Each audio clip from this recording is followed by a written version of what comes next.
It's showtime.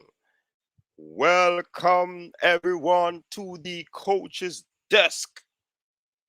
Yeah, where we support Manchester United, where we support the Reggae Boyz. And of course, this is where you get your sporting experience, especially with track and field. Yeah, people, big up yourself. Welcome to the show. It's night two of the weekend's triple treat. How is everybody doing? How is everybody all right? Hoping well. Hoping everybody's all right. You know what I mean? Big up on yourself. Thanks for tuning in. Of course, as you can see in the topic, Reggae Boy shine in UK. Yeah? And of course, there's an issue with the JFF and some sponsorship. Yeah, they need sponsorship. And I mean, we hope that things will turn around for them. Definitely. Because we want to see the boys going into these World Cup qualifying games doing pretty well. You know what I mean? And continue the process. So yeah, big up everybody. Thanks for tuning in. What a good show we had last night, man. Yeah, man, very interesting show. Really, really appreciate the support, people.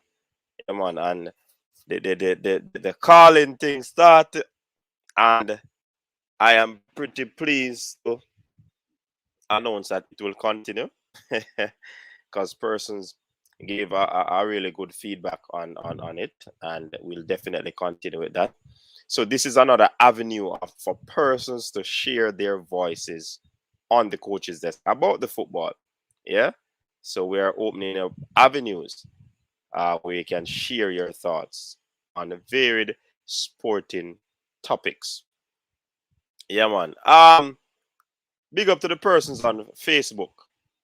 Yeah, man. Big up yourself. Thanks for tuning in. All the well wishers, all the subscribers, all persons who view and have not yet subscribed. Big up yourself as well. Thanks as always for tuning in. Big up to persons in North America, South America, Caribbean.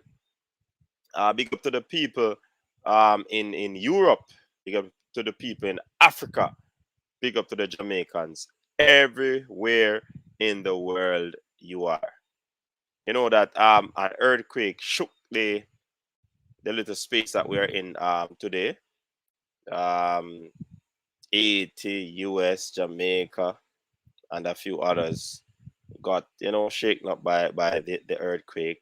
I think there was some extensive damage or damages in Haiti.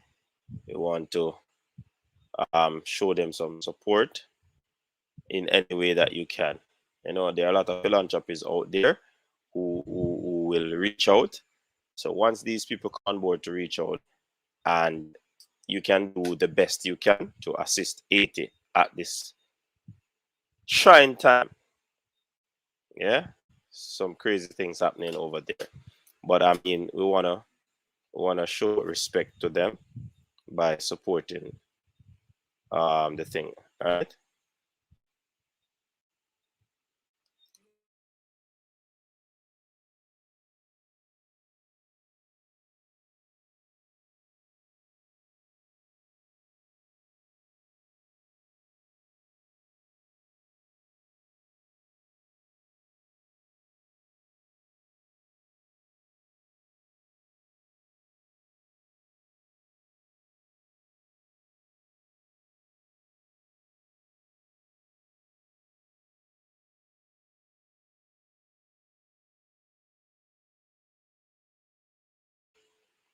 Yeah, man. Moment of silence there for 80. Yeah, so definitely. But somebody sent me a message, and I just want to read a portion of it. Um, it looks to be, well, I'm not gonna say the gender, but the person basically saying that take criticisms with a grain of salt and practice being less emotional. No, the person wasn't directing this at me, but it was just a general statement the person was making. You know what I mean? So it's not a direct message to the coaches desk. Take criticisms with a grain of salt and practice being less emotional. Remain calm and silent if you cannot be positive. Think about the criticisms and turn them around to make them positively work for you. The personality of a person plays a huge role, and each person's personality can be optimized to achieve maximum results in marketing power and image building. I think this is a powerful message here. You know what I mean? So oftentimes we do a lot of criticism on this show, and I mean this probably goes out to the persons that we critique. Yeah, and like we have always said, it's nothing personal. Don't take it personal. Um, it's a part of the whole,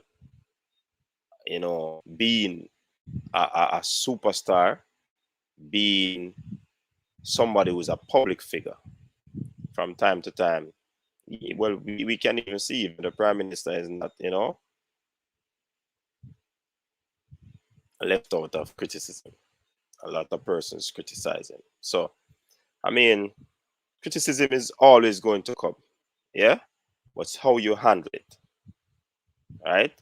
As we always say on this show, our intention is never to be personal. Yeah. Sometimes it's some form of it is done in entertainment, but I mean it's never to attack anybody's character, or never a means to slander anyone, because we don't believe in that.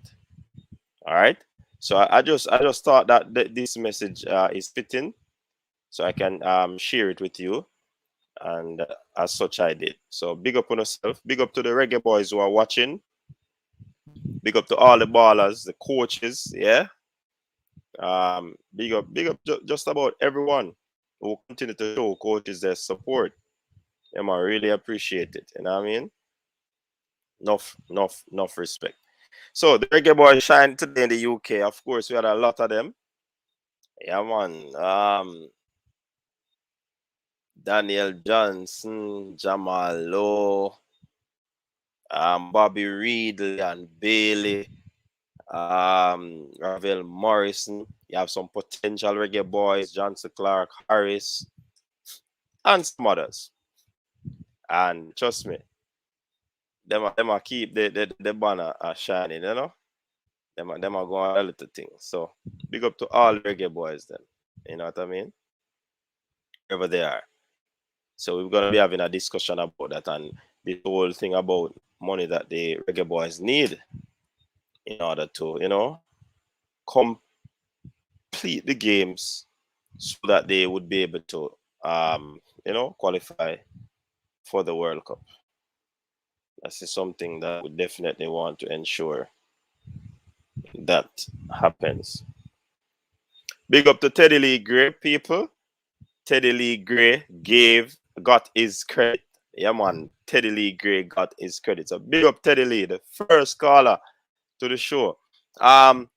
Also, people who want to start a birthday club, so if you're having a birthday, you could, link with on Instagram and tell us. You don't have to. You don't have to.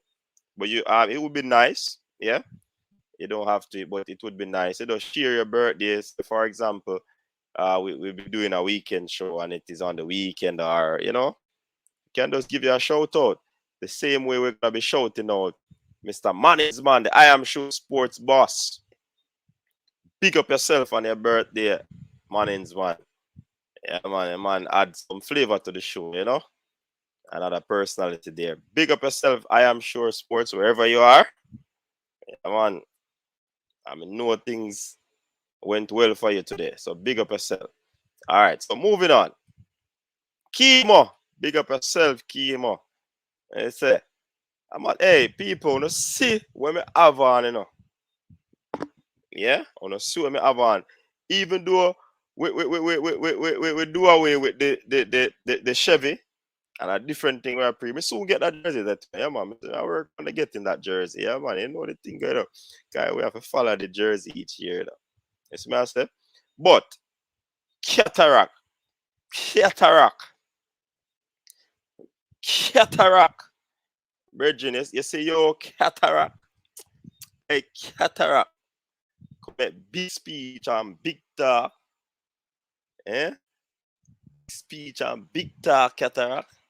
Look like we're having our first call coming in, you know, before anything else. So make we hear what go on.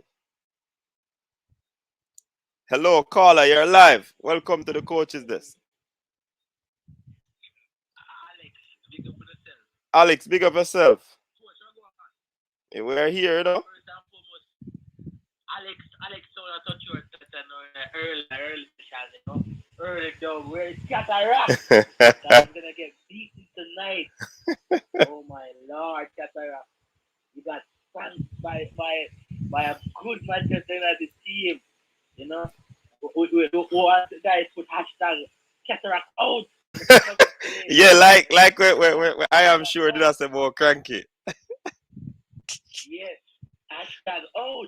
Yeah. You know, you're gonna come from coach. Yeah, man. Yeah, I think Ravel have a stellar performance today. I love the performance of Ravel. It was very, very, very good. I think Ravel control the game a little bit, but when Rooney came off, we just got a bit man. I don't know what made them just lose the game. I think Ravel keep them in the game as the most part of the game. Hold on. Let me check if the people in my ear. You're not here. You're not here. Let me see if I can start out that part. They're not here, Alex. Talk, you know. All right then. So yeah, coach. Overall, People I heard not people here say now, don't. Bale will be struggling. Yeah, I hear now. What the volume say? It's a little bit low. He said, yeah. Hold on, let me see if I can turn up the volume. The volume up, all the way up. The volume all the way up. Let me check the computer volume all the way up. He said that's it. Yeah, go My ahead, check Alex. 1 2. My check 1 2. Somebody hear me now? All right then. So yeah, people, as I was saying, Daniel Ravel Morrison, you can see the class in him today. He played very good. I love his performance today. I was watching the game. I think he controlled the midfield for Derby County, and you can see the quality in this player. Mm-hmm. You know, it looked very good, and I like what I've seen from him in the past 2 games. You know, kind of grow into the game a little bit and kind of get used to it. But next player to touch on too is Leon Bailey, coach. Mm-hmm. What a performance today! What a performance! Yeah, excellent performance. I heard people saying I know people say it's the first game, but I heard people saying it's probably struggling in the Premier League, but I don't see no struggle in this guy playing. I think he's playing very good. Yeah, I think he's playing very good. When he comes on in 60 minutes, he open up a lot of channels for Aston Villa today. So I'm expecting a better performance next game. When we get hopefully the coach can start it. I'm expecting a better performance, and I want to touch on another player, Bobby Decordova Reid. Triple assist to their coach's decks. Yeah, man, a big player. I want to give that man a wonderful applaud. His performance was good today. Top notch, coach. So yes, the Reggae Boyz are performing in the UK, and hopefully they can matriculate it into the World Qualifier side coming around. And I hope no tiddlywink sting are going with the JFF. You get where I come from? Because we don't want to do no tiddlywink stings. You see me? Alright, so yeah, people, as I say, Alex are touching. I want to put hashtag cataract out tonight. Okay, people? Yeah. Alright, big up yourself, yourself, coach. Alex. Big up. Early caller. One of the persons who have always been here from where at time that Alex was here on the channel. You know, big up yourself, Alex. Yeah, man. So cataract. But I'm not hiding tonight. You know, see my jersey tonight. Yeah, man, we don't play with people. Anyways, Kimo, big up yourself. Boy, Kimo, I tell us, start. This is really bad as we're going into a World Cup qualifying. Question how it affect the team chances or performance. Yeah. Big talk, them, they don't Kimo. JFF sorting out these issues as if it is not important. They're always behind. Wow. And last thing from Kimo is saying that the board needs to change the resurgence of overseas players to come because this not hurting them, it's hurting us, the Reggae Boyz fan. All right. Eagle Republic, big up yourself.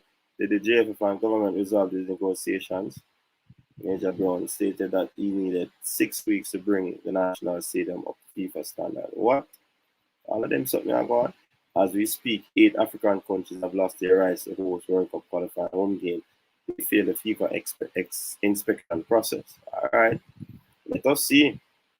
King Javidan, Cataract, that no look good. Why me I tell it now look good, King Javi. Javani, 6 weeks to get the stadium up to standard. Why them never start earlier? Why? No. Jason Ferran, big up yourself, brother. Will say, Sean Bliss, big up yourself, big win. Yeah, man. Fresh God, check. In the building. Christine Carr. Hello. Is this Bala Carr's sister or wife? Big up yourself anyway, Christine Carr. Glory, Man United. Yeah, man. Jamaican Punch, big up yourself. Welcome. And please remember, people, like up the stream. That's one of the golden rules. Once you enter the stream, you like up the stream. You know what I mean? Big up the Fresh God Capo in the building.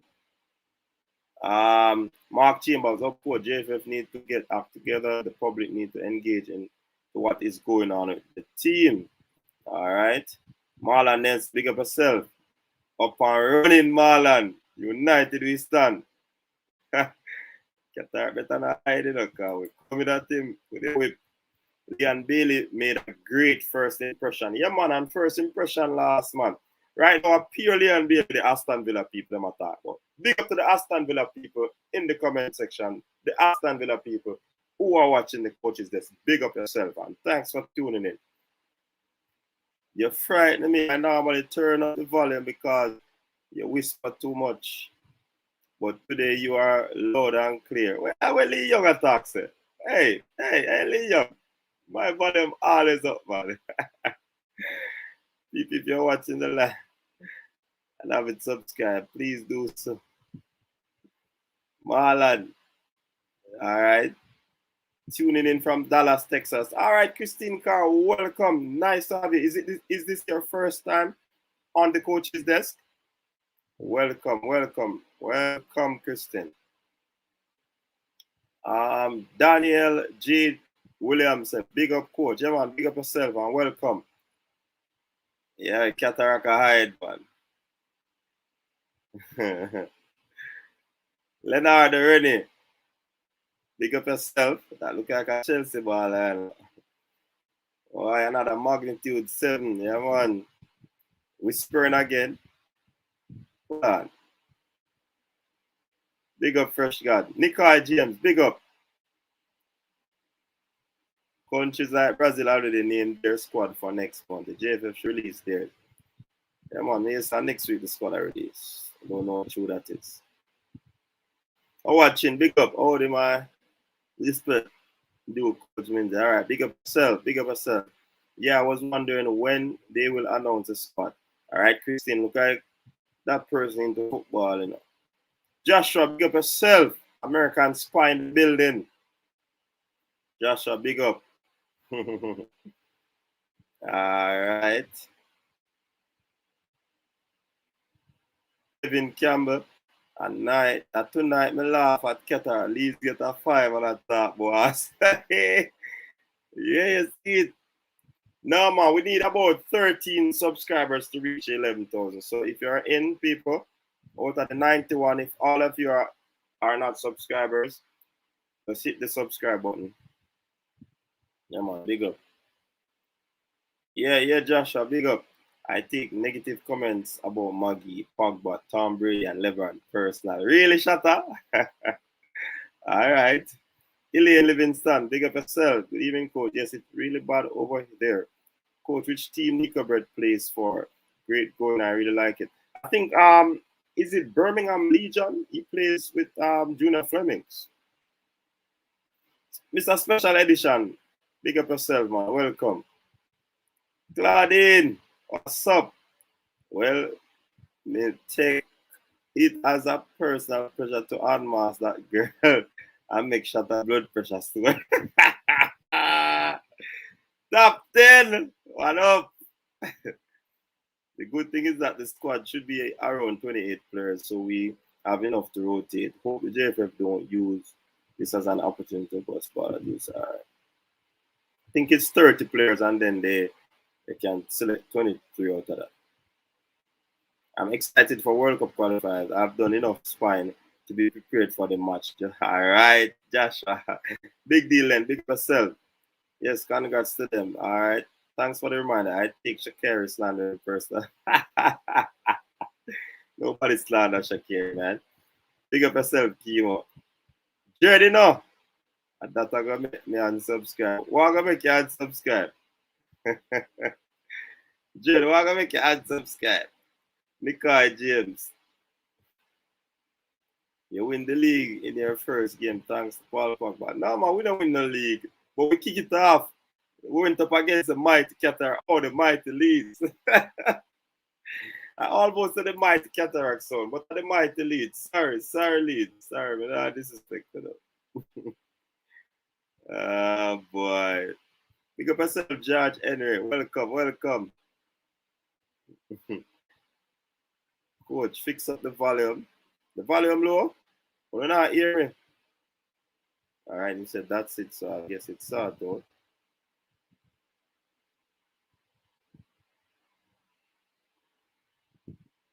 Hold on, the comment then gone. I try to catch my comment then.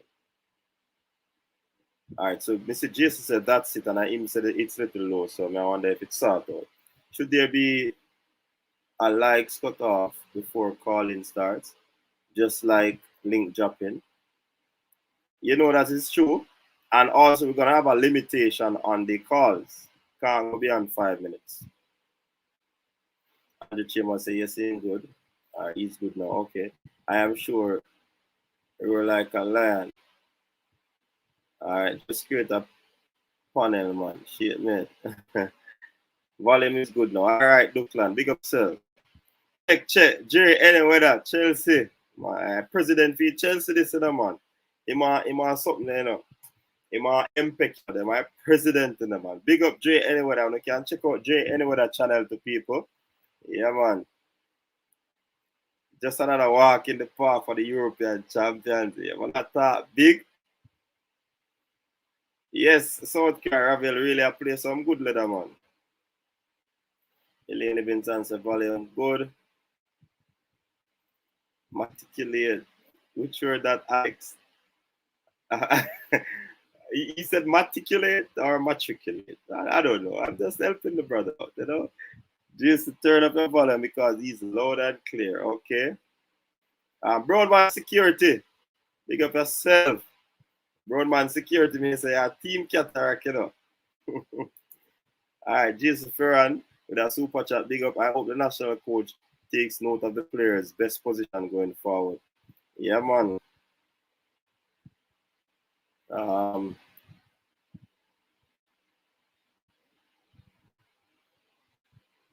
This Gilfy Timal.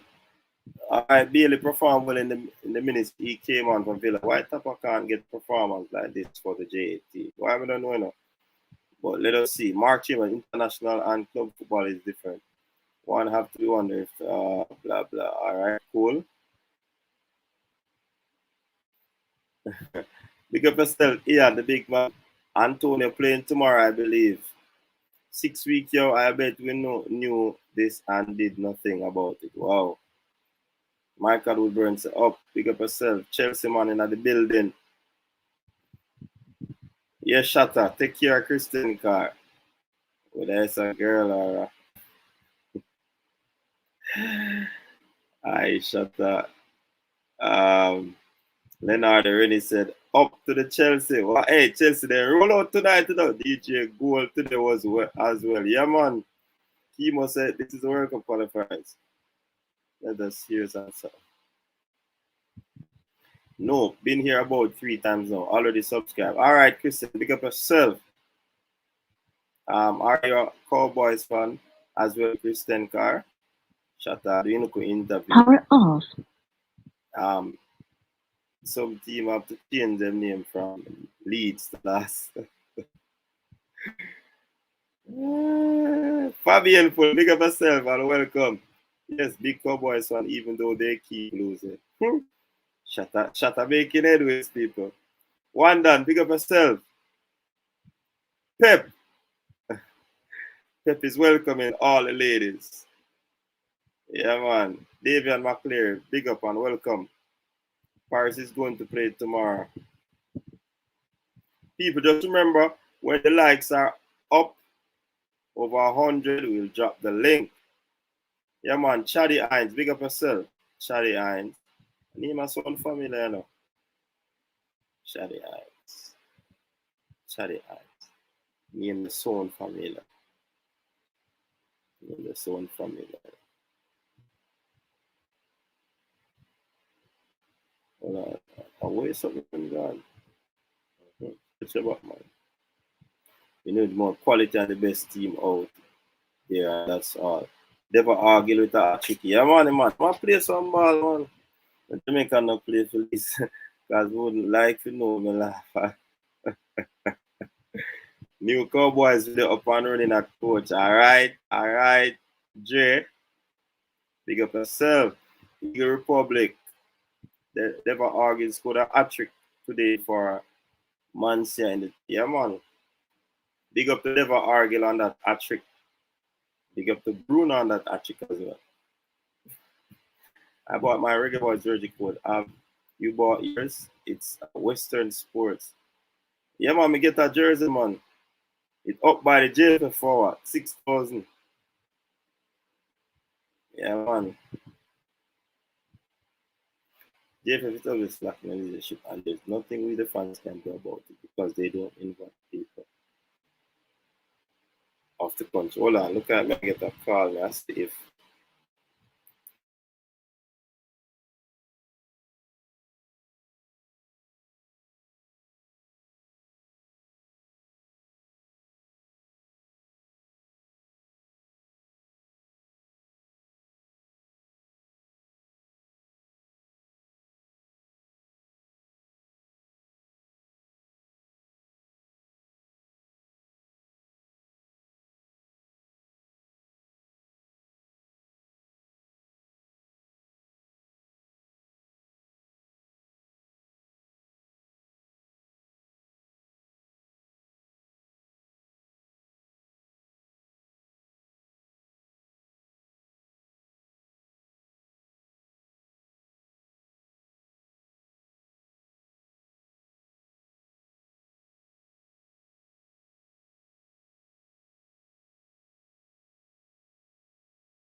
All right, where was that?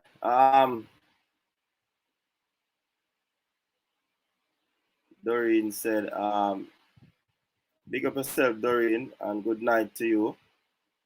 Where we are? Daniel Day, Team Qatar. All right.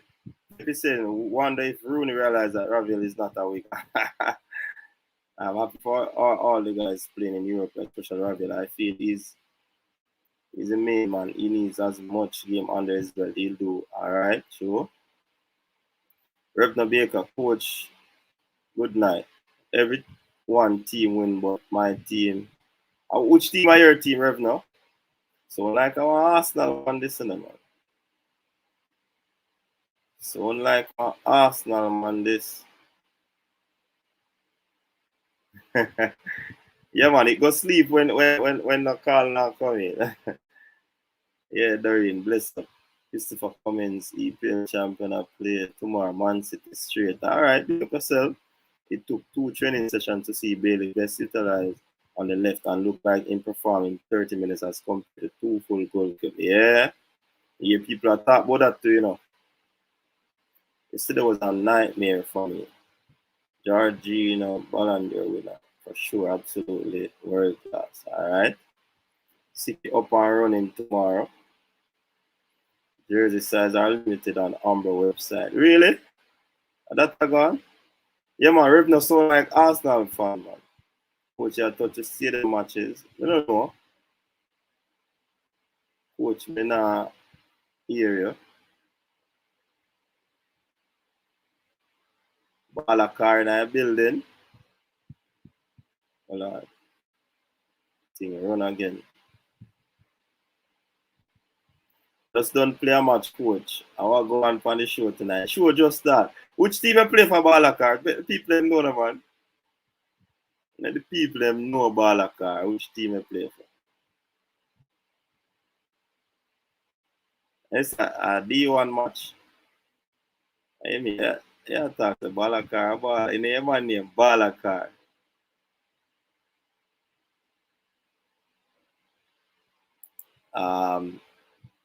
When we're nice, I saw Manchester United fans go on.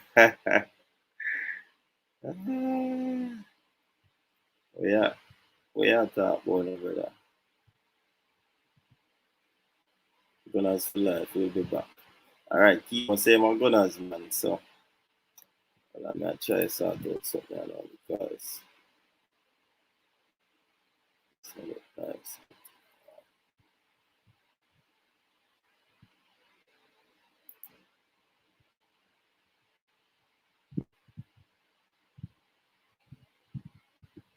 King Dude said, declare myself from early because me I said early. Alright,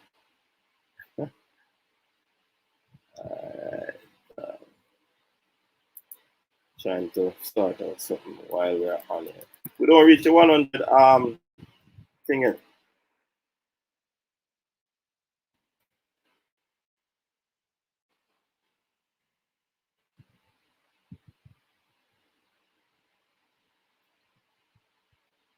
So the people them can come on. We'll go up to them, you know.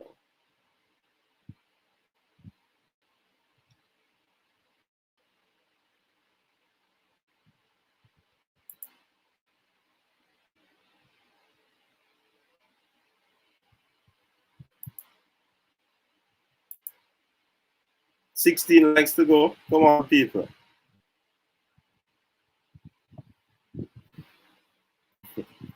Balakar.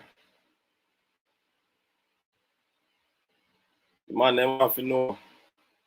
Oh, your team. Or which team you are.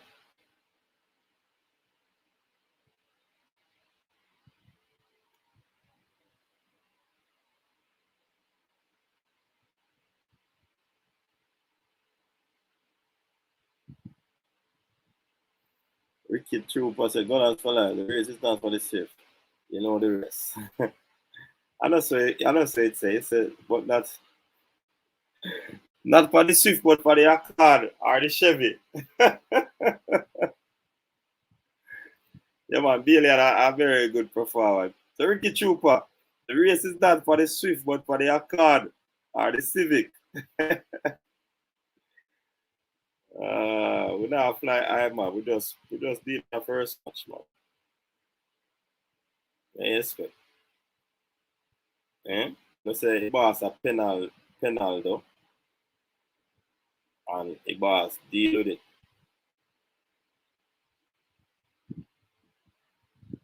Boss deal with the thing, you know. I say man a penal though, and I check the boss score.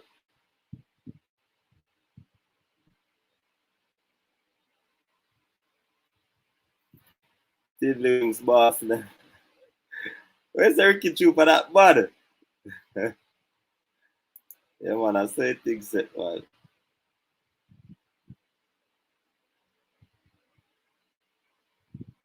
Yeah, man, like a eagle, we extend our wings up, you know? The waist is for the Volvo SUV and Rovers. Richard is saying, see, greetings. Big up yourself, Richard. I refuse. Richard, I said, I refuse to now. I refuse to go on all travel week club loyalties tonight. I've, I have a question tonight. It will be which is more preferable. Yeah, man, Richard, when the link drop, you can jump in and cover the question. Um, yeah, I'll find us something along Georgia.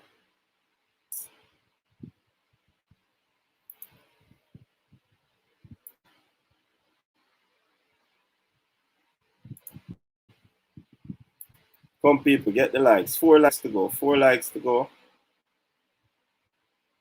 Yeah, yes, Balakar. United this time. Big up yourself, Tennessee.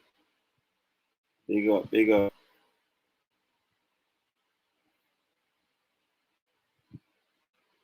Fernandez. Which is this correction? Oh, yeah, Fernandez. Me, I Fernando, I said, no. I can't imagine me and protagonist on a name, though. That the Reggae Boyz need an interjection of resources similar to Baba Foundation for the Reggae Curse program. Chelsea myself from 98 coach. Alright. Alright. And I declare same set. Copy the link from early.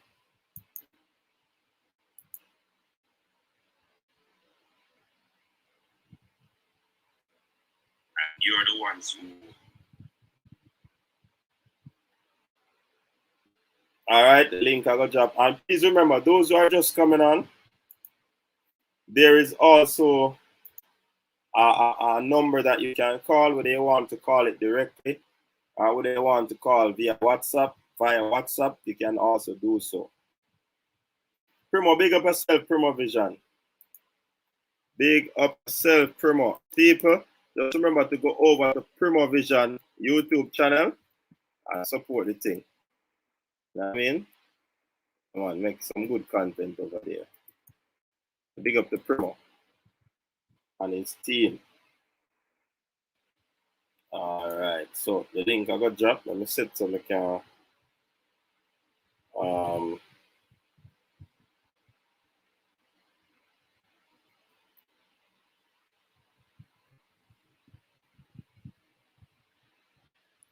oh yeah, look at league start. Sonia Bowen from Manchester United for life. Balakar, which club you play for, man? The people in know, man, who can't support you much.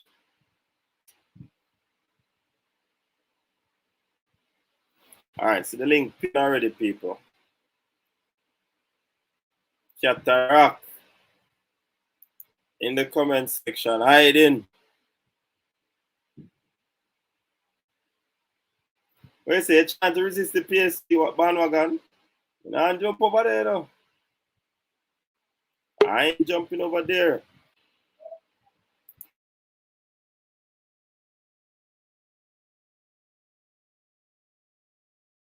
Up and running. City is here. City is here. You see the logo, you see the crest.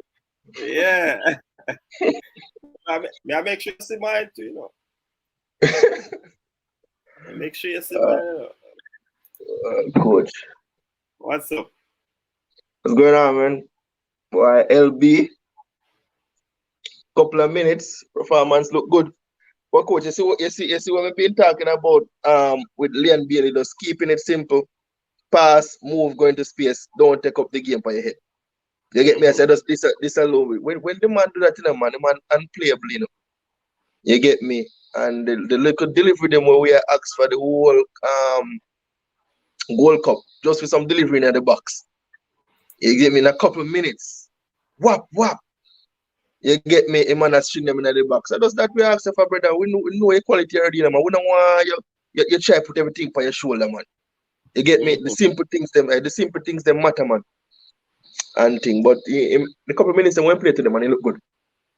Do all of the right things, them. You know, overcomplicate the game.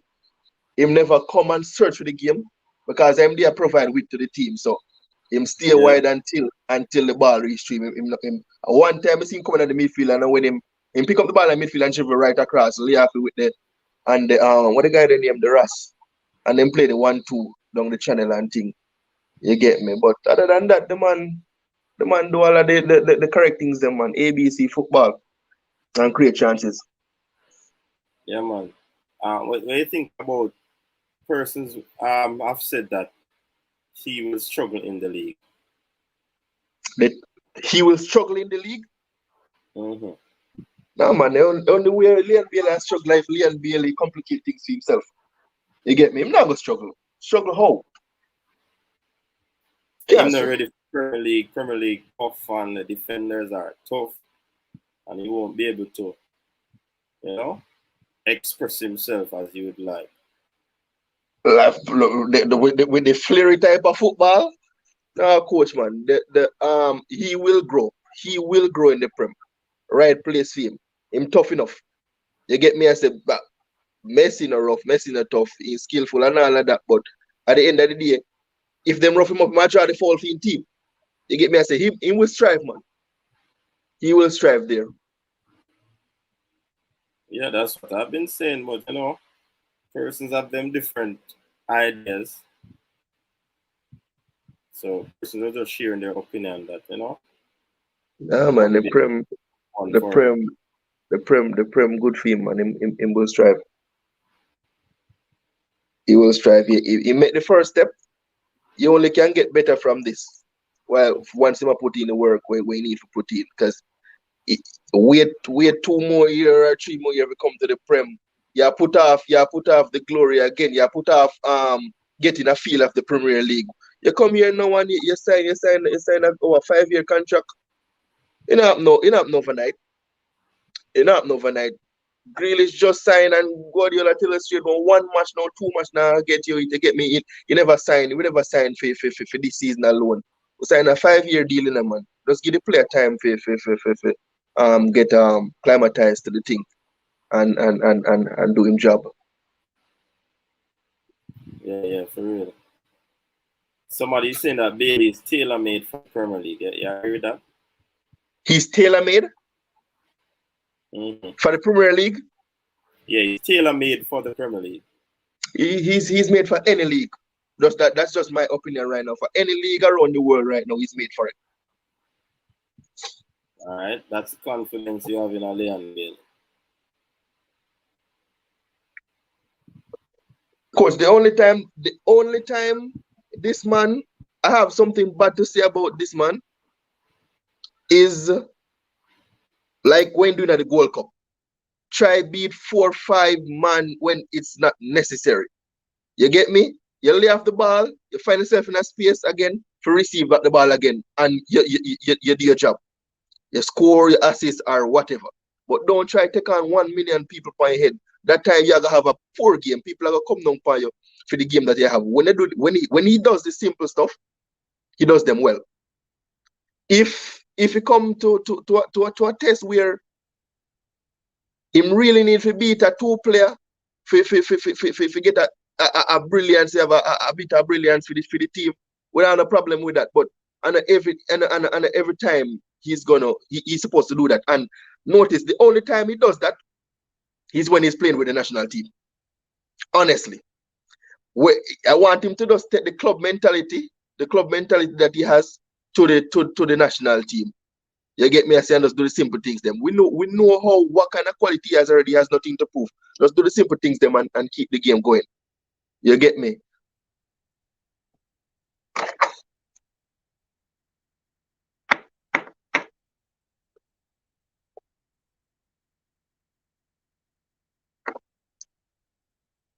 Jason is saying that he's burning out all wagonists. Can't deal with the man that we have club up. Promote. And all of the other people them. Fire blazing, brother. Fire be blazing. Yeah, man. So, what do you think about the other players them though? That performed today. You get a chance to. No, so I'm not get a chance to watch the rest of the game to the door coach. Not over your game and the man a piece of your game I catch in the morning. Get me? Piece of the Old Trafford game, you know. But Mm-hmm. when I watch all of the game, them man, not at all. Me make it a point of my duty to watch the Bailey game though. Yeah, man. It was a good game. It was a good game though. Good game Definitely. for him. Yeah. And for him team itself, but I know Ashley Young started on the left side. You get me? The game changed when the coach put him to left back or left full back, whatever you want to call it. So I don't me never Mm-hmm. understand the reasoning to start Ashley Young in that position though, but at the end of the day, it is what it is. But definitely Bailey was a spark when he get onto the field, man. The defense line back off for him. Didn't take them on, he just whip it, get an assist. You get me? So he has all the qualities. Has all the qualities. He can square a ball, he can take you. You get me? He can score goals. He have all the season we just finished the other day, before he got injured, shows you that he's good in the here also. You get me? Mm-hmm. So he only can get better, Coach Pinsey. This guy only can get better, you know, and think.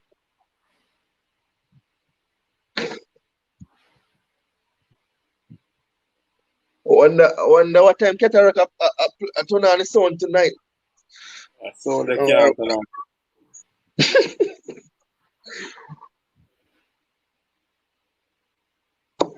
on the count and all, man. One cataract, where the man?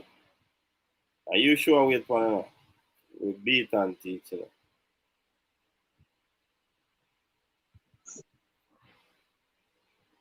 Scored 2 headers last season. Alright, let me run through some of the comments and so I'll go in the comment section.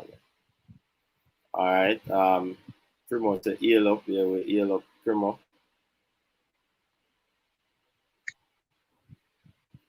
English League start up, so Dr. Joyful occupied the plane. Yeah, Dr. Joyful, a big baller, man. Trying to resist the PSG bandwagon. Him card scored today. Shot almost 6 million US. Them need Dr. Joyful have that covered. 6 million US. Okay, Dambo Canal. Pick up yourself. Age gone. A fun me play for. Balakar play fun for. Pick up yourself, Balakar. Shut up, man. In card tell your wife. Or take your wife. Oh, what they look nice, not lie. Why me I stay in a old Trafford, you know. I'm gonna wait. My boy guys City fan just good 10 years ago. Man say shake 5 game today. We're scattered. Hey, una realize how Pogba played tonight? Today, I mean. I tell you, Leon Bailey in 15 minutes did more for Villa than he did for Gold Cup. I'm baffled how he's so good and plays so bad for Jamaica. Baffling. Yeah, and somebody will tell you that international ball different from, but I think that is the case. He made mention of the system. You know what I mean? So I wonder for that.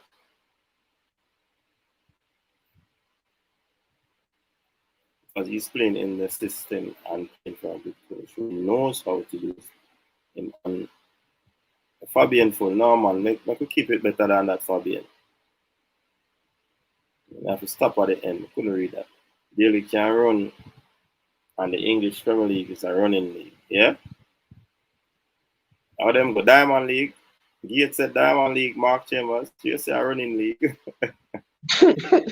Yeah, keep it like that. Diamond Yeah. League. No man, I don't think he might do one season at Aston Villa. Even if he has a breakout season, he might do at least another one. Because you know, so them are going to say he probably would have do good on a litmus test, but he might have to replicate it. I don't think they might let him go after one season. No, sir, you mad?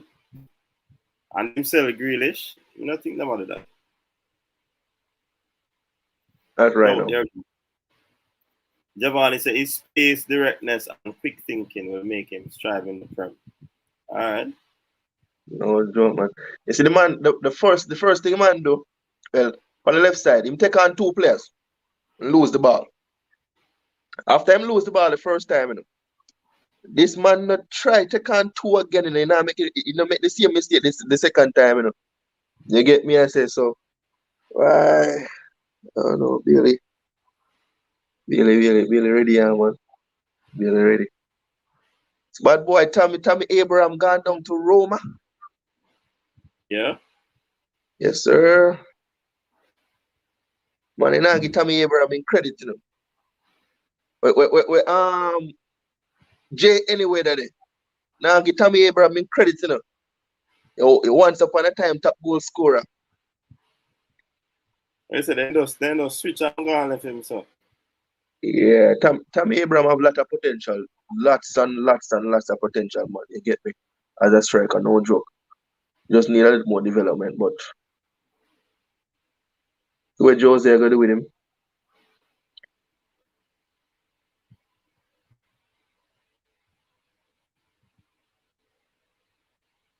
Which club is him gone? I think in Ghana, Roma in Ghana, man. Got 40 mil. All right, but Jeremy, let us discuss this. Bobby Reid, 3 assists for Fulham. You watch the game? No, but me I hear a lot of talk. But I want that game I played today, we could watch it for. That may I try to show you right now. Right now, try watch the Man U game and couldn't even watch it. But I'm gonna watch the game. The Fox say have 3 assists in our game. That speaks volume, Yeah, but we know the quality of Bobby Reid already, So he shouldn't even come as a surprise for us. This guy's very versatile. He can any given day, depending on what the coach wants, he will always be there to get the job done. If you want him to play alongside your back line, he will do it. If you want him to play in the middle of the park, he can do it. If you want him to play on either of the wings, he can do it. If you want him to play the 10, he can deliver. So he's a real quality player for having in the squad. You get me? The last game he played, he never that well, but we know what he can deliver when he's on top form. So I don't expect nothing less than that from him, man. I'm not surprised. Not surprised at all. All right, and then you have a player like Ravel Morrison. Well, I Rav. I just want Rav get the minutes and them legs and fully fit. Fully fit for the World Cup qualifiers them, and hopefully we can see him in the jersey. I still don't have full understanding about his case when it comes down to representing the team, but I just hope for the best that he will be in the squad and turn up for the championship, But it's a good look for the ball of them, man. The Jamaican ball of them. Everybody are coming to them own right now. Based on what I see so far from the couple of games that I watch with the ones that I've seen so far. Everybody look like them up for the championship. Yeah, man. Neil, big up yourself. If Bailey had squared that ball to one of our forwards, would they have finished it? Interesting question. But with a roof and a something coming in, you never know. We don't know, and we will still not know because they didn't put it in the box. Unless they put it in the box, we will see what would have occurred at that time. But we didn't need some of them distribution that all the games, coach, all the Gold Cup games that we played. You get me? Those were the distribution we needed. You get me? You can't go nowhere else. Whip the ball in the box. Something might happen. You get me? Yeah.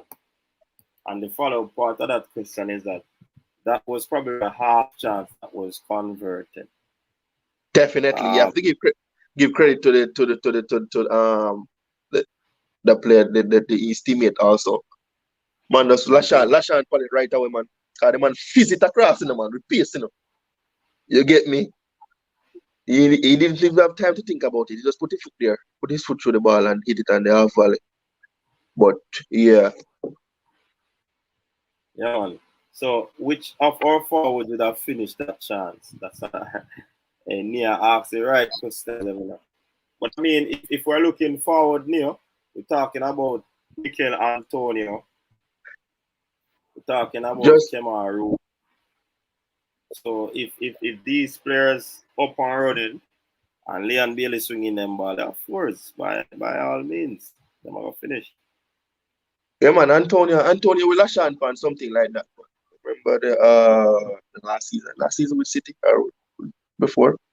Then whip one at the box and this man, I don't know how he put him foot up there saying that, but he put somewhere over his shoulder and he just slapping at the back of his head. So Antonio, we just want the man in the team, coach. Honestly, we just need the JFF to do whatever they need to do to get the players them out for us to view them and see what they bring to the table.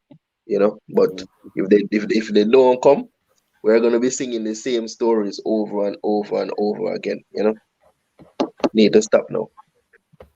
Richard, welcome. Greetings, Coach's Desk. Greetings, Coach's Desk. The start of the EPL. You're resplendently dressed in red. Can you hear me loud and clear, brother? Yeah, man, loud and clear, man. And I don't know only red, you know, it have some writings on it that identify which red it is. You know? You're feeling good, quite so, distinct. Of course. Manchester First, United. You get rid of the rust and put in a decent performance. Started out with 3 points. Of course, you have to feel good about it. No doubt.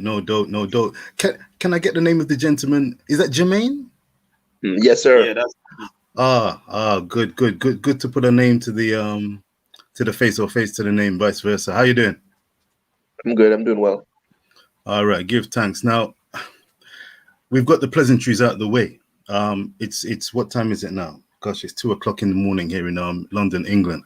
We've got the pleasantries out of the way. By the way, Richard, which team is your team? What do you mean by that, sir? I told you already. I'm not going to go into the tribal business tonight. If you're in London, then that is telling me. What's it telling you? Telling me that you probably support one of the London teams. Do you know how many Manchester United supporters? Huh? Do you know how many Man United supporters reside in London? Millions. Oh, okay. Millions. It's a quirk. It's a quirk. In England, you've got so many fans who are Man United fans, and they are London based, born and bred. It's a quirk. It's a history. It's basically about being a wagonist in a nutshell. Man United, high flying, one of the pretty super sexy kind of teams, and people jumped on board and never jumped off. All right. So get into what you were saying there. Okay, sir. Them call him Mr. Speak, you know. Tiddlywinks, Mr. Speak. Now when you ask their question, you said speak. Well, you know, it's a funny one, you know. I've got two, I hope, big men. I don't want to delve too much into your private lives, but I'm hoping you guys can handle tonight's subject, because it's a big man conversation tonight. I joined the panel. I tuned in to Coach's Desk for Big Man Conversation, specifically around the Reggae Boyz and the journey to Qatar 2020. What is it? 2022? 2022. Yes. I have suspicions that there could be a case of tiddlywinks and dreamland business going on regarding the Reggae Boyz prospects of making Qatar. Tonight, we are talking relationships, Coach's Desk. That's from my perspective, relationships, big man conversation. Tapper Whitmore, I think he's going to have a problem or 10 come Mexico, come Panama, come Canada. We're watching the Premiership over here. We're seeing the likes of Leon Bailey at Aston Villa. It's a professional outfit. Kemar Roof bags a brace up at Rangers under the guidance of Stephen Big Man Gerrard. We're talking relationships. We're talking respect. I want to know, just give me a little basis. Do Jamaican fans, do you guys, your good selves, do you fully understand the importance of relationships and the importance of that connectivity leading up to a prospective World Cup berth for Jamaica? Because I don't see the preparation in terms of warm-up games. I don't see But hold on, Richard. guilt. Hold on. Yes, sir. Tonight is relationships. Hold I on, want to know if you guys can handle the word relationships tonight, my brother. Yeah, man, we're good, man. But yeah, All right, sir. yeah, the thing though, Richard. Yes, sir. Talking about preparations and practice games and all of that. I think would have gone through a slew of games where would have played at the Gold Cup. That's like what, 4 games. I know it's not the best situation, but I mean the FIFA window is not gonna be up and running before then. So it is gonna be difficult for us to get another game or two in before the September 2 first game. So I mean it is gonna be difficult. And bear in mind also, Richard, Jamaica is not the only country who is in that situation. So it's not unique to us. You understand? So other teams will be getting games when it's World Cup qualifier, which is September 2. You know what I mean? So I don't think it is a situation where it's unique to us and we're the only team in the world, Reggae Boyz, not getting games before. We would have had some practice games that did not go well because of players pulling up, game not being played and all of these things, and organization did not happen the way that it is supposed to happen. So yes, we understand that. But we are way past that now. It's now time for us to look at the game ahead, which is a game on September 2. There's no more preparation, and that's why we're following these players that are playing football right now to see how they're performing and at what level they are performing, so that we can talk about them to see if they would have been worthy for a call-up coming when the team is named. You understand? So that's where our minds should be, Richard, rather than talking about practice game preparation. I do believe that the JFF is possibly getting things in order.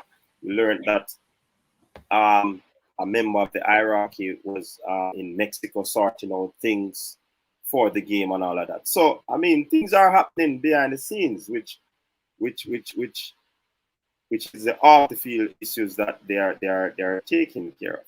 In terms of football, the coach will have to now keep eyes on these players that are out there, the prospective players, the possible players that will make the team, make up the setup. So that's what should be happening. You probably be having them analyzing videos, looking at how Leon Bailey played on the left as in comparison to be playing on the right. So all of these things are going to be coming into consideration when the technical team meet in order to fine-tune their 30-man squad for the game against Mexico, which will cut down to 23. So I mean that I believe that's the way. Richard, I'm not certain if I answered the question, but certainly I believe that's the way it should be. I hear you loud and clear, Coach's Desk. It's a good answer. It's a firm answer and a reasonable answer. Mm-hmm. I'm going to zone in though on this word relationship, specifically the levels. Tapper apparently is not the best of coaches. in terms of quality. He's no Mancini. He's no Klopp. He's no Thomas Tuchel. He's no Ole Gunnar Solskjaer in some people's eyes. Most people's eyes. We're going to have players, top-class players, coming from the Jamaican diaspora, from the English Premier League, from League One, League Two, the MSL, and maybe the JPL. There are some people. I was on a panel show a couple of days ago, Formula Sports show, and one gentleman in particular claimed it would be a relatively easy task for Tapper to lead this crop of players. I diametrically disagree. Will these players really have the respect of Tapper? What's the point? I missed it. What was the point? Also, can you hear me? Yeah, I'm here, but I didn't get the point that you said about which team is not able to. That section I didn't hear. Oh, sorry. The national team, when he gathers these players from the various corners of the world, Tapper, in my eyes, potentially could be looked down upon, maybe seen as not someone who can cut the mustard in terms of being the general, the leader of this arguably best crop of Jamaican players ever. Don't you see how potentially fraught and difficult this task could be? Back to that word relationship. If you don't respect someone, trust somebody, isn't it going to be difficult? I think he's got the mother of all tasks. Jermaine, what say you? I mean, I'm going to take it to Coach Menzies' team, for example. You mentioned Tapper. You don't think Tapper can lead these troops, these international-based players, or what have you? Germany is talking Manchester United people. Yeah. Right. I don't. On the highest level right now, Manchester United is one of, if not the biggest club in the world, alongside Barcelona, Zine, and is led by Ole. Do I think Ole is the best fit for the squad to lead that squad? No, I don't. Do I think he's a tactician? No, I don't. You get me? Do I think if they had a better coach, they could have a better showing of themselves? Yes, I think so. You get me? But the level of the coach is just if you're gonna have players that play for you. You get me? Right now, Tapper is what we have. No, we're like a couple weeks away from it. We can't change it. You get me? The players them just have to come in and play for the coach. Whether we think he's tactically equipped or not, we're just gonna have to work with it. You see me? So far, he can get us where we at. Coach, who was the best coaching results for Jamaica right now? Who has the best record for coaching? Yeah. I think Tapper is leading based on win percentage ratio. Okay. But I think John Barnes would have had the best record, even though he would have played managed less games. There we go. Tapper for right now. Until we can do better, and the JFF can fix things, we have to work with him for right now. Right now. You get me? The players them just have to come in and do their job. And again, based on the games that have seen over the Gold Cup, I didn't think it was a coaching problem that led us to falter out of the competition. It was players' decision, how players played in those games. You get me? It was not a coaching issue for me, honestly, because we had the chances to put the ball in the back of the net and we did not. You see me? So until we reach we can't change it. We just can't change it at this moment. We can't change it. You're going into some deep waters there, Jermaine.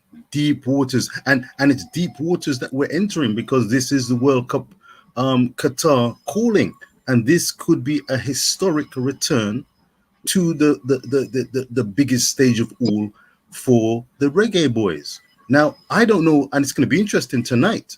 Coach's desk, do you think that Jermaine is in the minority when he says clearly, without question, that during that Gold Cup campaign, it was more a case of the players lacking the quality and acumen Yeah, to get the results rather than Tapper? Is he in the minority? I think it is a twofold thing, though. You know, a lot of people said that the players don't have the acumen, the footballing acumen, while others say that Tapper doesn't have the coaching acumen. So there's a divide. A lot of persons were also saying that Tapper out, which at this juncture I don't subscribe to that at this time. But persons would have put points together that will say or justify him being out. Because if he loses the first 3 games, you'll put someone in a predicament to try and get things back up and running for those games. You know what I mean? So definitely it is not something I have something that I have subscribed to. I definitely will say let the coach until the technical team or the JFF decides to throw him away. So we have to just continue to support him. And as I've always said, Coach Whitmore is not the best coach in the world, but he's a pragmatic sort of coach. In other words, he's one that has always gotten results. Persons again might theorize that. I mean, he has played against Tiddlywing's team, and the teams are not up to standard. But at the end of the day, anybody you go up against and you get results, it is still the result that matters. You know what I mean? So I do believe that he should be given a chance. Many have come, and the record that he has speaks for itself. He's like 2 wins away to surpass the great Rene Simoes, who brought us to the World Cup. And I think he's inching very close. If we get things together in terms of if he selects the best players, this chemistry thing will be thrown out the window. And what do I mean by that? Quality players will actually brush aside the argument of chemistry. Because when you look at other top teams in the world, they don't complain about chemistry. The Brazil, the Spain, the Italy, they bring in guys and players from all walks of league.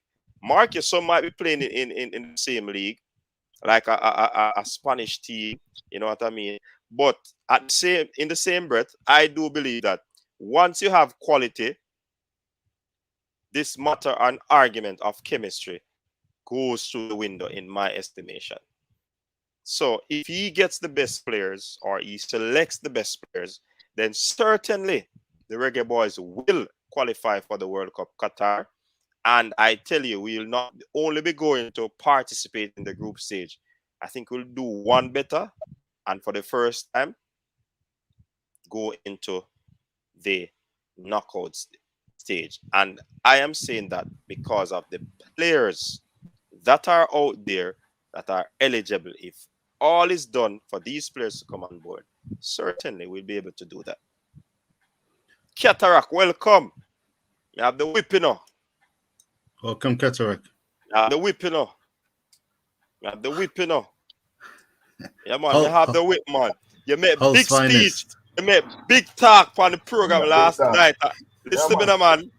You see when we have beat and teach, Cataract, behave yourself. You need to build, and you no longer leads. You're lost. Yeah, go ahead, Richard. The still number wise, you know. The still number wise, coach. You understand? I'm always leads, I'm always will. You understand? MOT. Coach is shocking there, but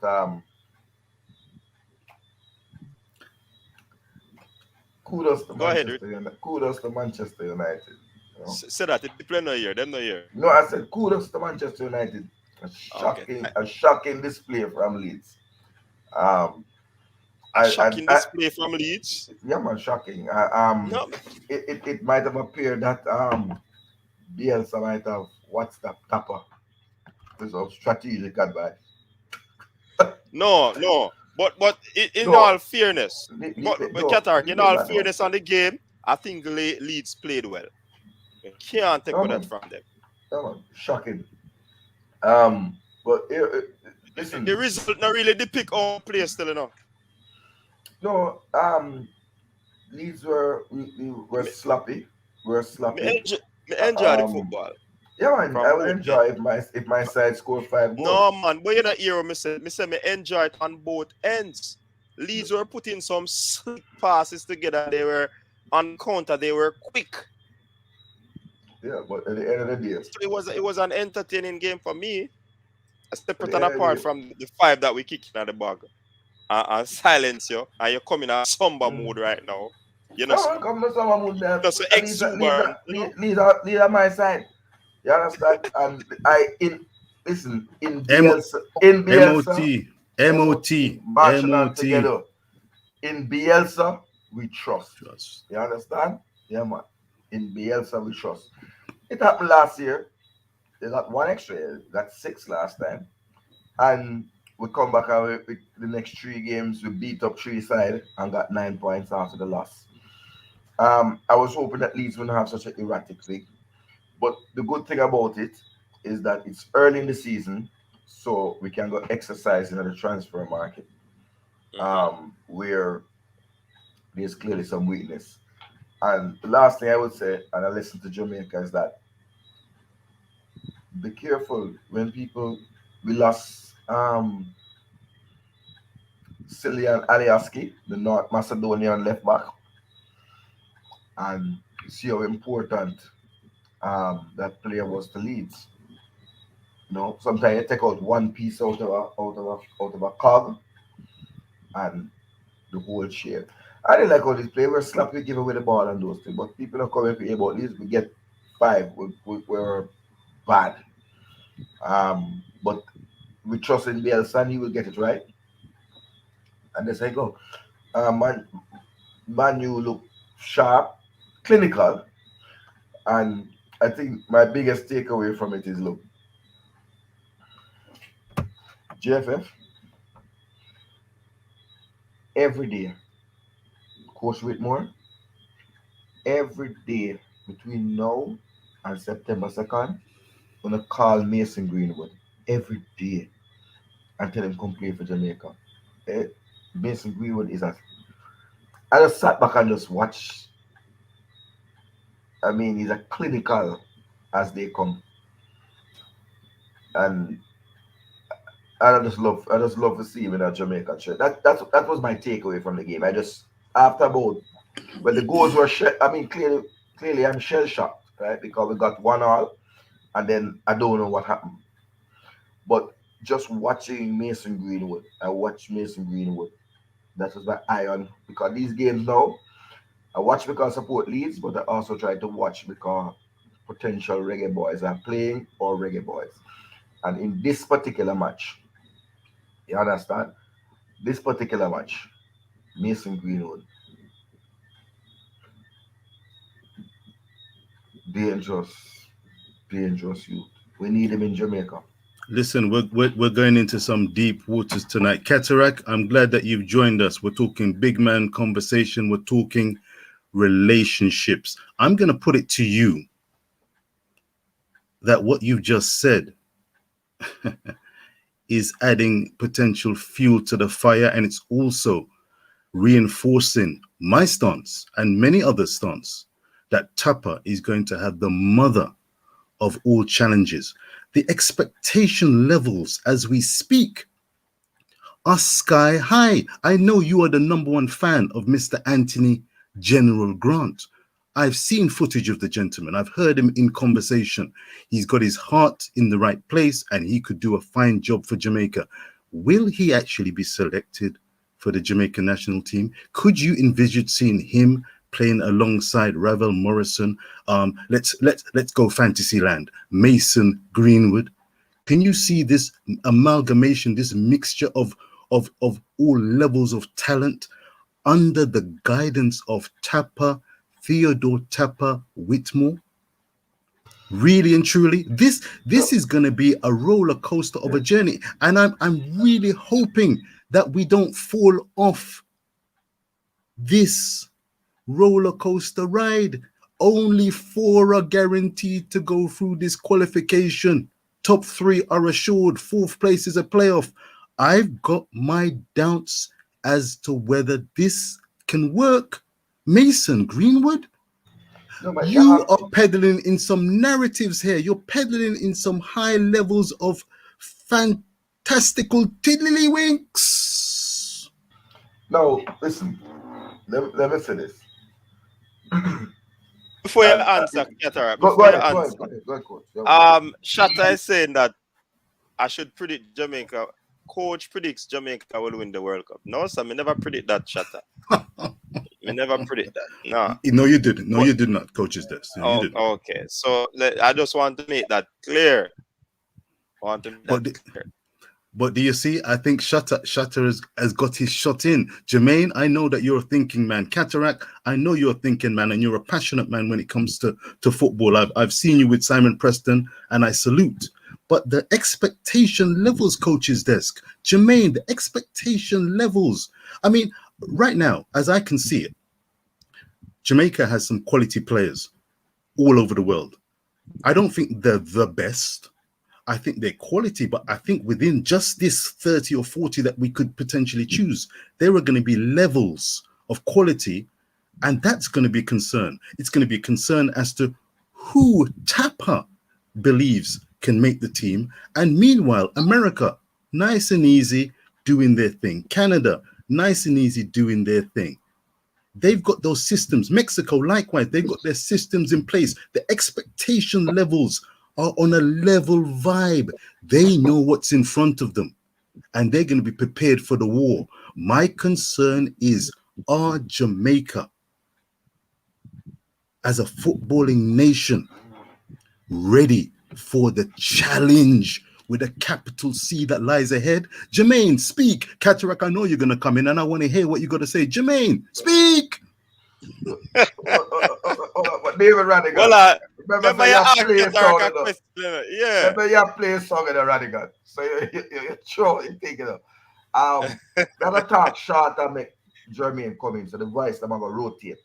That would be a very difficult thing, because I don't believe that you're capable and feel comfortable in talking short. That's why I said Jermaine come in and then you come in. But go ahead, sir. The floor is yours. I'm giving it to Jermaine, but go ahead, Cataract. Go ahead, sir. Ask a question, but let us see, because he's wounded right now.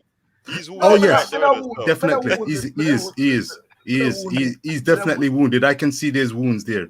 There's wounds, and I'm treading very carefully with him. I'm not going tribal. I'm telling you tonight. You said that 3-0 was going to be. What did you say about 3-0? Somebody tell you you're going to 3-0. You said what? Tree? No, what kind of tree? My Lord, it went to 5. Yeah, but I'm not going tribal tonight. It went to 5. It went to 5. I missed the score once, so they nailed it wrong. But listen, I support a team passionately. I support Leeds, and nobody now stop support. And when you support a team like that, right, you win, you lose, and you draw with your team. It no matter. Me not take up no glory side and go whatever. But I want to answer your question in this way. Come September 11th, September 2nd, Coach Whitmore, between now and then, has to, I would say, go back to the drawing board. You know why? Leon Bailey had an assist. Bobby Reid had a hat trick. Daniel Johnson scored. Players who looked ordinary in the Gold Cup are looking like world beaters. So then the eye has to go to the coaching. Because remember, it's not like any of them have surgery since the Gold Cup. So it's the same human being. And therefore, Coach Sir David Radigan and Jermaine, I think the Tapper is going to come under scrutiny. Can you get the best out of these players? But I go back again, that it's not fantasy. You can't stop for me.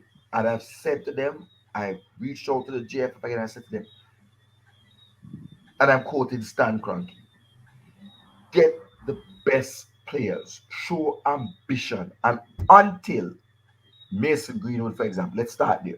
I think Mason Greenwood should be the number one target for the Reggae Boyz. Number one. And until Mason plays 3 games for England, he's still eligible to play for Jamaica.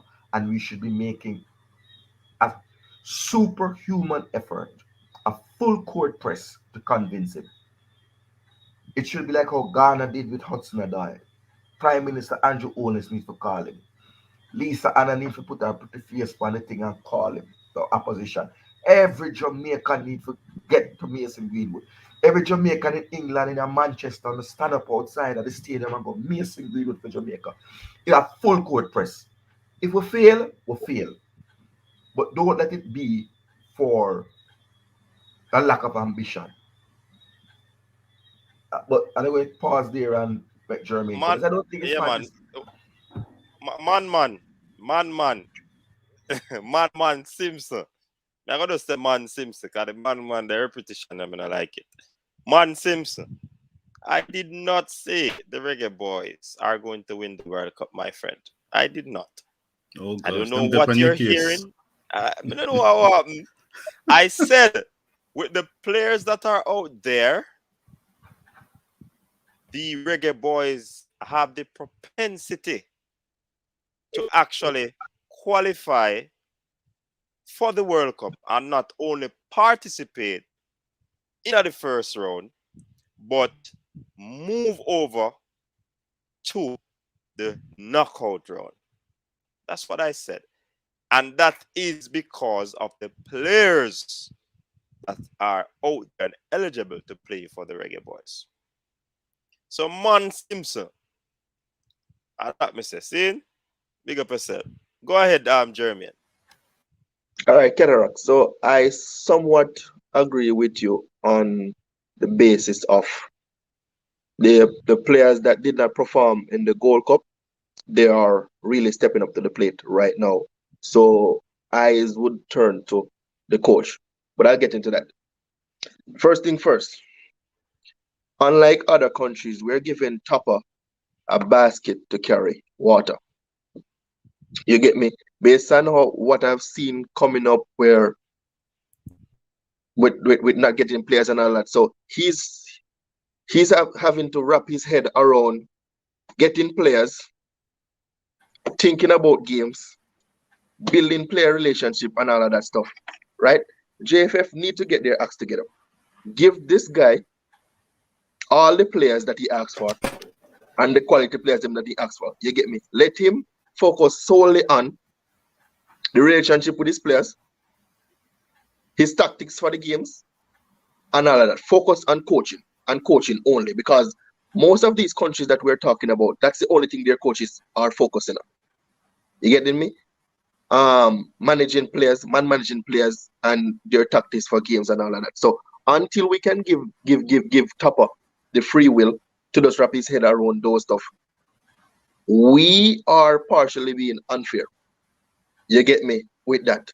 And the other thing with the players performing now, Cataract, I don't know if you notice, but the way these guys play for their club right now, are playing for the club right now, when they come to the national setup, they're not doing the same thing. You get me? And it's not solely to do with the coaching. As I use Bailey for an example today. You get me? Bailey will get the ball in the national setup and think he has to beat 4, 5, 6 players before he thinks he needs to lay off the ball, or he will turn over the ball in a crucial part of the park. While hence when he's playing for club, just like Aston Villa today, he does the simple things correctly. Pass the ball, move into space, pick up the ball again in some critical part of the pitch to create chances for his teammates or score a goal. You get me? This is what he does for a club. But when it comes to the national setup, it's a different ball game. Everybody feels like they need to take the onus upon themselves to do the job. You get me? If we can see less of this, I think we can go forward. You get me? In a couple of minutes, Cataract, the man do 90% of what he never do in a setup, bro. Wow, that's striking. I don't know if I agree with what me I say right now. You get me? But that is just my opinion on these guys right now. But that's a very valid eye test, Jermaine. That's a very, you've hit one of the major nails on the head. What these players do for their clubs seems a world away from what they may and have been doing. Liam Bailey, an absolute case in point for his country.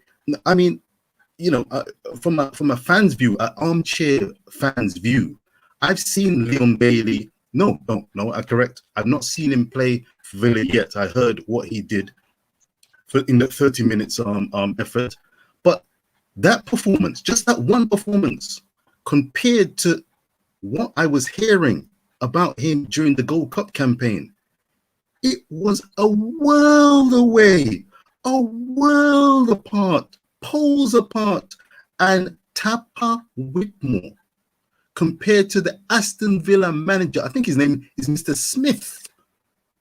Bread and butter, Mr. Smith. But I suspect Dean Smith. Dean Smith. Thank you, Coach's Desk. Could it be that Dean Smith has more respect, has the respect of Leon Bailey more than a prospective tapper? I'm telling you, this is going to be the mother of all challenges. Cataract, I know you are there contemplating. Pipe in, sir. Jermaine hit the points beautifully. Absolutely. I have no disagreement with Jermaine in that way. As I said, the players appear to be different when they are playing for their clubs. I heard somebody put forward a point that says the quality in the teams are different, but I would agree with that, except to say that Daniel Johnson and Bobby Reid. So it's not just a single player that is playing better. It is a number of players who are playing better, right? A trio of the midfield is playing better. So 3 out of 10. No. I saw Bobby Reid's hat trick. Is this the same man that could not just tap in a ball in the 6-yard box for Jamaica? So were the drills different in training? You saw Bobby Reid's hat trick? Yes.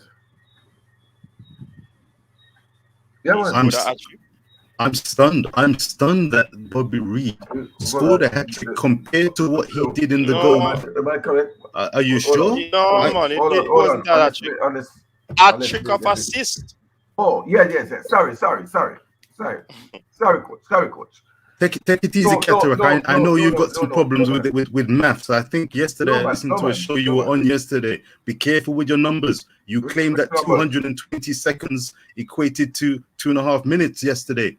220 seconds equated to 220 seconds equated to 2.5 minutes of watching a JPL game. I think if you take your time, 60 plus 60 plus 30, you'll get 150 seconds. That leaves a surfeit of 70 seconds. Proceed, sir. With caution. With caution. No, proceed with caution. No, the JPL game is fast. It's 2 minutes and 30 seconds. Anybody can go watch it. It's on YouTube. Harbourview versus Portmore United. And you can count the number of times the ball was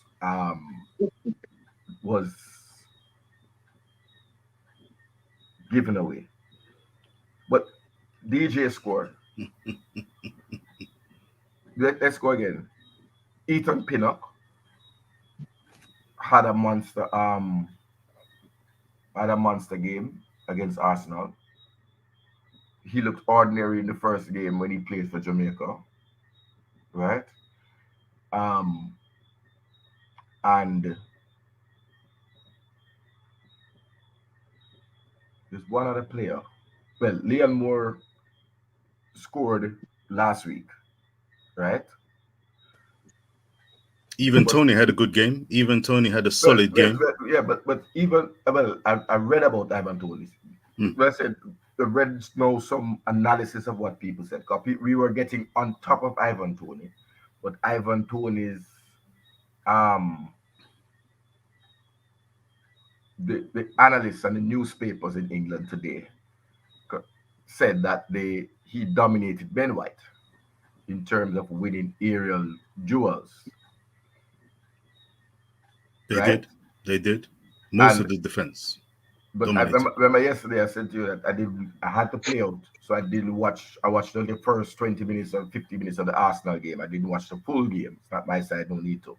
But I listened when we spoke about Ivan Toney. But instead of I will go through the newspaper them and hear what the professional mind said, right? Um, in terms of Ivan Toney, and there was a lot of kudos for him. You understand? Um, but Ivan Toney hasn't played on the tapper. Ivan Toney hasn't played on the tapper. The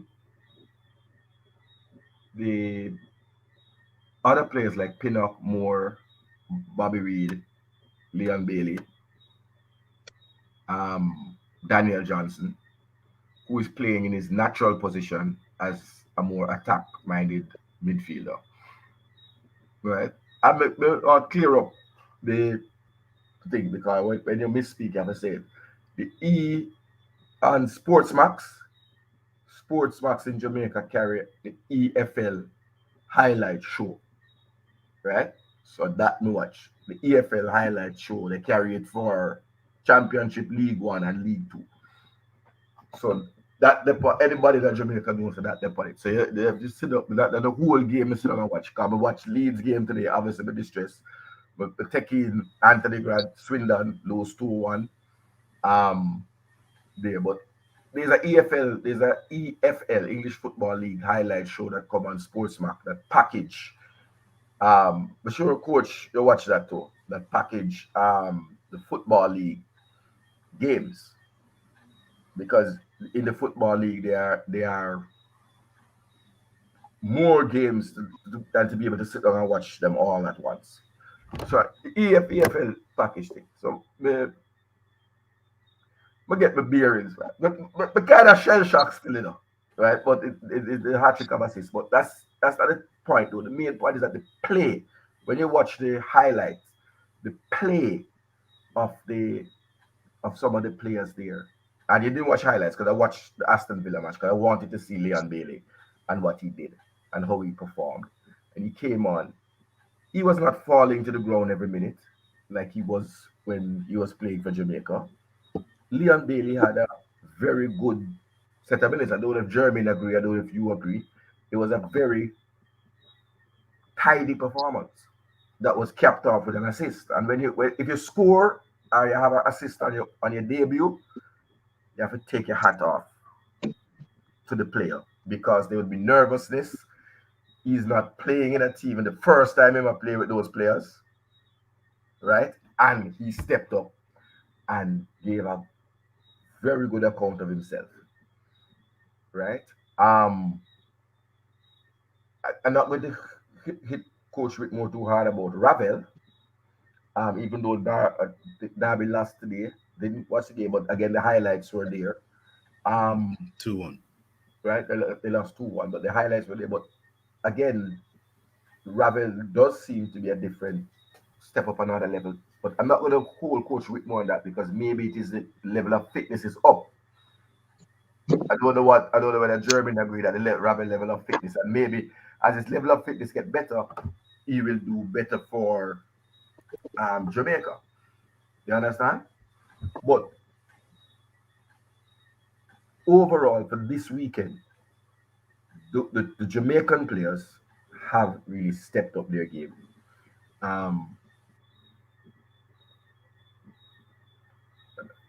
I think Rotherham lost.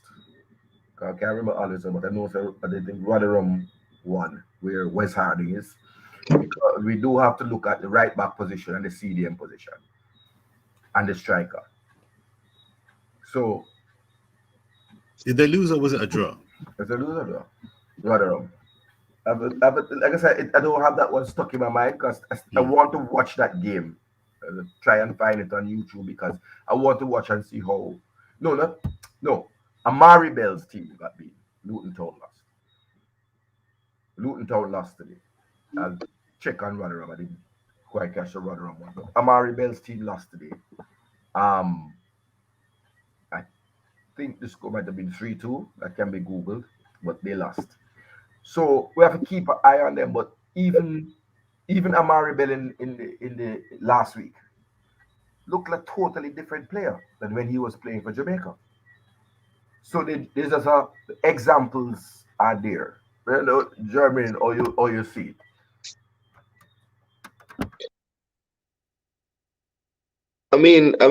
True. The level them definitely step up. Level them definitely step up. With the players and thing, but I just want them to bring the same type of play that they brought to their club to the national setup. Do not complicate things. You said you didn't see Leon Bailey fall into the floor a lot.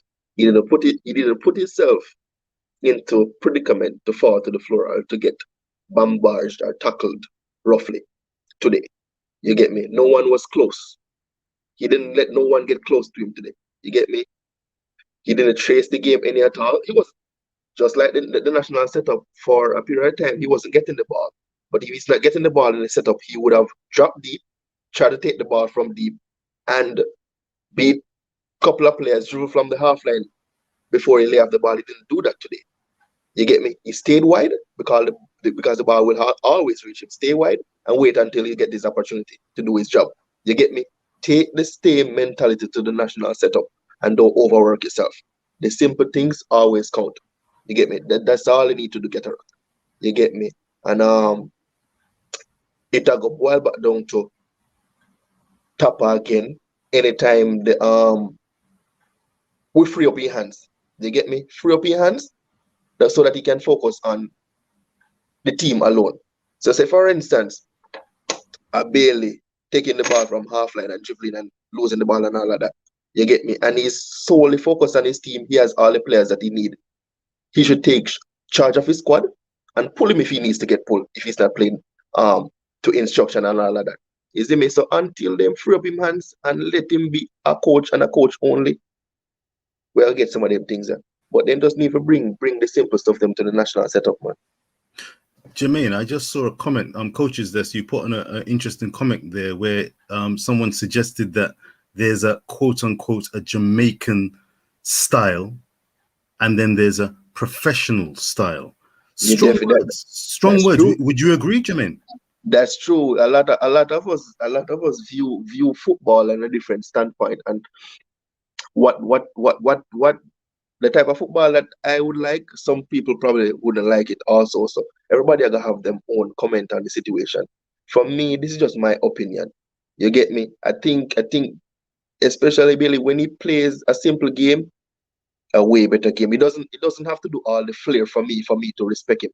You get me? I know what he's capable of. You get me? I know what he can give me. So he doesn't have to impress me with the flair. You get me? I don't need that. Pass the ball, go into space. When the moment arises for you to do that one moment of brilliance, for sure, take it on. You get me? But it doesn't have to be all the time. We're going into some deep waters. Coaches Desk, before Cataract comes in, Coaches Desk, what do you have to say about this? Because we're hitting some realistic, some real big man talk here. Do you concur? Is there a big difference between playing football discipline style under a Tuchel, under a Mr. Dean Smith, dare I say Arteta, Klopp, as opposed to coming to Jamaica and different expectation, different coaching edicts? I think that poses problem. I'm not sure, but I would say, correct me if I'm wrong, the some of the international coaches and the club coaches probably have similar style of play, philosophy, and all of that. So when Iniesta used to play for Barcelona and he goes over to play for Spain. It wasn't that hard for him to adapt because it would have been the same style or system of play that they would have been in. So that could be an issue. Or coach is not a pro licensed coach or a UEFA B or A coach. So I'm not sure if the operation, the mode of operation would be different from what these professional players are used to. So if I were to answer it, I would not be giving a justifiable answer because I I would believe that the coaches are working together, the head coach and the assistant, as well as the members of the technical committee. You have the assistant coach, which would include the goalkeeper coach.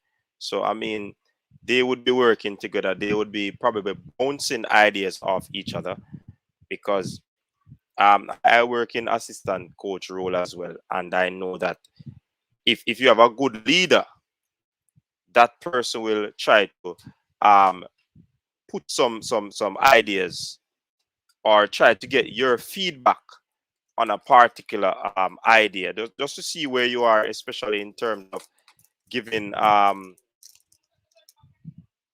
ideas on a particular manner. You know what I mean? So it's a hard question to answer because we know the level coach that we have.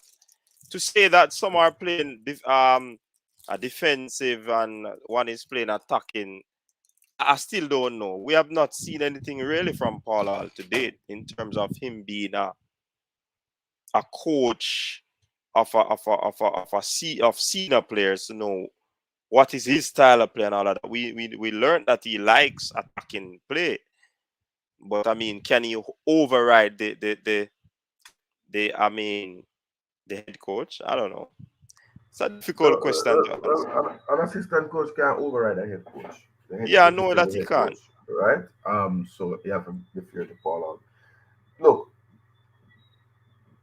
the clock is ticking. September 2nd. The clock is not pausing. And I would think that the JFF has to make major moves. If not for this group of games, certainly for the October group of games. But I didn't understand if David Radigan was saying that we should not aspire to courting or attempting to recruit the highest level players in England, right? So I would love you to come back on that and Jermaine to come back um, and saying if whether you didn't agree that Mason Greenwood shouldn't be the top target for Jamaica when we had a misfiring front line at the Gold Cup. And the player now is clearly firing on all cylinders, right? That's one. But second and more importantly, coach, today we haven't mentioned the CDM position. I'm gonna tell you so that's a position that will keep an eye on out. Um, as usual, Anthony played 90 minutes, right? Critical to his club, even though it's League Two. Um, Jordan Cousins, I think his average, I'm going to tell it, but he came on, he didn't have a full game, right? For his club, even though he impressed in the League Cup, he didn't have a full 90 minutes for his club. Who is it? Anthony Blake or Anthony Grant? No, Anthony no, Grant? no, said Anthony Grant played the full 90 Anthony minutes Grant. as usual. Mm-hmm. Jordan Cousins Mm-hmm. did not play a full 90 minutes. I think he's between the two games, in average 22 minutes. That's what the stats said, right? Where's Lewis Baker? Lewis Baker didn't play today. He certainly didn't play for Chelsea. Stewart? Kevin didn't play today. So I know Devon told us it was just a minor injury, but I didn't have any facts on him playing today. So it's really just Jordan and Anthony Grant that is really the ones that are playing.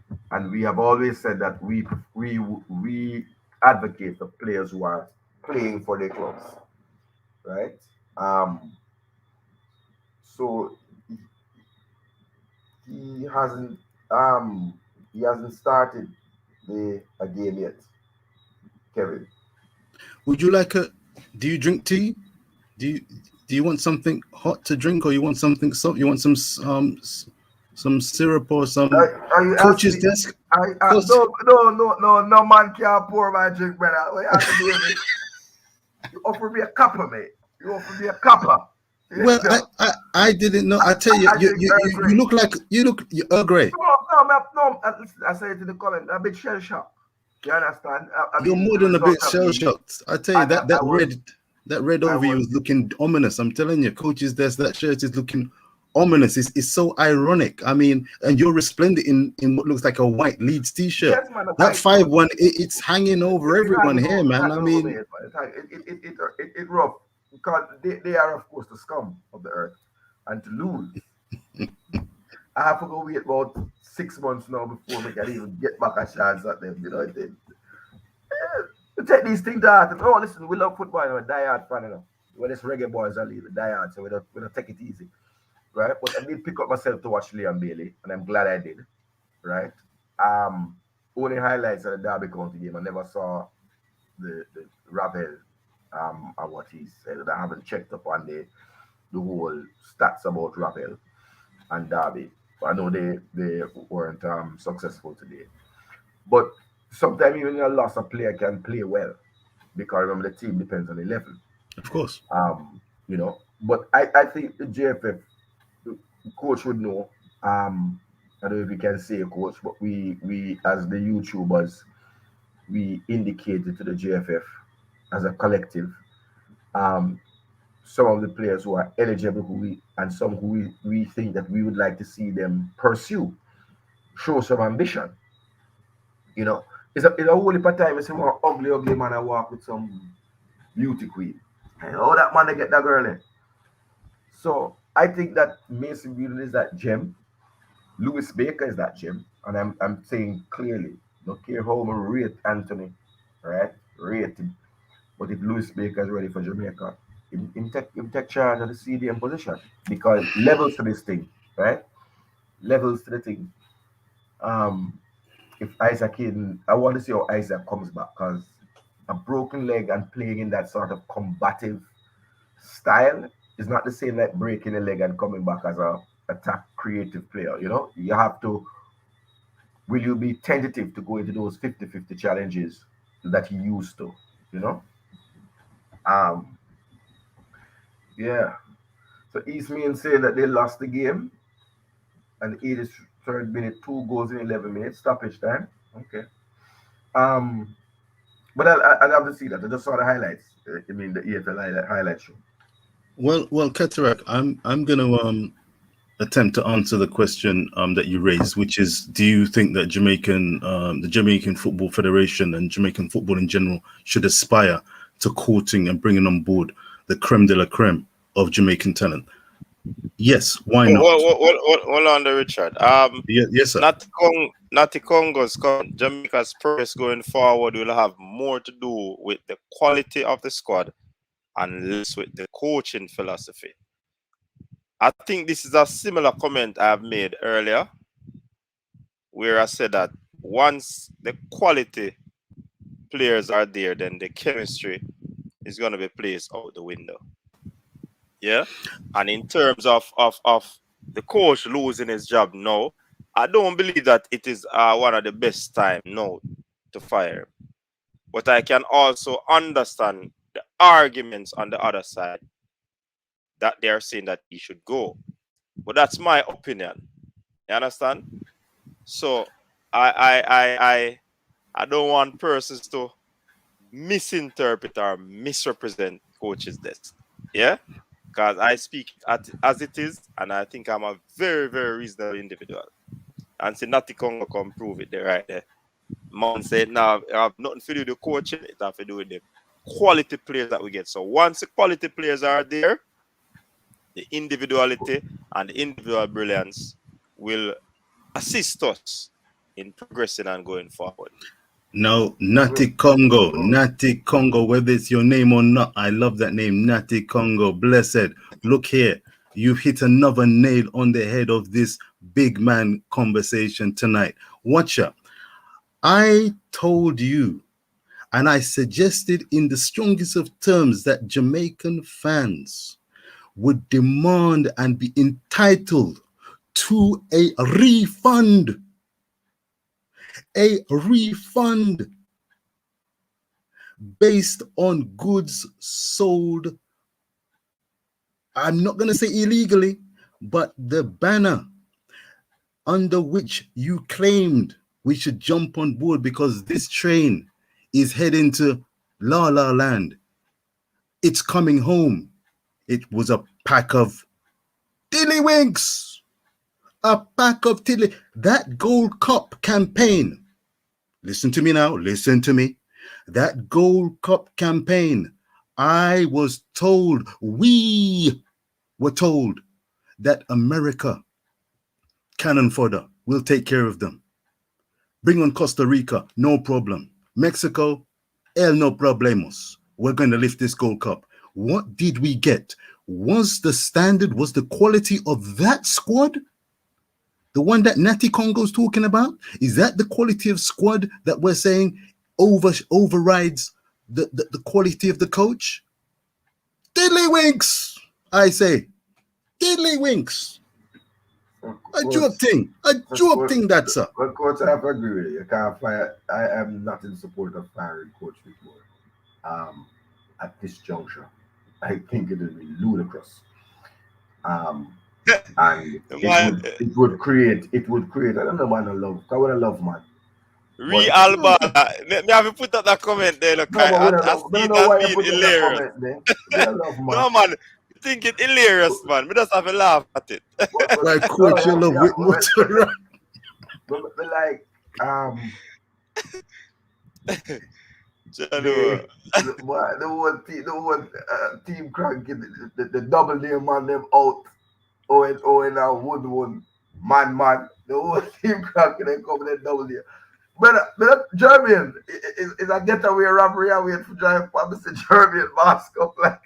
If a getaway driver, he might want to get away from this bandwagon going on. Jermaine, no, but I threw me in and out of the office, man. So we go to the office work with that. With the monster. Stay right where there.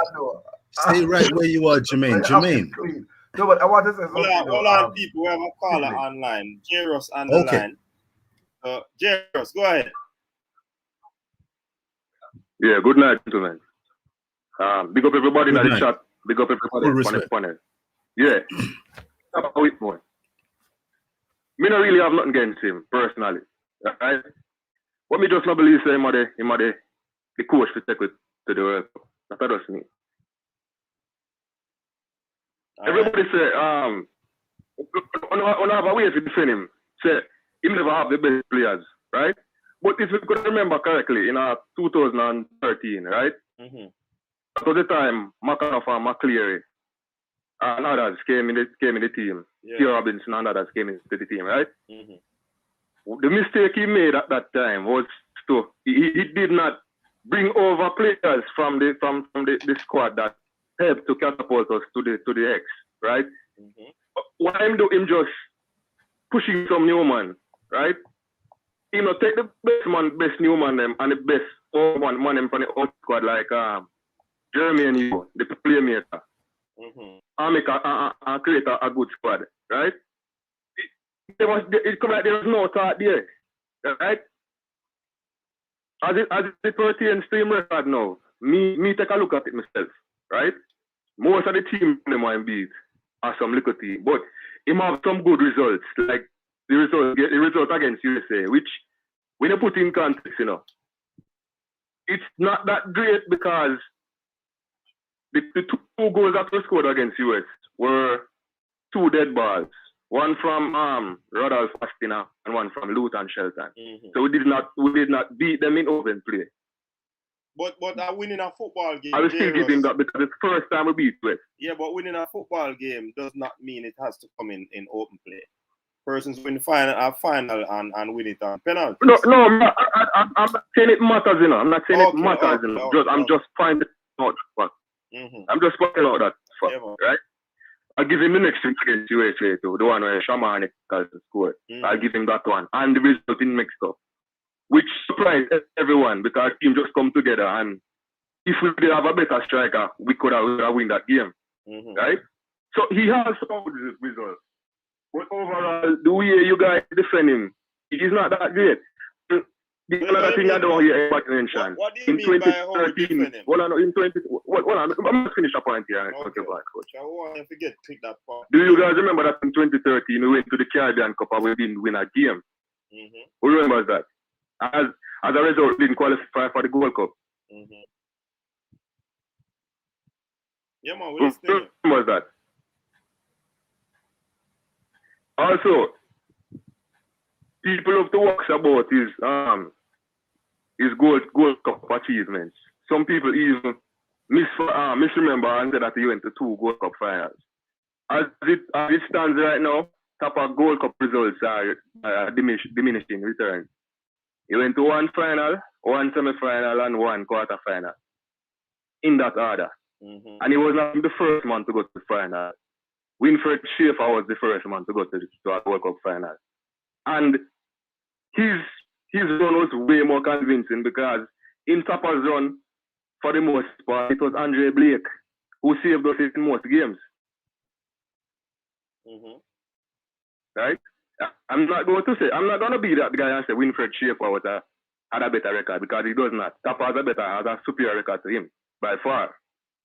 But Winfred Schaefer has a couple good results as well as I would give Tapper to. Winfred Schaefer has a win now. Right? I think this is my opinion and my opinion alone. I think something went wrong along the way, but if Schaefer had this couple of players, he would have done a little better. That's me. But he does not have a better record than Tapper. Right? Tapper has a superior record. I'll give him that.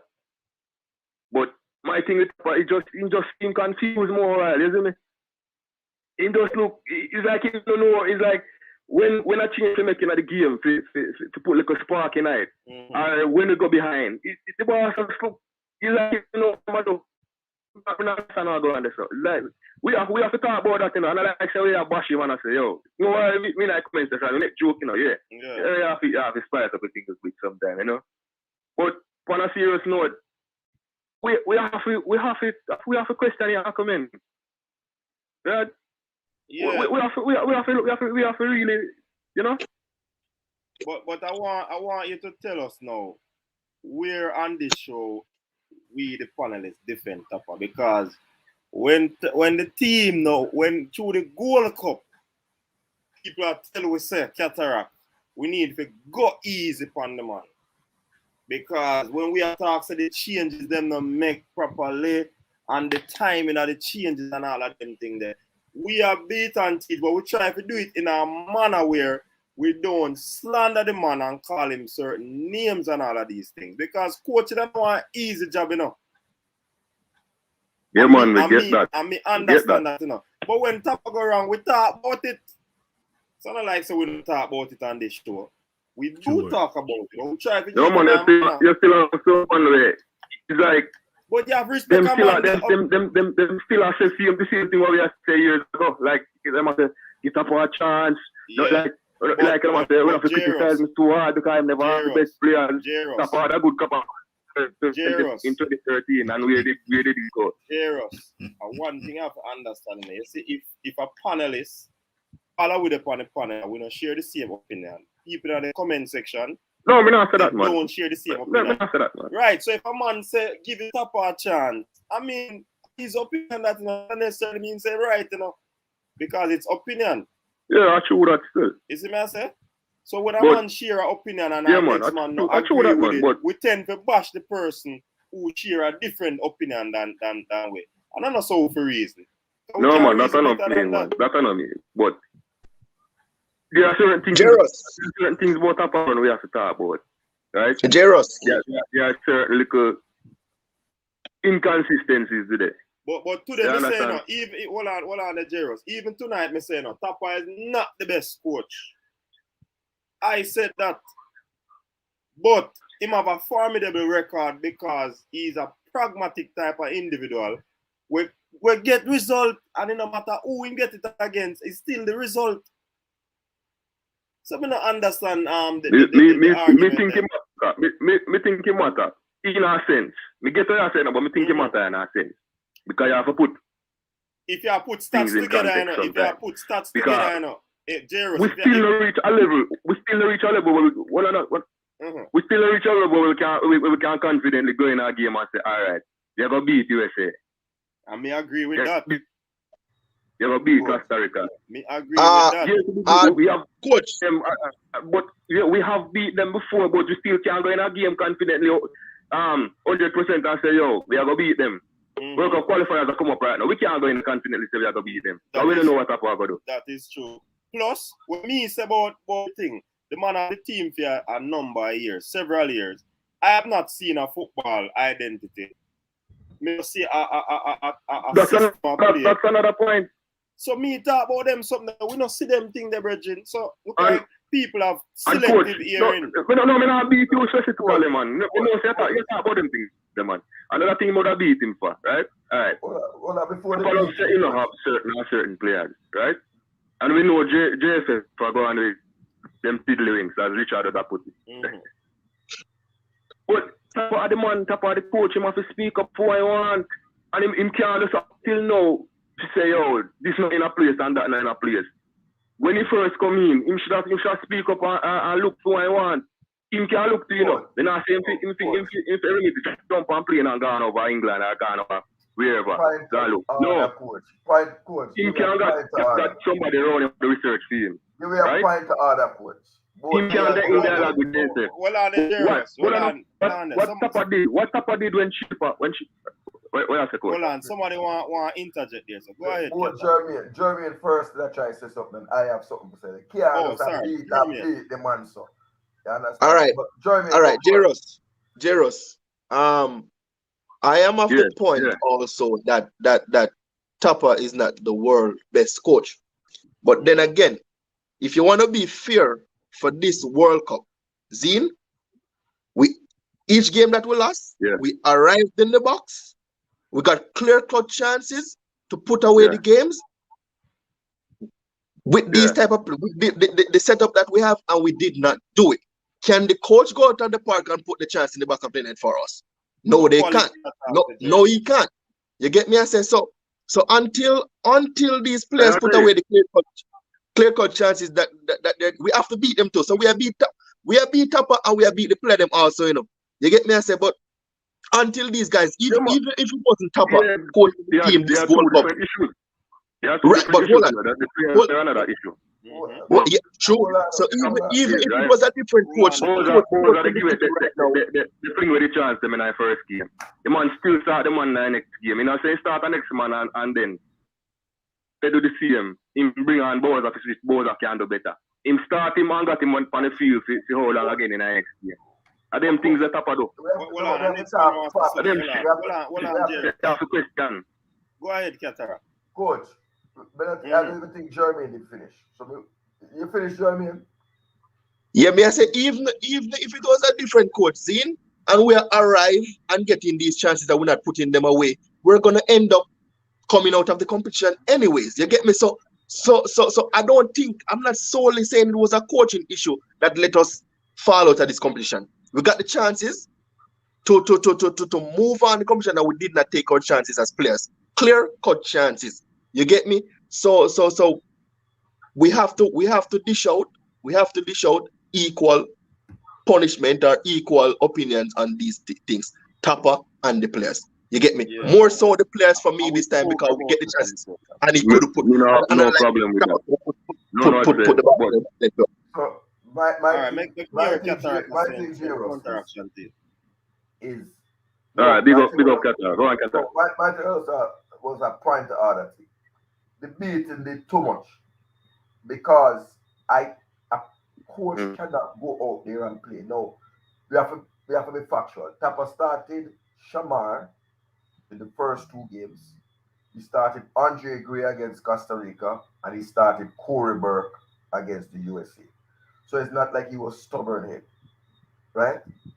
In the interaction with coach, he admitted that he could have brought on Andre Gray earlier in the second match, right? He could have brought him on earlier when the things did trickle down to gravy. Where they're clear and obvious, I am telling you what I had a problem, right?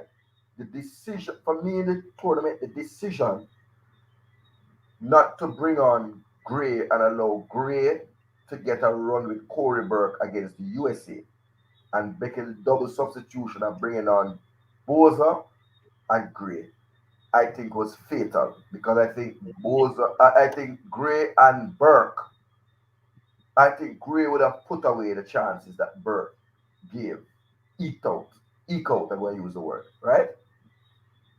And I think the big one that we have to hold against. Hold on, my brother. Not to cut you. Let me go on. Right, but You said that a better coach would have identified that. Hold on. At the end of the day, a film jump on the line, but I want to say the big glaring one. And my saying yesterday, I came on and I said, Tapa Whitmore need to have a small team around him that deals with it. He needs to interact with Jamaica. Up to now, we haven't had some of these decisions explained to us, right? The big decision for me that the Gold Cup hinged on was bringing on O'Neill Fisher instead of Adrian Mariappa as the right back when Alvas broke down. That's the big critical 100% agree. And so I would love to hear from Coach Whitmore. What was his thinking? What did he see in training? Because up to that point, once they moved into the team, I wasn't able to see the training. So for the last game, because they get more stricter with the COVID, player them getting COVID, they got more stricter about who could come around the team and that sort of thing, right? But if I were Tapper, I would come on like one of the big. Look here, at 10,000 away there. Coach Whitmore, your ear coach is a supportive person. Your ear me is a supportive person, right? When I get the next call in the you can listen to Qatar in the comment section. And you probably can comment. Come on. Big up on yourself. Yeah, but when the selection still closing, right? Tapa needs to they are like to do their own him, and he needs to speak up more, 2 and 1, and speak up to the public more, right? All right. Big up the panel. Big up everybody in the chat. Full respect. Full respect. And I agree with you at that point. I think if I were a coach with more, I would have done one day pan tour pan coaches desk like how Mr. Speedy come here. Right? Nobody not disrespectful. I mean, man, I got money out, but I saw it going on about this. He has larger platforms, like what you call the sports program, they're on TVJ, football GPS, and reason with the public and explain some of these critical decisions because there must have been a reason why Coach Whitmore made these decisions. And therefore we can either agree with you, but right now we have to be. I don't know if suppose Mariappa did tell the coach about him mama, and that's why the coach never bring him on. I don't know that, but come tell me. Suppose Mariappa did pick up and knock in training and couldn't. So we need to know. And I think that I'm going to say this again. My advice to Coach Whitmore: understand you're an employee of the JFF, but you have to look at yourself not as a national coach, but as the office of the national coach. Does Tapa Whitmore have a secretary? Simple thing I'm going to tell you. Because certainly a national coach he can't be dialing the numbers to speak to players. Somebody has to do that for him. He needs somebody to look after his social media, right? Because they're not adept at that. He needs to. My advice, I'm gonna tell you where the weaknesses are not really in the thing. He needs to go enroll in some a media like Karimak up at UA and just get some training in media. When you have to understand and be able to recognize, and that's what I would say is the weakness of Tapper. He hasn't brought a team around him. He's taking this all on his own head. I give the example, coach. In my 40s, me don't know the only pa young artists. As a matter of fact, when I listen to them, I don't even understand what them say. Pesha weng weng weng weng weng weng. And them say that's a big song. So I have some younger youth coming at Cataract when leave out of fifth form, 17, 18, and they download that song and they tell us, say, boy, that song because right now me stuck in a Dennis Brown and Garnet Silk. But clearly there's a market for it. So you have to, when you have a weakness, you have to bring people around you who can augment the thing. Right? And that is my example. I don't deal with social media. We have a little girl about 17, 18 now. Right? As you say something bad about cataract, the song are bigger of cataract. Fear finger they move so. Respond. Not the left. Because we don't have that savvy. And you have to understand that it don't cost a lot. But I think he either needs to say to the JFF, it's not only footballing things. I think that's where type of mistake was. Is when he asked for an assistant coach, there were non-footballing issues that he could have dealt with. Because I heard JFF don't need no PR, they probably do, but you have to look at the product that goes on the field. And so, for example, you need proper recruiters, you need proper scouts, because the process of getting a player to play for Jamaica is different than the process that Gareth Southgate has to get for a player to play to England. If Gareth Southgate wants a player, well, not if he wants a player. First of all, the scouts for the England national team recommend players to Gareth Southgate. They say, go and watch Ollie Watkins. You're ready to watch him. Gareth Southgate, when he goes to watch you, it's decision time. He came to Leeds to watch Patrick Bamford. Saw Ollie Watkins. Said, listen. And said, look. So Phillips. No, he had already selected Calvin Phillips. I'm talking about when this last time before the Euros. Remember the last choice of striker was between Ollie Watkins or Patrick Bamford. Because both were firing. And I think, he took it and so the coach. That's right. The coach, last point is that the coaching, you have to inspire Jamaica, Coach Whitmore. You have to inspire the nation in the same way that you inspire the players, the local players to be loyal to you. You have to inspire the whole nation. It's a nation that qualifies, not 11 men alone. Cataract and panelists. Welcome, Cronky. Welcome, Formula. And welcome, Dre. Full respect. Hold on, Richard. Let me read this.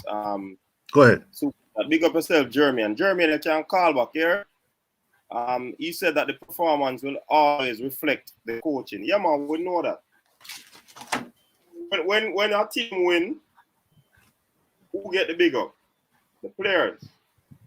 They don't remember nothing about the coach. When our team lose, who them talk about? The coach. Yeah?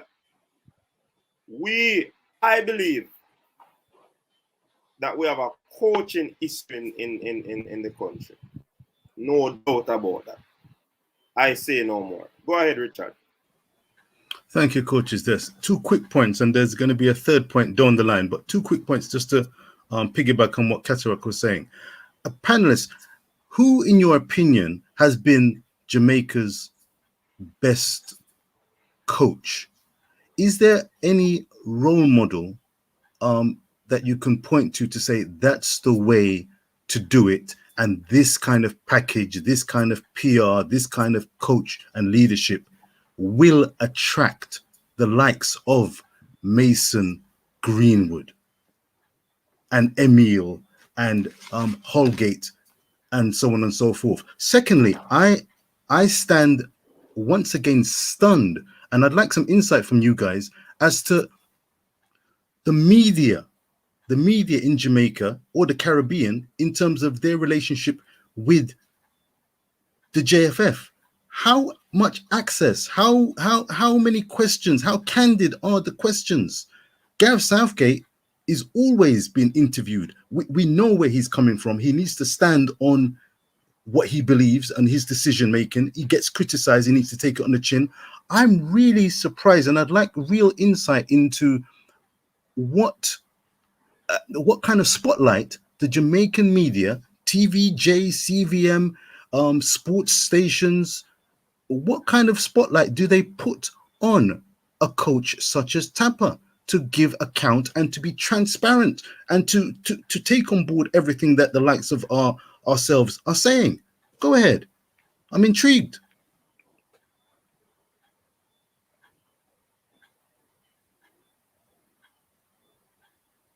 That has to be rhetorical, but I mean, I'm going to respond, but I need to hear Stan Kroenke come and give his, demolition job. And boy, coach, all the lady them lick me that place, Claudine H. I want me to do something just said that the Costa Rican girl them very much look good. Yeah, you make a And comment about beat the me. Costa Rica girl them. Yeah, I mean, we not tell no lie. So who are Bex? And she have a No matter put me in that conversation there. No matter say nothing like that today. They're on your own for that one. No, Dre, tell them say that we roll deep with our own crew at Jamaican girl, We not go a match like Lonely Tony, We roll deep with little crew. Coach, you see, but we have to talk when we're eye full. Me not see no other fans where girl look like old Costa Rican girl. Me I tell you, except when Jamaican I stay there, but Dre can talk up and tell you. And they are passionate about the team. Me I got give you facts. Me not care who want vex. Remember the one where I sing behind me every minute step ole, Tico. The whole of them and the whole of them. But to see some females. Jermaine, they did it to man. Jermaine for talk up the things to man. Yeah, them passionate about them team. Them passionate about them team, them sing and them have them little tight jeans and oh gosh, Bex. But ready for take that beat, I have to take that beat have to beside. March on together and never leave Leeds. Good night, coach. Coach, yeah, man. Coach, Bless good night. Bless up, bless up, coach, and bless up to all those in the comment section. Good night, I will not bless make any comment. I only talk about teams who are important. That's all I'll say. I don't talk about riffraffs. I have no comment about the game today. I watched Ravel game. I watched the game this morning between Man U and another championship type team. I have nothing to say. Man U did okay, and it is what it is. Let's talk about Jamaican football because it doesn't matter. Speak, Cranky, speak. No, it doesn't. It does. Coach. Coach, me cut that double now.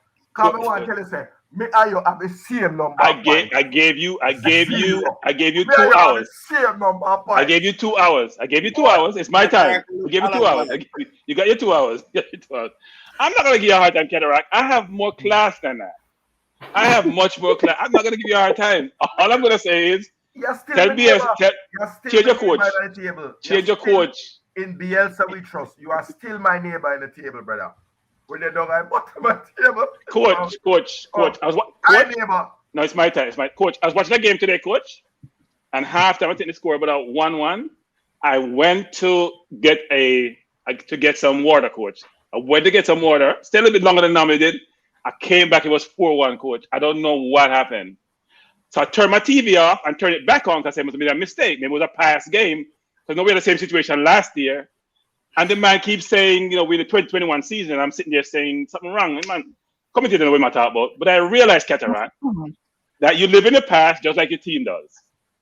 You live in your past like your team does. And I hope you do better because with that performance today, if it carries over week after week, you may be struggling. But anyway, coach, I know you're talking about the coach for the national team. And you said something about, someone mentioned about the performance, the reflection of the coach. I think sometimes it goes either way. The coach could be a brilliant coach and players don't play well, and vice versa.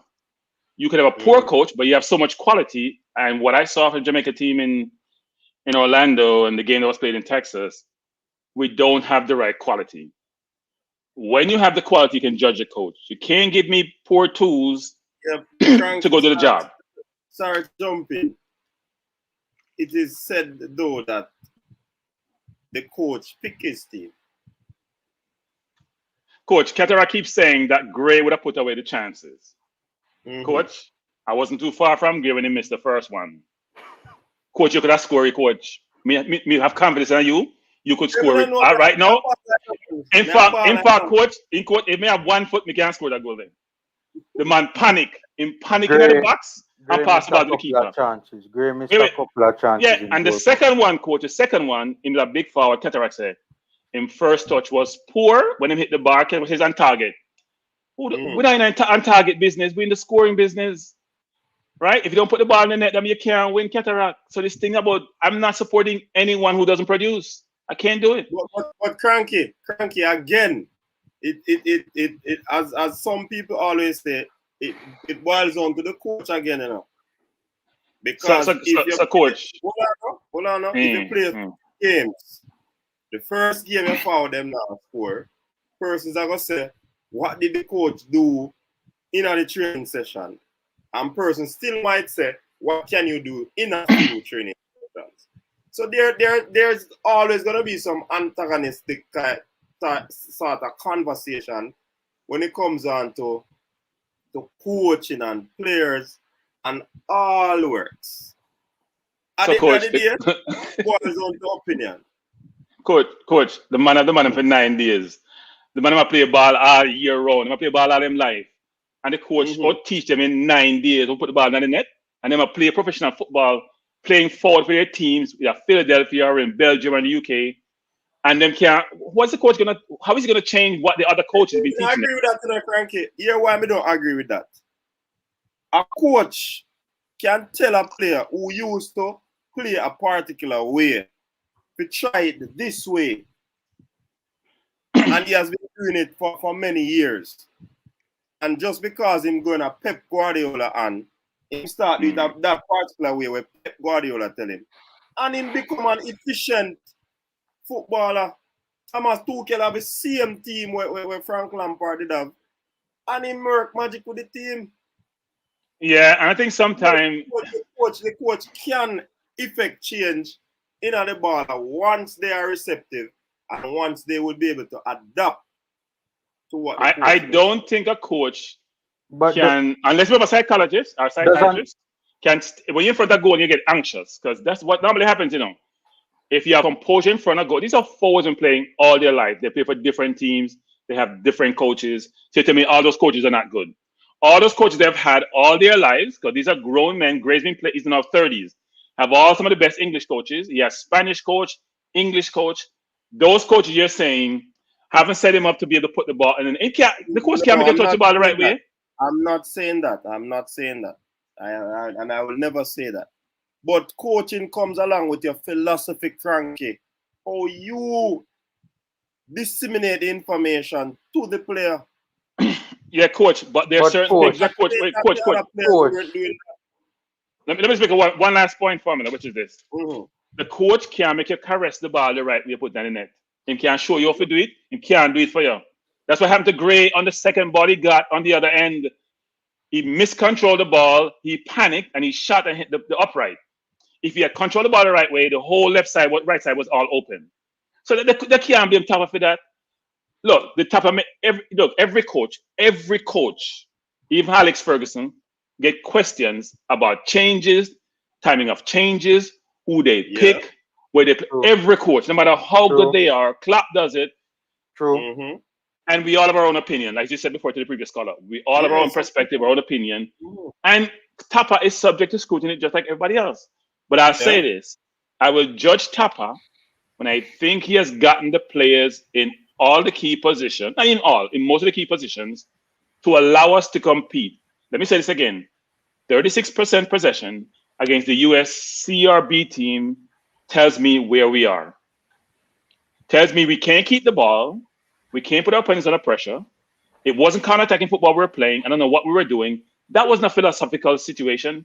That was us can't keep the ball. When DJ has 12, 13 turnovers, when the other midfielders have 12, 13 turnovers, that means the opposition got the ball 12, 13 times. Mm-hmm. So that's the problem that we face, which is go get me Damari Gray, go get me Holgate, go get me Kyle Walker Peters, go get me Hayden, go get me those players. And then I say, Tapa, we have seen you. I think you have the right players. It's not working. Hey, Coach. Re Alba, I send for your army for you, know. Chemo is here, you know. So you can't talk up your face for coaches. Yeah, Pamela, go ahead. That was just a icebreaker still.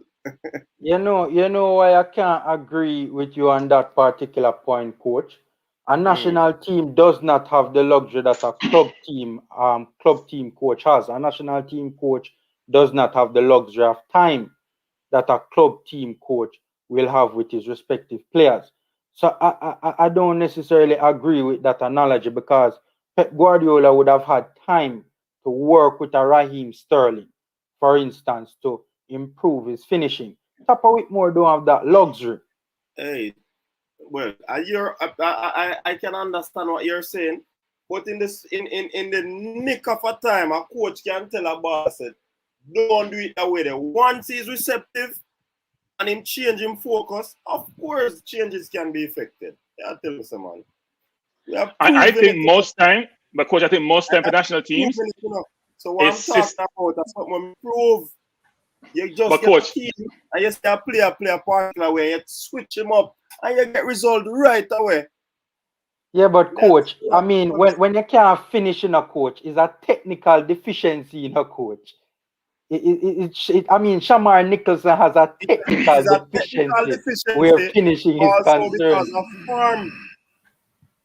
It could be a matter of not being motivated. Form, all of them things that can contribute. Remember, Shamar Nicholson did a score goal before, you know. So I don't like saying him not efficient, or him not good, or him not have the technical ability to score goal.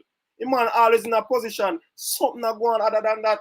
Yeah, but Coach Boza has always been missing for club and country too. He's always been missing chances. He's always been missing Coach. So what should Kirk Warner do to start scoring goals for Chelsea? He's playing at the height. Give me an example. The Chelsea forward, your forward, Dre, who misses the Timo Werner. I'm sorry, Timo Werner.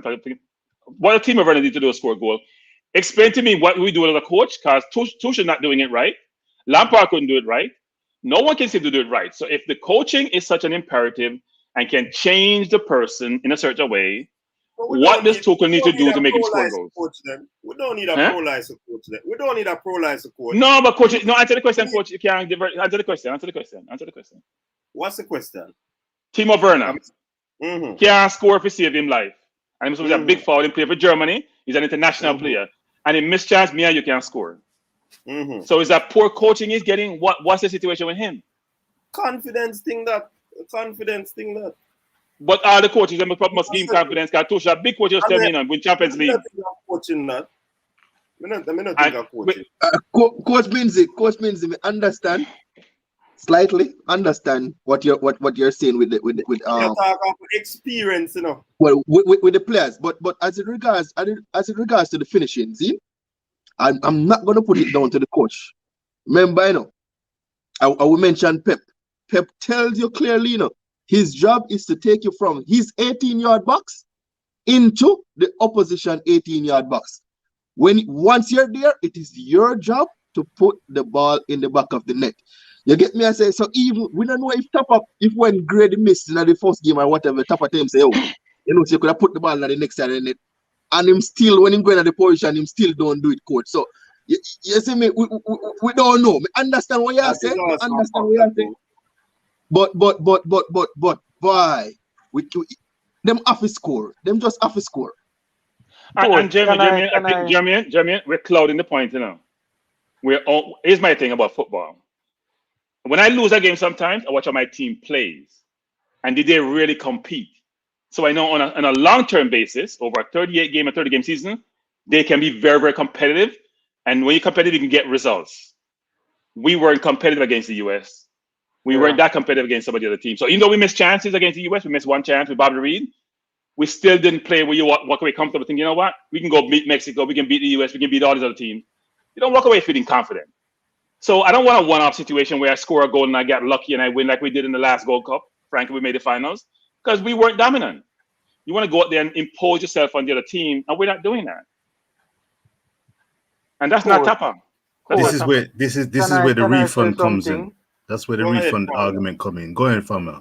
Hold on, that I think one of the things, right, why a lot of people, I don't think the Gold Cup was all on Tapa, right? I think that up until the quarterfinal game, the only real thing off the top of my head now that I can remember that I had an issue with is that game where he kept on Boza a little too long, right? Mm-hmm. And I was the one that played devil's advocate and said, you know, this could probably be been the reason why he kept in that lot and people beat the one. But my thing though is that I think a lot of people think the Gold Cup exit is all on Tapa because the game that we got knocked out of the Gold Cup, a lot of people lay that mostly at the feet of Theodore Tapa Whitmore. And I think that is the issue. People think the Gold Cup exit was all on Tapa because people think the game that we got knocked out in, Tapa was the main issue. You know, one, the delay changes, right? I mean, as I said on my program previously, it was an indictment on Theodore Tapa Whitmore that Bobby D. Reid finished that game. That's just my opinion, right? I think that Bobby D. Reid was a major problem in that midfield in that particular game.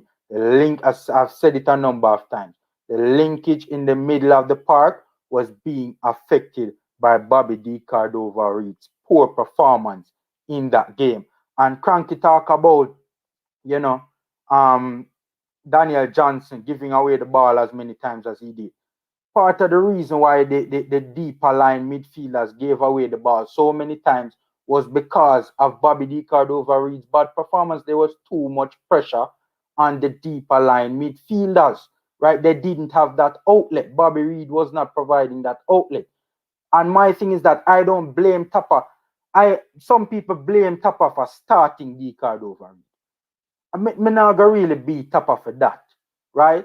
What I have an issue with is that D. Reid should have been the first one off the pitch. Well, separate and apart, because Alvas did go off injured, right? But at halftime in the 50-something minute, whatever, D. Reid should have been off the pitch. He should have been off, but he was allowed to finish the game. And it's stuff like that. And another thing too, the changes took too long. Theodore Tapa Whitmore brought on the changes like nearly 80 minutes in that game when it was clear to. My thing is, if he made the changes, right? If he had made the changes and they didn't work, they didn't have an impact, then honestly, we could have boiled that down to the players. If he made changes that everybody would say, okay, we can see the reasoning behind that, but it never worked, we could have boiled it down to the players. But when the game a gateway from the game was getting away from us, right? Everybody could see the goal coming from the United States of America.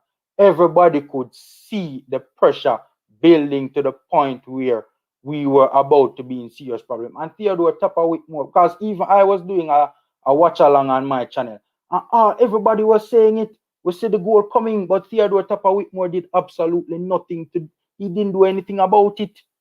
And that's why people think that Tapa is the main reason why the Gold Cup, you know, we lost out in the Gold Cup. The man never did nothing about it.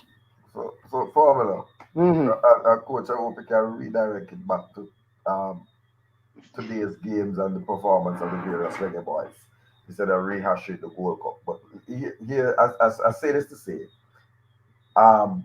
it's not a Tapa defense committee, but I think in some aspects, Tapa has certainly, we have not given him, people give him credit for the things that went well, right? He rotated his squad in a way that it wasn't deleterious to the team. So everybody except Dennis Taylor got a game, right? He made the correct decision with Dylan Barnes. Giving him the opportunity to get his debut cap.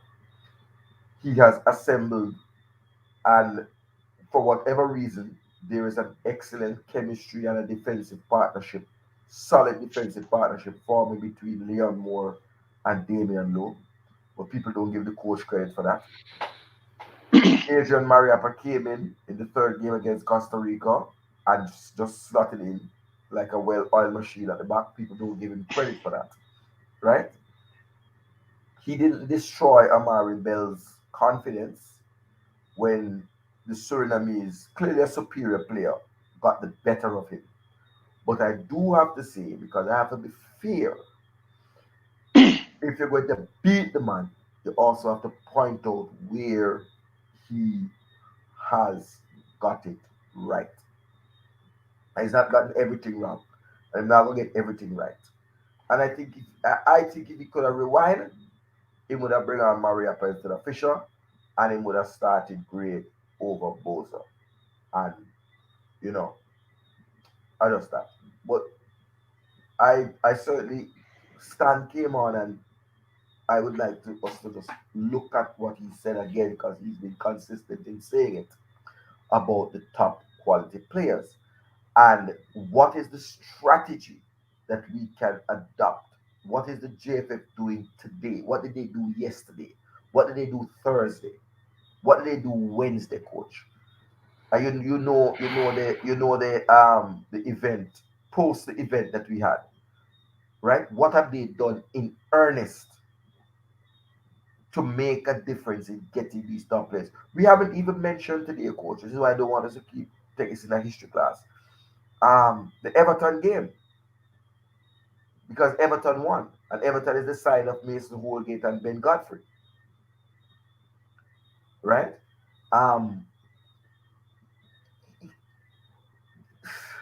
We can't have a shot. We can't have a fight, a legitimate chance to get a Rolls Royce, and we're still there, the Honda dealer. Or say we want Mark X. That's my view. And I think that what is the strategy of getting these sort of Rolls Royce caliber players? Or is it that we have an inferiority complex and we don't think that we ourselves don't think we are good enough to approach them?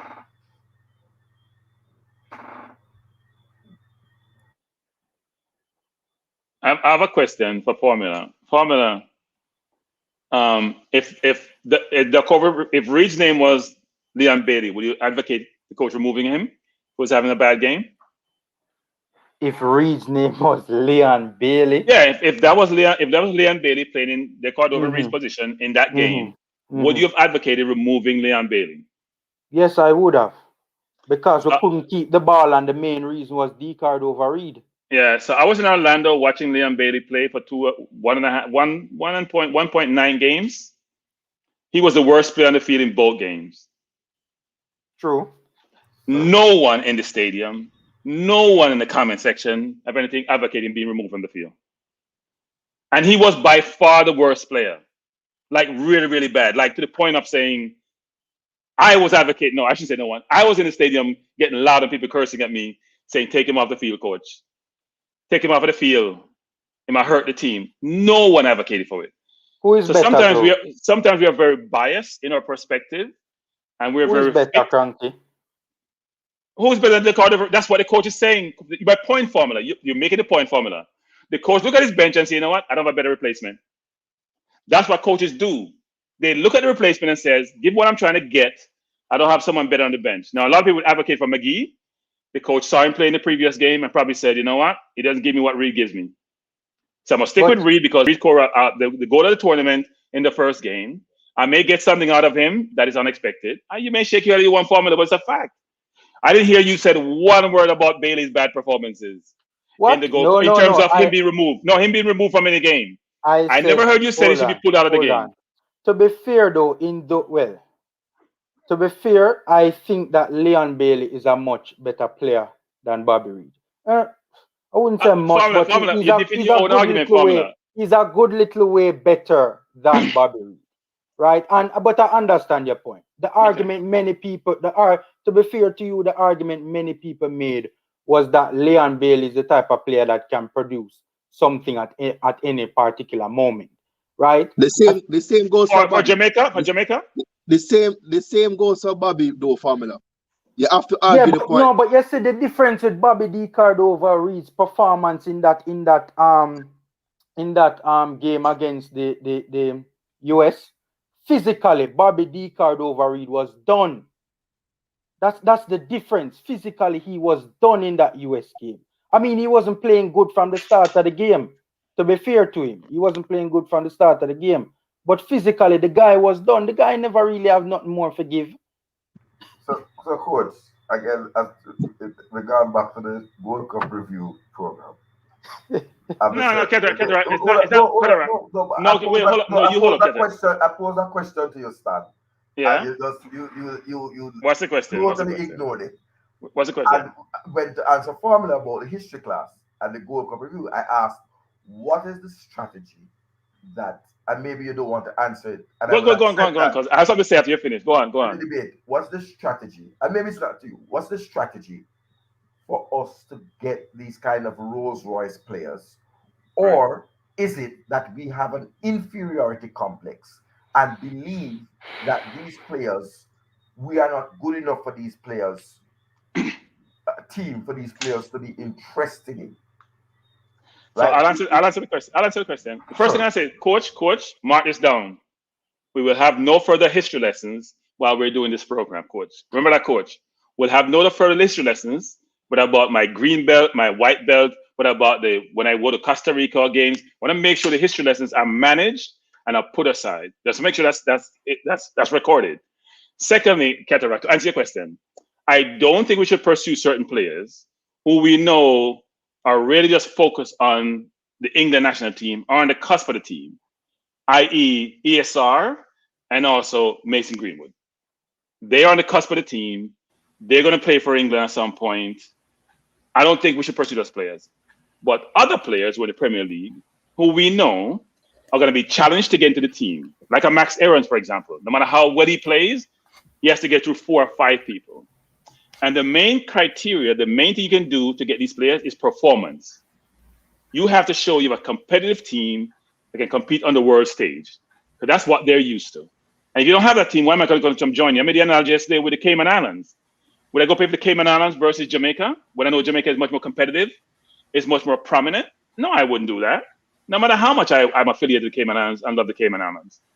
So I think the logic has to be, Kataraki, you get a competitive team on the field. You start out with the Damari, what you have now. You supplement it with other talent you know you can get. And then the Haydens and the Godfreys and the Holgates, Kyle Walker-Peters, those players who you know in the Premier League perform really well, who would love to compete against the same England players because I think they're just as good. You bring them in slowly. You track them over 1 or 2 years. You don't give up because you tried once and they said no. You keep on being in their ears, call them on their birthday, call their family, see how they're doing. Use influence in your government or in the JFF to engage them, make them feel like they're wanted. And at some point, some people say, like Antonio did, because I know his coach was saying he should still try to play for England. Say, you know what? I've reached that stage where I'm not thinking about that anymore.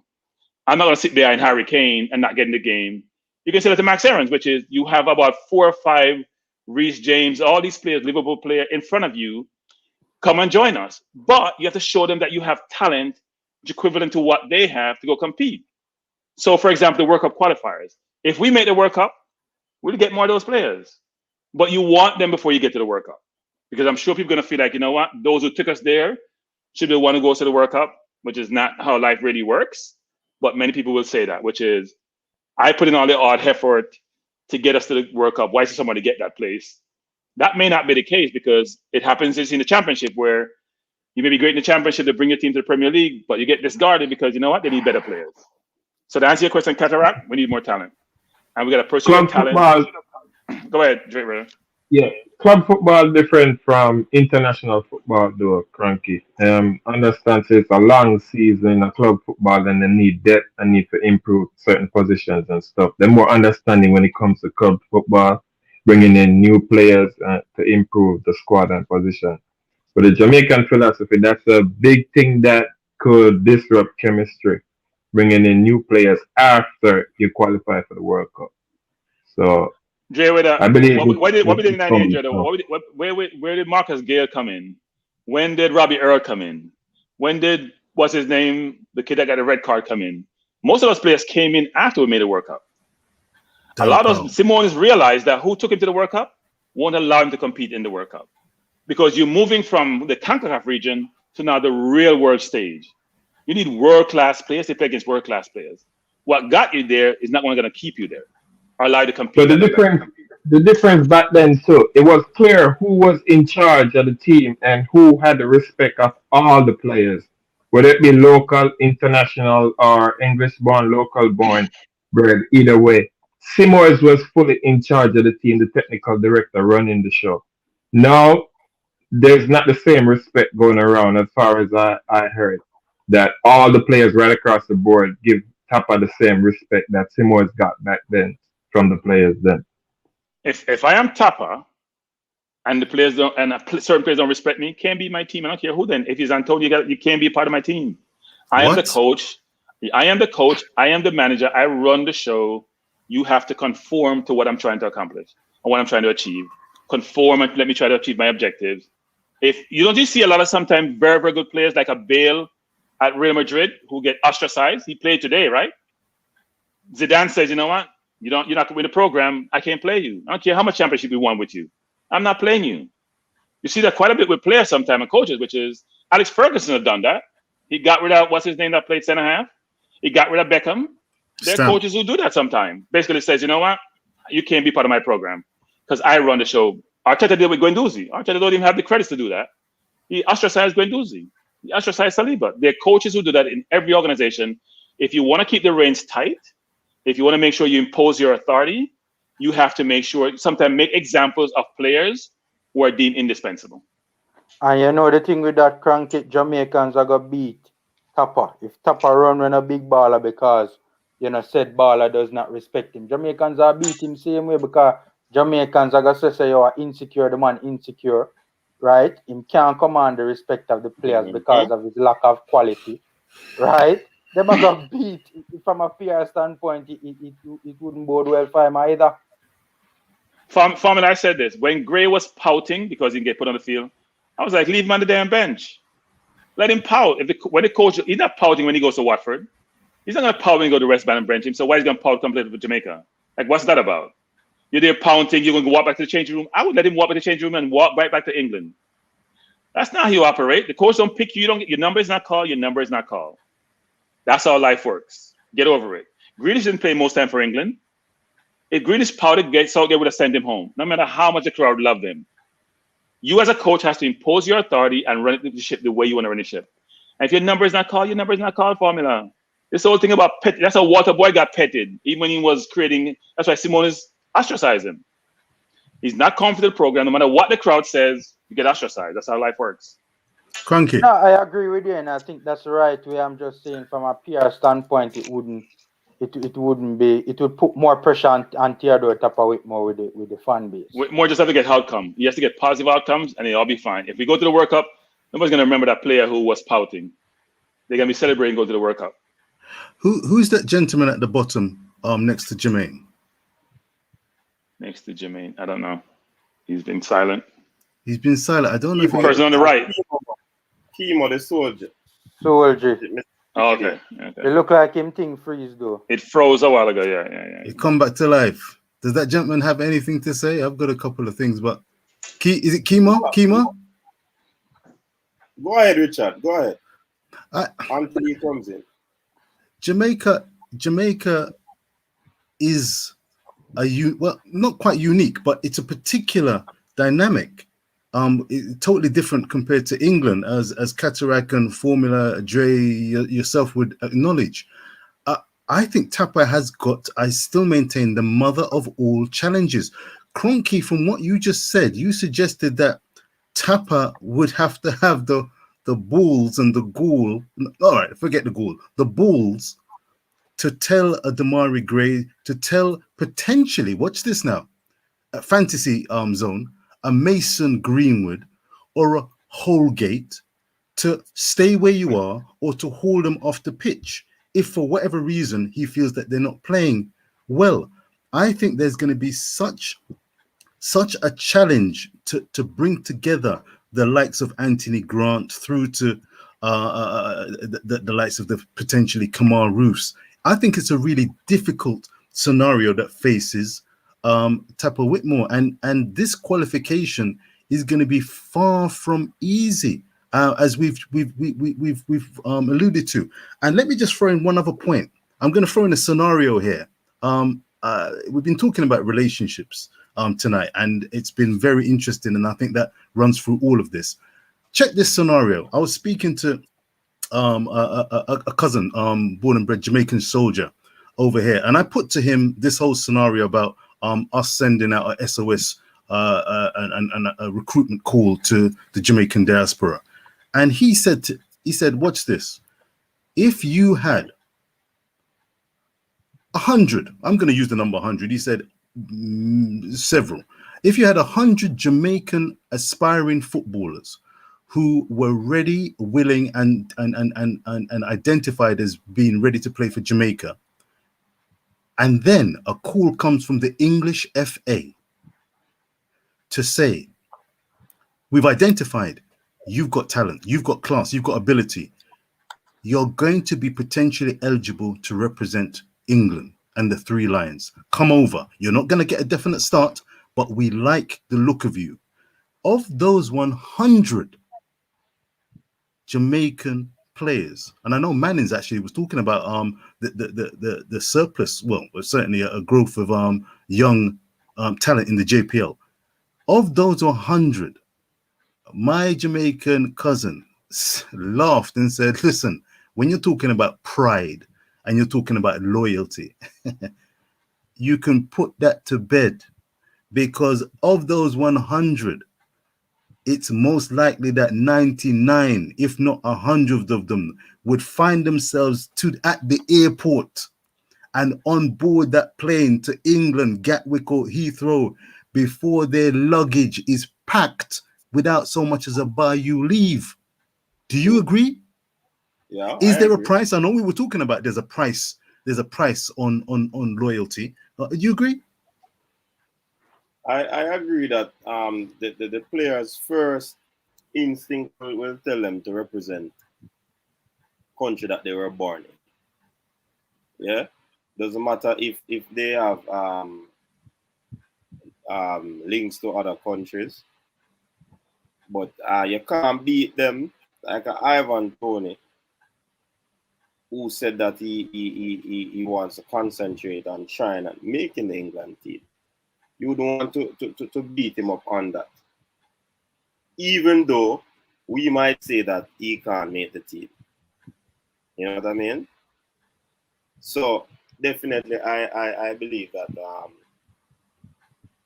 we shouldn't beat up on these players who would have had the opportunity to represent Jamaica and England, and some of them would have chosen England.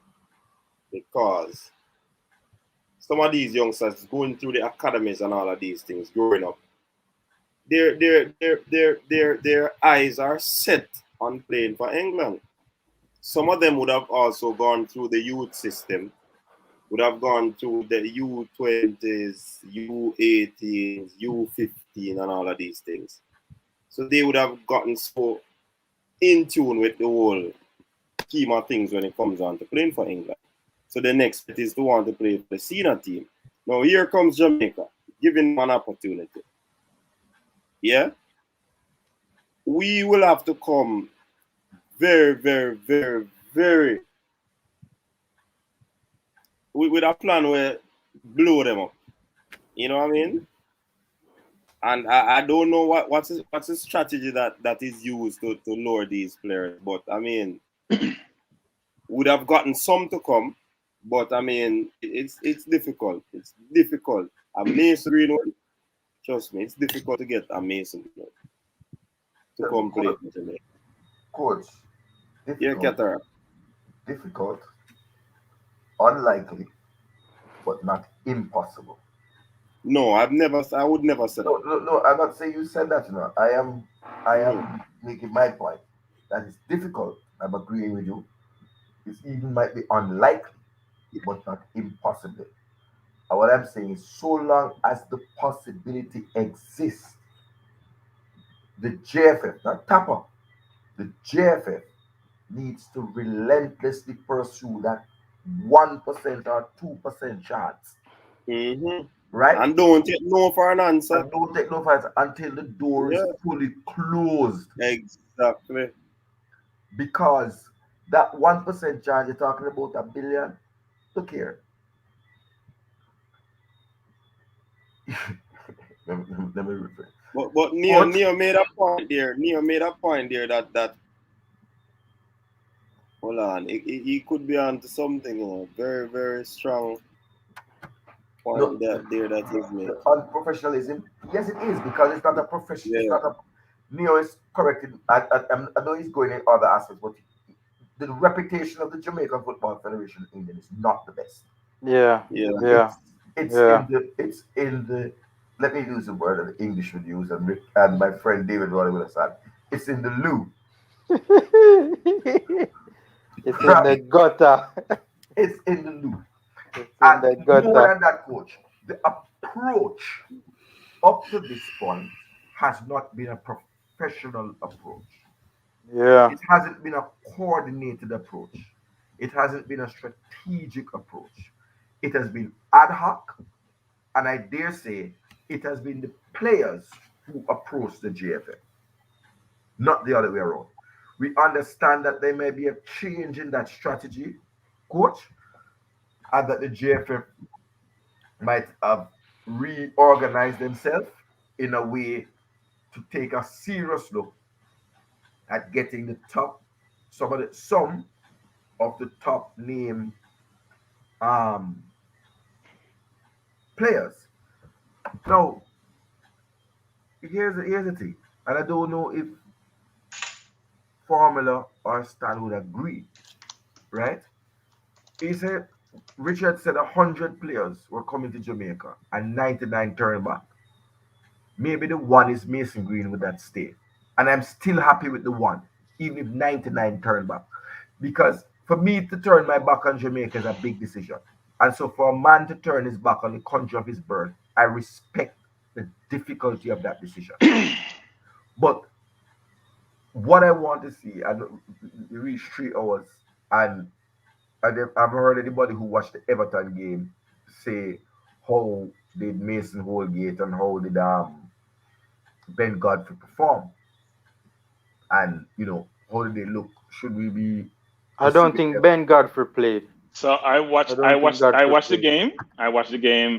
Holgate played well. I don't think Keane played that well beside him.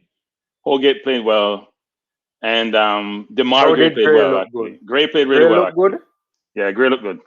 Where did he play? Gray played well. He played right wing. Okay. He looked good actually. He looked good in the game. Quick, tricky. He played well for only costing £2 million actually. So I said a comment there about loyalty, lack of loyalty there. We can read that comment. Lack of loyalty. Yeah, I can read it out, coach. You can read it out. I think you should read it out. I'll read it, coach. No, I'll take the pleasure reading it. I read it. Sorry, coach. It needs to be read so people can hear this. If you can't see. So this is Claudine. This is Claudine talking to Cataract, I think. Sorry, coach. But the Jamaican born and bred, if they had a choice, would jump ship in a heartbeat, just like Cataract chose Costa Rican woman over his own. Traitor. Anyway, hold on.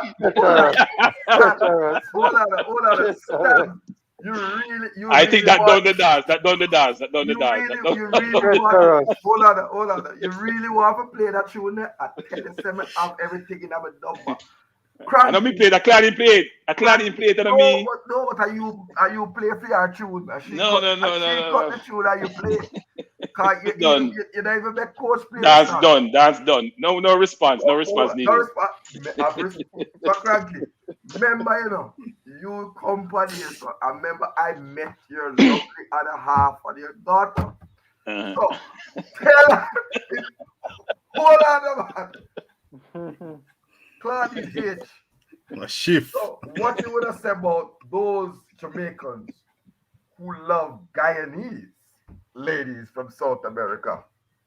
They have African descent. African descent. She's talking about descent. She's talking about Costa Rican. She's talking about descent. That's all she's talking about. Descent. She's talking about descent. Claudia, you're talking about descent. I know that's what you're saying. Frank, yes, I chose stone. I chose stone. So, he wasn't John Kurt. He was wide awake. I was there watching him. His eyes rolling. Panelists. All right, hold on. I wanted to ask a question about Demarai Gray. Do we think that Demarai Gray now coming back into England and potentially shining would make it less likely for him to want to give Jamaica a look in as when he was sort of in exile in Germany? No, I don't think so, because I think that the reason for him, I think that if the JFF approaches him in the correct and professional manner, right, in a formal manner, I don't think so, because it wasn't footballing reasons. If we're supposed to, I mean, I don't know exactly the reason why he would have took the actions that he did, right? But given the context of the time, right, it's reasonable to assume it wasn't footballing reasons why he would have done what he did. That's how I look at it. Look, I think players always looking ahead as to what's my chance of getting into the team, my preferred team, and Demarai Gray's weighed on the ladder, right? If you just look at the team between Sterling and Foden and Grealish, you can keep the counting. Even Harvey Barnes at Leicester, there's a bunch of players in front of him. Yeah. So is he going to be able to get ahead of those players? I doubt it. The World Cup is next year. He's about 22, 23. He's getting up there in age. People want to be on the world stage. I think if you pursue him really hard now, especially given the social issue that Formula Sport alluded to, and I think he would consider the opportunity that's been provided to him. What if he had a breakout season for Everton, Cranky? What if he had a breakout season for Everton? Then he'd be part of the discussion, but I still think it's quite a considerable gap between him and those who's competing against. It's like Max Aarons. There's like 4 right backs in front of Max Aarons. Can you go past them? It's possible, but is it probable? You think about likelihoods? I don't think so. Alexander-Arnold, Reece James, Trippier, even Wan-Bissaka, it's tough for him. He's like 5, and even Omar Richards, who's not Bayern. So you're talking about 5, 6 players in front of you, and they're all your same age, except for maybe Trippier. And even Kyle Walker can play right back if so needed in a back 4. So are you going to get by, even though you're young, 22, 23, what's the likelihood of you getting on the world stage at the World Cup and being a national team, given all those players in front of you? That's why JFF got to present to them, and they're making a business case as to why to join us, which is you're going to be a starter versus you may never get into that national team. So, go ahead, Richard. I spoke before. I was going to just ask a question to the gentleman to the left or right of Crank. What's his name? Not Formula, the other gentleman. What's his name? Good night, sir. Mark. Good night. Is it Mark? Yes, it's Mark. Yeah. Oh, greetings. Good to see you, sir. Good to see you, sir. Yeah, man. We've been talking about relationships, so I would like to put it to you, sir. I'm going to ask you the question, and the other panelists can pipe in.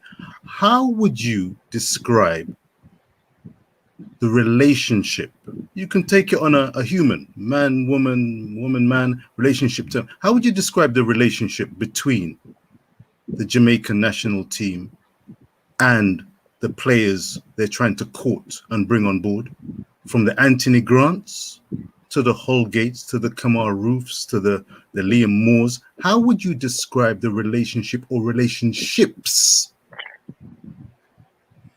And would you be happy? Would you feel that there's a empathy, and would you feel happy And would they feel happy in this relationship? And you can throw in the likes of Mason Greenwood as well, sir. Thank you.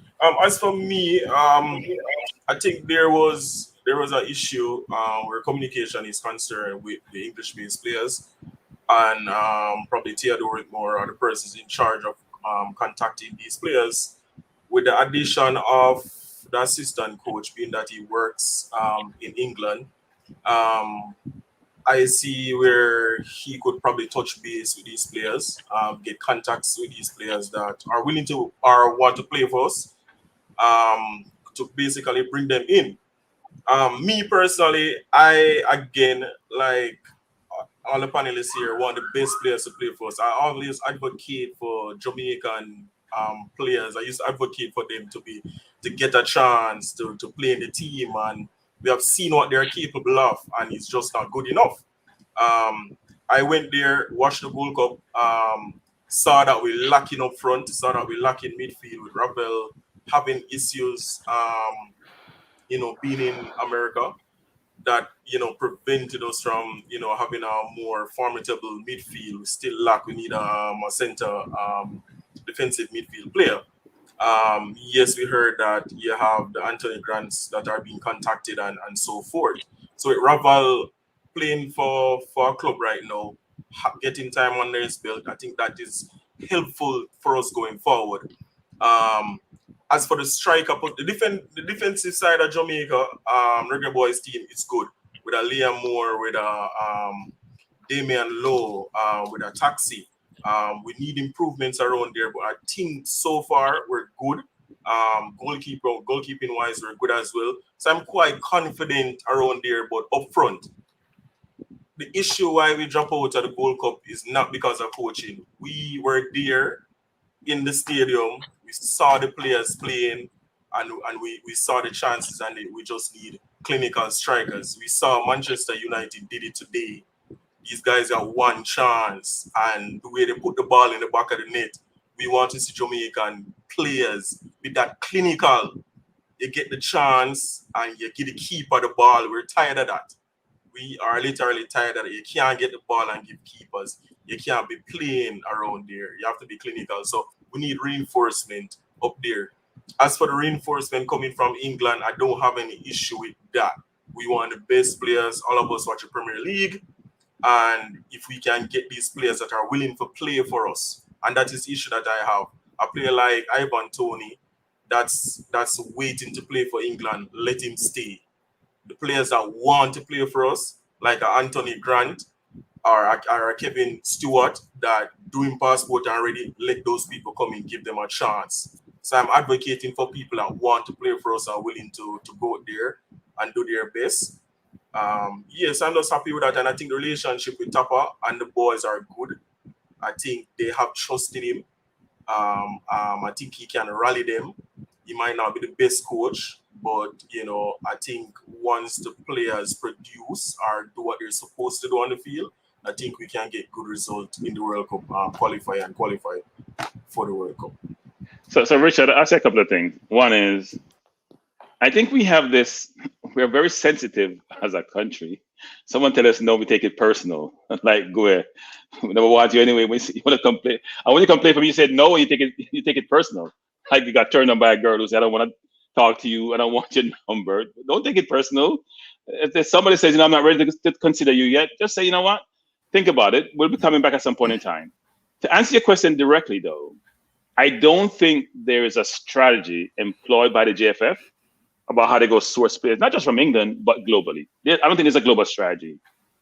So I don't think there's really that relationship you're looking for. I'm not sure what relationship Gareth Southgate has with the players, apart from the ones he wants to play for him, right? I don't think he'd go out and try to talk to every player who's ever played for England and trying to engage them. He probably may engage those who he bring into the team or some on the cusp of the team. What I do see as a strategy, though, is the African countries who are trying to get players to come play for them. So think about Iwobi, who started playing for Nigeria at 21, 22. Think about Zaha, who started playing for Ivory Coast early, mid-20s when he didn't think that Southgate was calling him. Think about more recently Hudson-Odoi, who got a call from the president of Ghana and the Football Federation. So what you see in those countries is, and their diaspora also is much more involved terms of how they engage those countries. They go back for holidays. They go back to help the countries with sort of infrastructure and support and development of their programs. So there's a much more connectivity between the communities. So the communities in England will try to influence those players along with the outreach from influences in the countries where they have lineage, where they have engagement, right? So you think about Nigeria trying to recruit players of Nigerian descent. Saka didn't go play for the African country where his family comes from, right? He played for England. So it doesn't always work. But what they do, they're not sensitive. They don't say, you know what, you want to play for me? You're gone forever. We don't want you because you don't want to play for me. They keep on talking, cajoling, engaging. Think about better example is Musa for the US, who they tracked for 2 years to try to get paid for the US because he could play for 3 countries. 2 years they're tracking him in his ears, following him, looking at stats, telling him that we want you. When you make a decision, we'd love to be part of that decision-making process. We are very so sensitive because someone tells us no, we take it personal. So if I don't engage you, if we're not at the grandparent level, not the parent level, some of these kids is their grandparent who are Jamaican, not their parent. They don't come back to Jamaica ever, right? They're just eligible because of lineage. And we're getting sensitive because they're saying, no, I'm not ready now. I think I want to play for the country I was born in. Don't be sensitive. Don't take it personal. Think about the JFF employing and developing a strategy about how to go source players, the right place to come into the team. And if you have that formality in place, then we may be much more successful in getting the better players to come play for us. Not those players who they have the desire, they want to, but they may not have the qualification, the capability. Cranky, let me just push you a little further. I was just looking online with the comments that are coming on. Not even a madman would want to play for these Reggae Boyz. It's making me laugh. But Cranky, let me just press you on this. And heads up, Mark and Cronk and Formula and coach's desk. These players who are going to eventually get the call up to go to Mexico and to begin the qualifiers. The word that keeps coming to my mind is disposable. Disposable. Once they've been chosen and selected by Tapa and the JFF and Paul Hall, what is the relationship going to be like going forward over the next 2, 3, 4, 5 years? If that Anthony Grant is seemingly being called over, encouraged, but will he get the full welcome? He's in his mid-30s. What's going to happen? I get the feeling, looking at him and listening to him, he'd be happy to be called, play the game, give his heart. If they make it, they make it. If they don't make it, he would have been delighted to have played and represented Jamaica. But someone like a Mason Greenwood or a Holgate or the Greys or a Max Aarons, how would they feel if they feel that the Jamaican Football Federation is simply calling them to do them a huge favor and then dispose of them or not treat them? I don't know what would happen long term over 3, 4, 5 years once this World Cup qualification period has come and gone, whether Jamaica qualify or not. That's what I want to get to. Suppose they don't qualify. Will that love, that respect, that embrace, the free lines and all that despicable behavior that's nasty, stick with us? Will they really feel that love, that connectivity? What's that relationship going to be like? Someone else saying something? I was going to respond. You want to respond to that, right? It depends on the performance of the respective player as well. Big man, fourth official, Romy, in the house. So manners are respect, gentlemen. Manners are respect. Quickly, I know the question was posed to you, Cranky, and I'll give you the later time, but I want to say, to me, there are 2 kinds of players, and you mentioned Anthony. No, Anthony has a deep connection to Jamaica. He comes and visits here every year for the last 10 years, right? He has a deep connection with his family in Portland, and he has a love for Jamaica. He sees himself as Jamaican.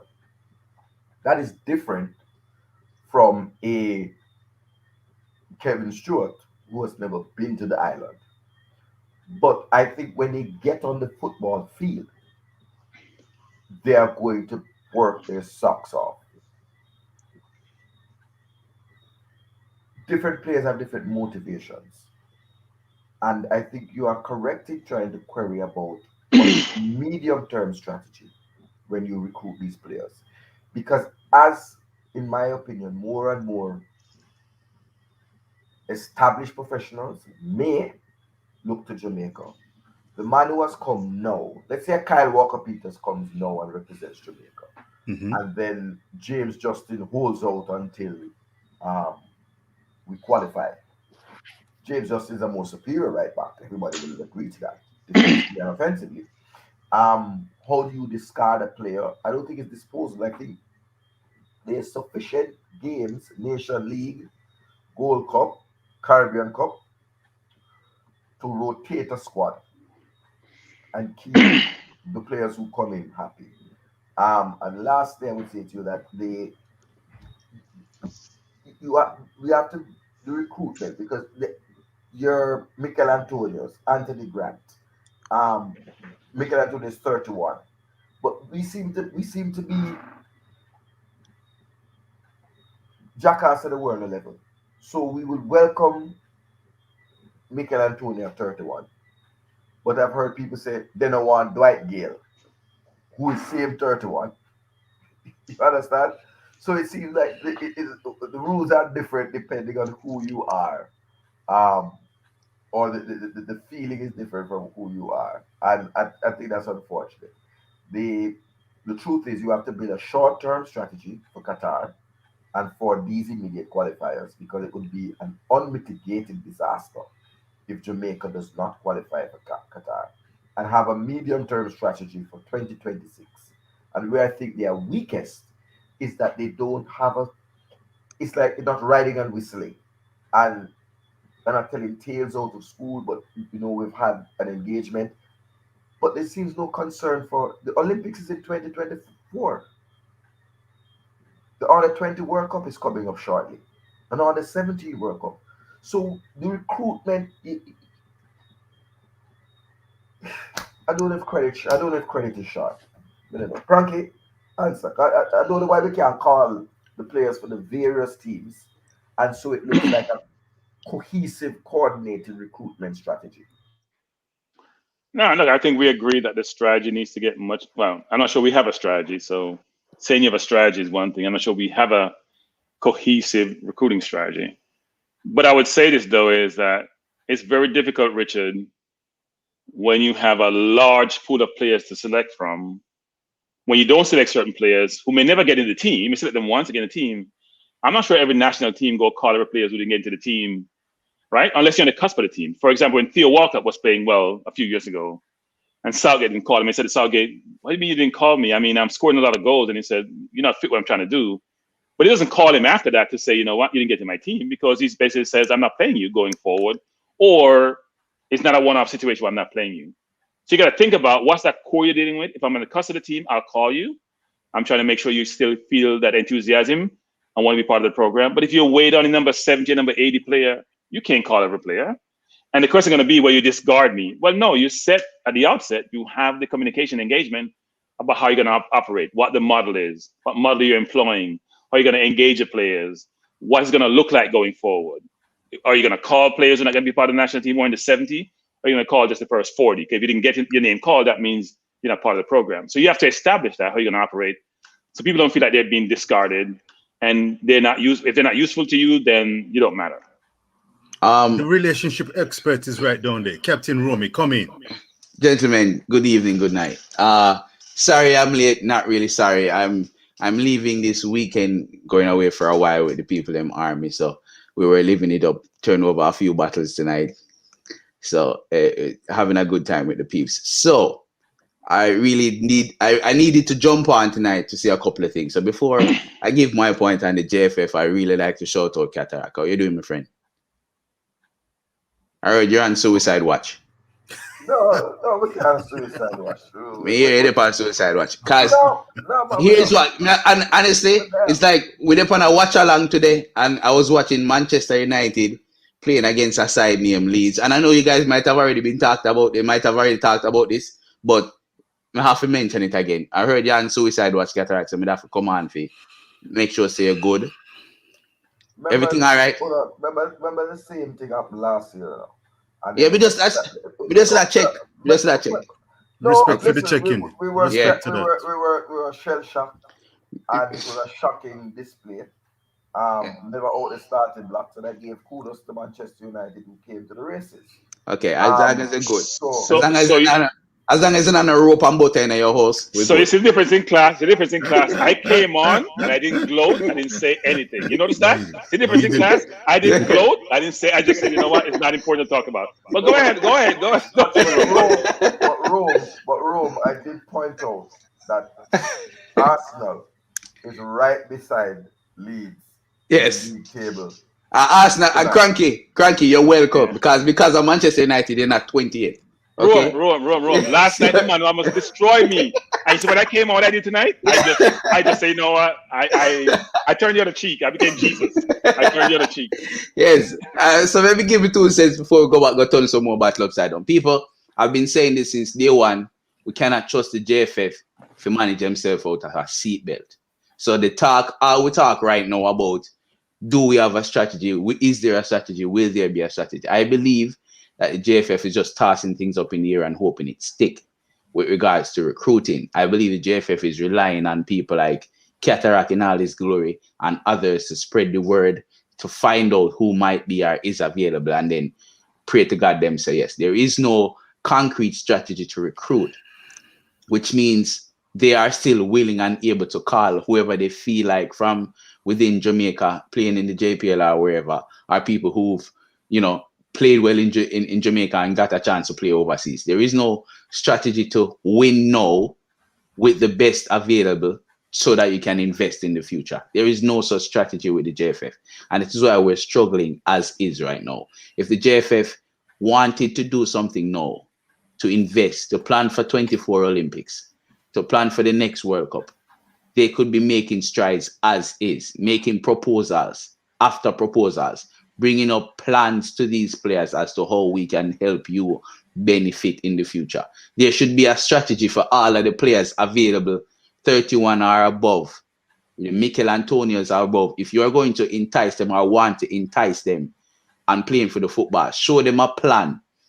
Say, look what going to the World Cup did to Robbie Earl and his future. Robbie Earl is not sitting on a corner at a bar. Robbie Earl didn't have such a wonderful club career, but Robbie Earl scored a goal at the World Cup for the Reggae Boyz. And now Robbie Earl is hosting a TV show in America for NBC. Look what that does for you as a player when you go to the World Cup. It sets you up for the future. Because every time you go to a World Cup and your country makes that World Cup, the TV stations will be calling upon you to sit in a TV channel and analyze your team or analyze other teams. Those are the things that we should be approaching these players with. Players who are coming to the end of their career, we want to play, give them the opportunity to come and play. The young players, entice them and tell them, listen, you can be a part of something. You can be a part of building a future. You can be a part of the team. You can go back home to England and say, I was a part of the team that brought Jamaica back to the World Cup after over 20 year hiatus from the World Cup. Entice them with that. Build a program and a plan. Give them an idea as to how you can move from one spot to the next. You don't just call players and say, you're willing to play for Jamaica? The player say yes, and say, all right, go get your passport and come link, bro. That's not how it should be. We can't have a program like that. And we don't see that type of vision from the JFF because the people who are running it are some old, antiquated. These are my views and not the views of the photo official. But some old, so these are my views and not the views of the coaches test, but are some old, antiquated waste man around half the JFF. You understand? And at the end of the day, it cannot continue like this because if it does, we're not going to get anywhere. So all of the hopes of us going to Olympics or seeing a team play or try play for a goal or go World Cup, it's not going away. So, Ron, before you go, I have a question for you, Ron. A question for you. Yeah. Someone in the comment says that I didn't know that you were going to fight the Taliban. That's why I just saw in the comment that you practicing for Afghanistan. Is that the case? That is not the case, sir. No. Are you infantry? Are you infantry? I was infantry. What I'm doing right now is I'm going to train for our military intelligence. So it's going to be a while. So you're going to figure out what Taliban am I do behind the scenes. Anyway, we can find you. I was infantry. Rome. Yeah. A very, very cohesive argument. So I don't know what kind of buckle they're knocking over. If it's a buckle of Fiji water So when they are Yeah, I was just wondering the same thing, you know, what kind of box look and like over. look like I a some pure Fuji water without that No, over buckle. no about coloring. we already been through one whole bottle of red label, man, and our white rum. I manage yourself this well. I don't me alone, man. I don't me alone. Probably Oh. you need to ask to check the expiry date for the wine. Hold on. Coach, somebody ask a question in the Comments. comment section. Mason Greenwood is 19 years old, right? Somebody had asked how old he is. And you know my thing. We see the whole team cataract check you late, you know, we come and dance late. So big up Wesley, big up. Man, them I forgot. Bless up on himself. Yeah, man, as I Yeah, respect. Man, you win 5 love. Yes. 5 love. Remember saying that they get opened up with us, so don't be bright. Yeah, man. And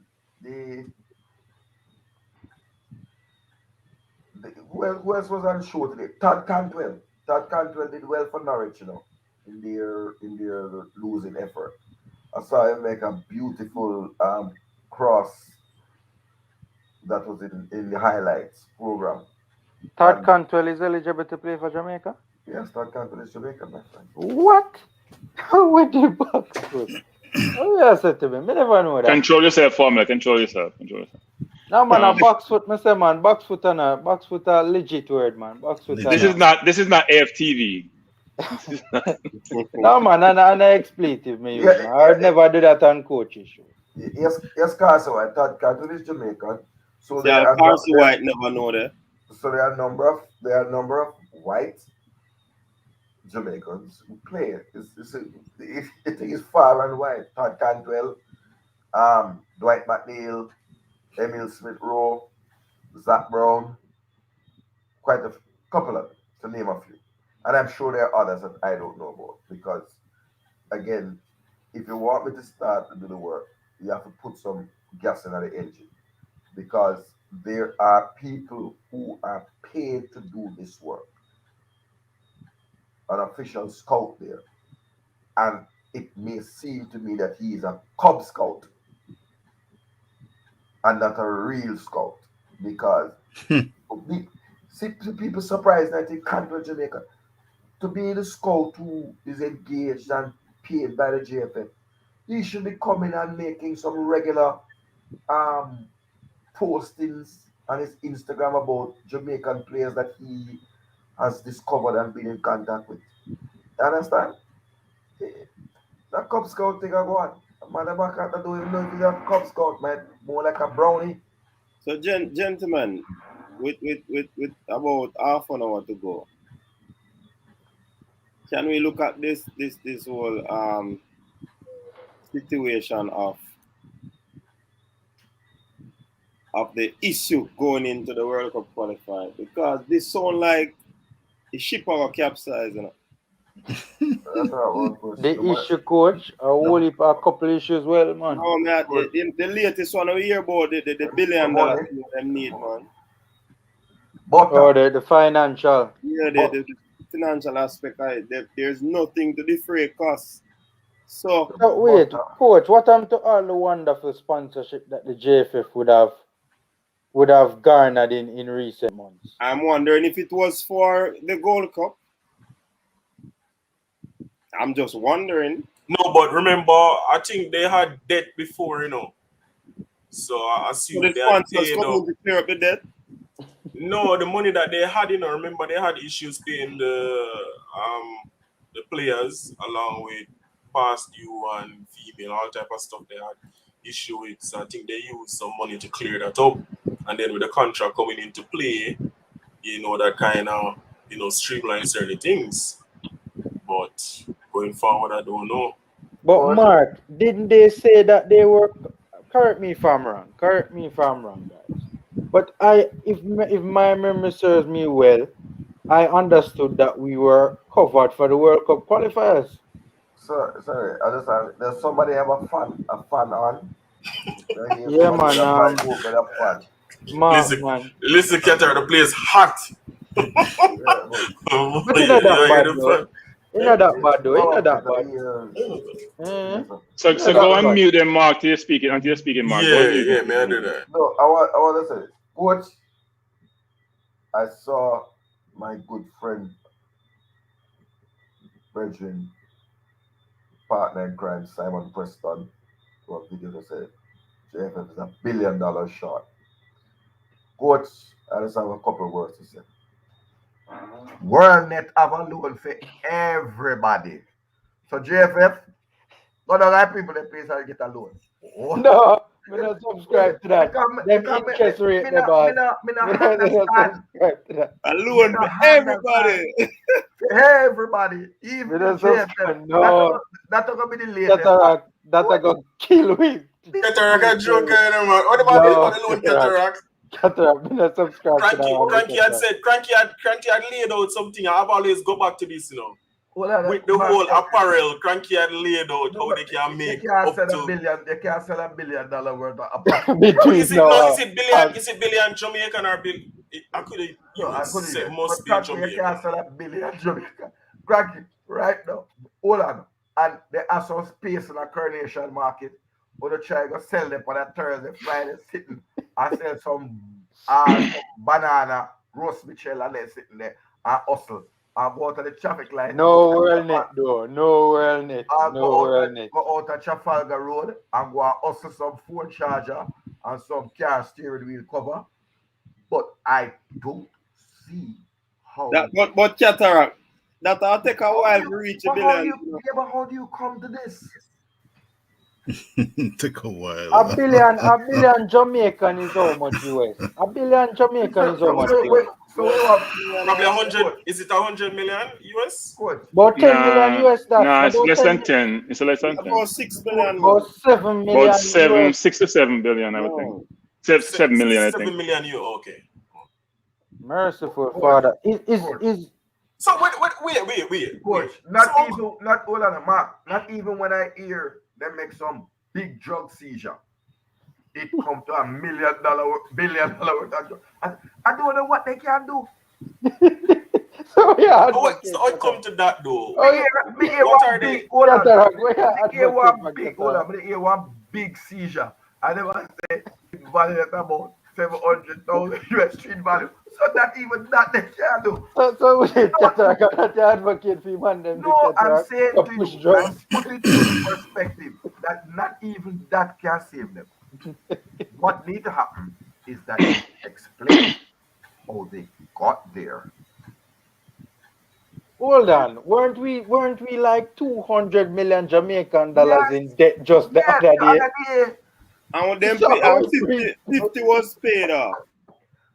No, it was 300, coach, and 50 paid off and brought it down to 250. 250, yeah. So when you come back to this, how we reach $1 billion? No, guys. I think what they're saying is the campaign is going to cost a certain amount of money. They're budgeting for what it's going to cost them. Right. Because they're going to take charter flights to a number of the games. They're not going to take regular flights, which is very expensive. So all the funds that they need in totality, given players' compensation, given transportation, given hoteling, all those things is going to mount up to, as they say, probably say 7 billion US then as a number. And the question I would ask the JFF is, when you're in that environment, right? You got to think about what all my source of revenues are. I haven't seen their financial statements to know what the situation is, or their budget to see what it is. But yeah, think about what's my source of revenues. It may be shirt sales. It could be sponsorship. You're not going to have the ticket sales you normally have at games, which is a big detriment for not only the JFF, but for most countries or teams. But what are your source of revenues? Because revenues are dried up for a lot of teams, right? That's why you see football in Europe is in a very interesting place. Even though you may see the English league spending money, you see the Real Madrid and Barcelona. Barcelona is basically bankrupt. So we shouldn't just say it's just the JFF. What the JFF hasn't done, though, is think about what all those sources of revenues may be and pursue them, which is my disappointment in the JFF. Because even though people like Barcelona have been mismanaged, who are one of the most prominent teams in the world and probably the most valued franchise, it shows that even in those organizations, you can have dire straight situation. The JFF needs to... Go ahead, Kamala. Sorry to cut you, Cranky, but is one of the issues that from the standpoint of the stadium, the gate receipts from the stadium with COVID, they are not foreseeing that revenue coming in as how it would normally come in? No. What they're saying is that, well, they must have projected. Mm-hmm. If they're saying, is it that they're short $1 billion or they need $1 billion? That's two different things, right? Mm-hmm. Maybe they have projected their revenue sources and say, given all the revenue sources and our projected expenses, Mm-hmm. we are short $1 billion, so we need to get $1 billion from someplace. And my philosophy has always been, if you did a great job building up to the World Cup of engaging your constituent, whether it's in Jamaica, the UK, globally, and have a means to reach out to them, whether it's share sales or otherwise, to generate their revenues, you've been even in a pandemic, you've been in a better place than you are today. So what is going to happen to the program now? When That's this an World Cup excellent qualifying, question. when this World Cup qualifying campaign concludes, if we don't get to the, because this sound like we really need to get to Qatar, and that's why them are run go England right now. Figure try get all of them ball at the, because we really need to qualify for Qatar. So coach, fun and joke aside, my understanding is the coach presented a $2 billion budget for the octagonal, right? 14 matches, 6 months. Yeah. We were reliably informed that that was being cut down to under $1 billion. So I don't understand how they're $1 billion short, right? But is that $1 billion short or the budget's $1 billion? I don't know. No, it said they're $1 billion short, but Okay. we were reliably informed that it was cut to below $1 billion. No, if we went to the maths the other way around, I am starting to ask, for $1 billion, they can probably buy a jet, Jamaica. But just add up the particular costs, right? You have 7 away games. Certainly, you're not chartering a flight to go to the United States. That would be ludicrous. And you couldn't possibly be chartering a flight to go to Toronto. That again would be ludicrous.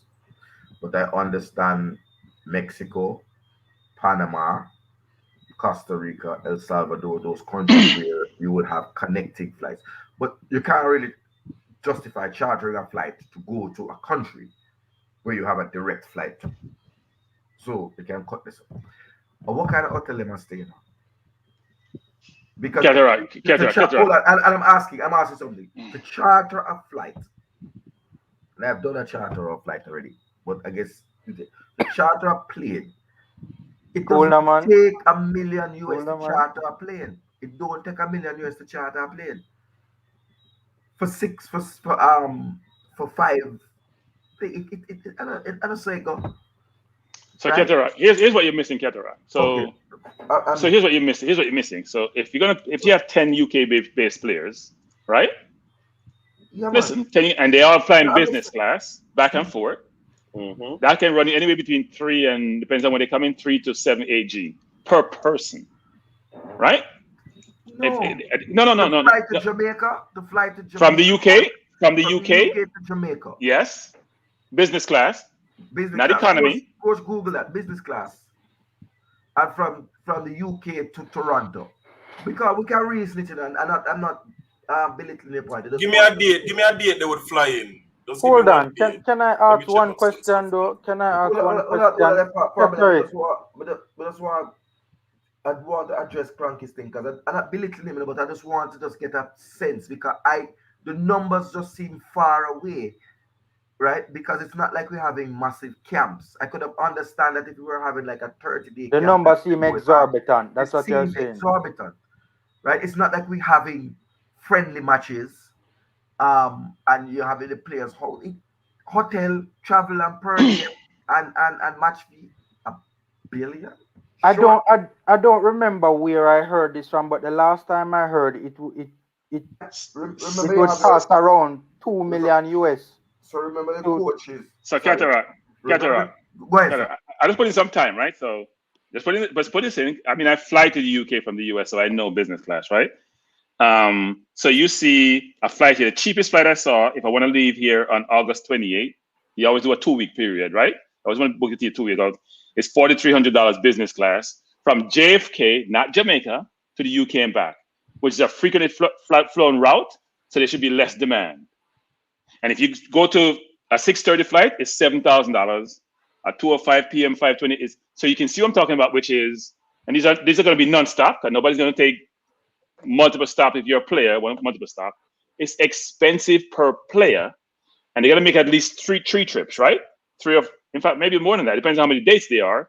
They got to budget out for the entire, so call it 4 trips, but it's just only to get from England to here. 50,000 minimum, call it 50,000. So if you're gonna do 4 or 5 trips, it's 100,000 just for one trip. No, but you can see start adding up. Cranky. What the JFF should do is improvise now and try and get an airline sponsor. No, but here's the thing, Cataract and Formula.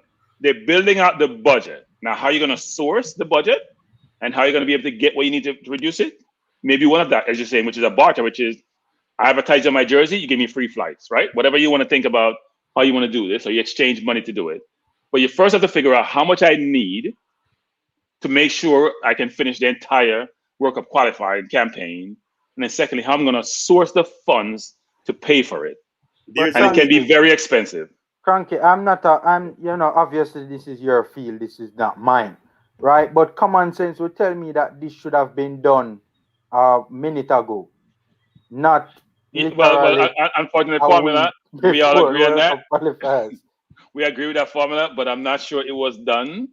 As I said before, this should have been done 2 years ago in terms of you building up to a crescendo, which is, get to this point, I'm comfortable in my finances, and I'm comfortable being able to pay my expenses. I'm not sure we have done that as a community in terms of JFF. Guys, correct me if I'm wrong. Didn't we hear from the hierarchy just the other day that the expenses for the upcoming World Cup qualifiers was wrapped up, was taken care of? Correct me if I'm wrong. Did we not hear that? I can't recall that. I can't recall that. But I would also think I'm going to do my research on that one. I'm not sure what the CONCACAF prize monies were, but I'm also saying they may have built in best case scenario. I'll say getting to the final or even winning it, and the proceeds you get from that to help supplement what they'll do in terms of the World Cup qualifiers, and that didn't go too well, did it? Yeah, which is cranky. I wanted to say something, which is one of the reasons why I didn't understand that they took the Gold Cup as a sort of training exercise, because there was serious money involved in it. Winning the Gold Cup would have been $1 million in the coffers, right? But cranky, I just wanted to say, the games are done in blocks, right? So unlike in previous times when it was spread over a year, when the player flies from UK, so there's a September block, there's an October block. I think we might be playing games in November, certainly in February and in March, right? 5 blocks. So I don't know. I just try to. Yeah, but think about Cataract. So 5 blocks, so there's 5 different flying from Europe just to get to a location. Yeah, then you gotta go between countries. So if you're playing in Mexico and 2 days later you gotta be in Jamaica, that's a charter flight which have to wait on you and be reserved. Yeah. That's expensive. That's very expensive. That's very expensive. Very expensive. So I understand the budget and what the challenges are. The best thing they could do is go Caribbean airline. The Caribbean airline, they fly everywhere. But you could probably do that. I don't know. They fly. I think they fly to but Europe. the truth of the matter is, as Cranky said in another space, people are paid, right? I.e., the general secretary is a salaried position to sort these things out. That's their job.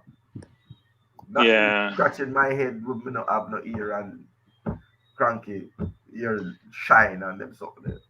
No, I mean, so what job do they do? I'm just trying to find out. In your 9 to 5 when you turn up in the Football Federation, what do you do at 8:30? What do you do between 8:30 and 11? I don't. What does the Gen do? I don't know. I am sure that the program is not just the senior men's national team. I think somebody has their. What happened? You guys got to mute. You got to watch the audio. Okay, that's much better. That's much And better. you know, speaking about JetBlue flying to England now, you know, and I think they have $200 tickets. So And flying from- JetBlue, they have business class in JetBlue? Because JetBlue is yeah, just man. Yeah, the A3 Neo, the A3 Okay. A320 Neo, they have business class. It's really nice as well. But those go to like the players may have to fly premium economy. They maybe can't fly business class. You know, to fly that's what premium I'm economy. thinking too. Little more leg room, but you won't be able to lie down and stretch out. Extra room seats. This is one of the reasons they spoke about getting the players from overseas. Yeah. Because it is quite an expensive venture. Coach, that's why you should get out to get the best players. It has to be worth it. That makes you bring the man who not that good and you get knocked out in that quarterfinal. You got to bring the players at the right quality. So you almost guarantee yourself to reach deep in the competition. Yes. But that don't even make sense to me, to be honest with you. You tell me if you got a Mason Greenwood, and let's go back to fantasy land as David Radigan has said. You don't think we can sell 10,000 Mason Greenwood Jamaican shirt? I don't think it's about any cataract. I just say if you get the brand name players, some of the big brand name players, you know, I don't know. But Frankie, There's a lot of background noise. Yeah, a lot of noise. Is that you, cataract? No, Richard, man. Tiddlywinks. Oh, Richard, Tiddlywinks. Richard is playing I'm going some Tiddlywinks there. Yeah, we're getting a lot of feedback, Richard. And you're talking to yourself because we can't hear you. Unmute. I've had my something on mute listening and I've not been having no noise. I've been on mute listening. I'm not sure who it is. It just clear up. So maybe some static, maybe it's the background, maybe it's not your yes. I don't know what it is. No, but cataract. I don't think it's an individual player situation. I think it's more the JFF need to be more commercially minded about how they go about source revenue. This whole concept of marketing and sponsorship should have been done years ago. This is not now. They should have been piggyback offing. I said this before. Piggyback offing the success that we just had in the Olympics. They should be rolling that over into the World Cup qualifiers. The jerseys should be selling like hotcakes. Promoting Jamaica, saying you're Jamaican, you're proud to be Jamaican. 3 million people, but you can't conquer the world. You should be using that as a marketing tool to help go forward. People love the culture, not just people who are Jamaican of Jamaican lineage. Other people love the culture. But I saw somebody saying, Stan, that all you would have to do is sell 65,000 jerseys to a 3 million population and equal amount living abroad. How much would you sell a jersey? Yeah, but here's the thing. Here's a misconception people have. No, that's not true. So most organizations, most clubs get 20 cents on the dollar for jerseys. Okay, I don't know. You get 20 cents on the dollar. You think that you get most of the money? The Pumas get most of the money. If you sell through Amazon get a certain percent of the fee. The company who's making the jersey get a certain fee. You're going to get a smaller amount. You get about 20 cents on the dollar. You have to sell much more than 66,000 to get the number you're talking about. Unless you manufacture jersey yourself and you have your own distribution to do so. And you cut out the middleman. Otherwise, you got to pay a lot to the middleman to get the jersey to market. I'm learning. It's not my forte. So thank you, Stan. But coach, the other day I had a mad idea on this one. It's because Sir David Radigan, aka Sir Richard,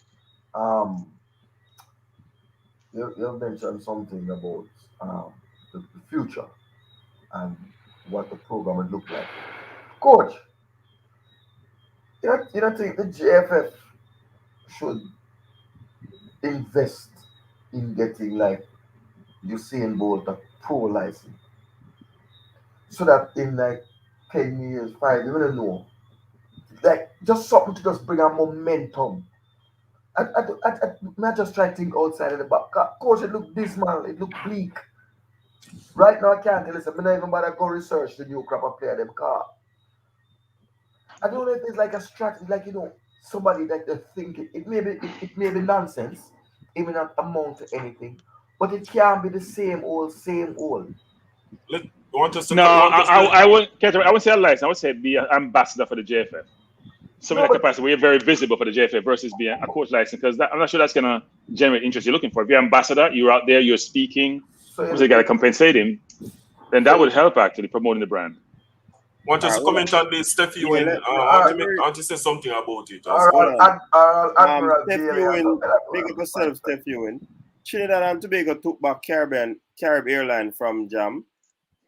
A Grenada co-worker suggested that this World Cup campaign they should have marketed the team as Caribbean, since they're always the only Caribbean team in the X. Can I jump on that first? All right, Steph Ewing, you made a good point. However, keep in mind, Trinidad and Tobago qualified for the World Cup in, gentlemen, remind me, 2006? Yeah, Germany. Good. They qualified for the World Cup in 2006. Caribbean Airline is owned, I think 95% by Trinidad and Tobago, and I think 5% by Jamaica. Somebody can correct me on that. It would be disingenuous for us to say that market Jamaica as a Caribbean in itself. That would send mixed signal, and Trinidad would buy that one bit, knowing that people always frame, when them talk about other Caribbean island, they always talk about Jamaica, so they don't recognize other Caribbean island like a Trinidad or a Grenada or whatever. So I don't think that would work well. However, I think a good business strategy could get us, could get Caribbean Airline as a sponsor, because they do fly to America, they do fly to England. So that would be good for us. But branding Jamaica as the Caribbean, I don't think we could do that. I have to agree with Mark Plunkett. Those are our immediate beating stick and some immediate rivals, right? I don't see Barcelona marketing itself as Barca and Real Madrid. Real Madrid Airlines will be the sponsor of Barcelona. I don't see that, right? And coach, stress out. I want to know if anybody have a boat link where we can put the man on some boat and get. I don't, coach, how it come to this? It's like the man have to go take a boat, go to Bahamas and then take a boat. Like a little man when they find out. But Cataract, not only that, remember, man did a complain, say, yo, Englishman a fly business class and them a fly economy. Yeah, remember, that has changed. That has changed. That has changed. I'm not trying to go back in history. Stan said, I'm not allowed the history. There's a moratorium on history, right? But I'm saying, if coach, at this point, a boat, you look for put the man in like a speedboat. How else does this go? Whole trip that I'm going to make, I don't know, because sometimes they fit a 30 Haitian in a boat. So I don't know, we can fit a 30 man squad in a boat. Oh, well, if tiddly wings are going. It's a yacht you want, Cataract, one of them yacht there. I don't know, Coach, what we don't know, coach, because you have something to do that you know. Okay, COVID has been here with us almost a year and a half plus. Your plan, where is it implemented? You can't at this point, and now you look for money. Jaja God. I hope Mason's not aware of this. I mean, this info. Mason, we have money. Mason, I have money. Mason, come. Mason, can fly first class. You know, let us work with who we can work with, because we know what the JFF is like. This is not a today. This is not a today issue. This has been an issue from before probably me born. Right? Yeah, but this is over exacerbated. Right? Rough. It's rough. You have a national event. Come on, man. We could understand if you say, oh, you want 100 or 200 or 300 million shot. That means you don't have the first dollar. That means you don't have the first dollar.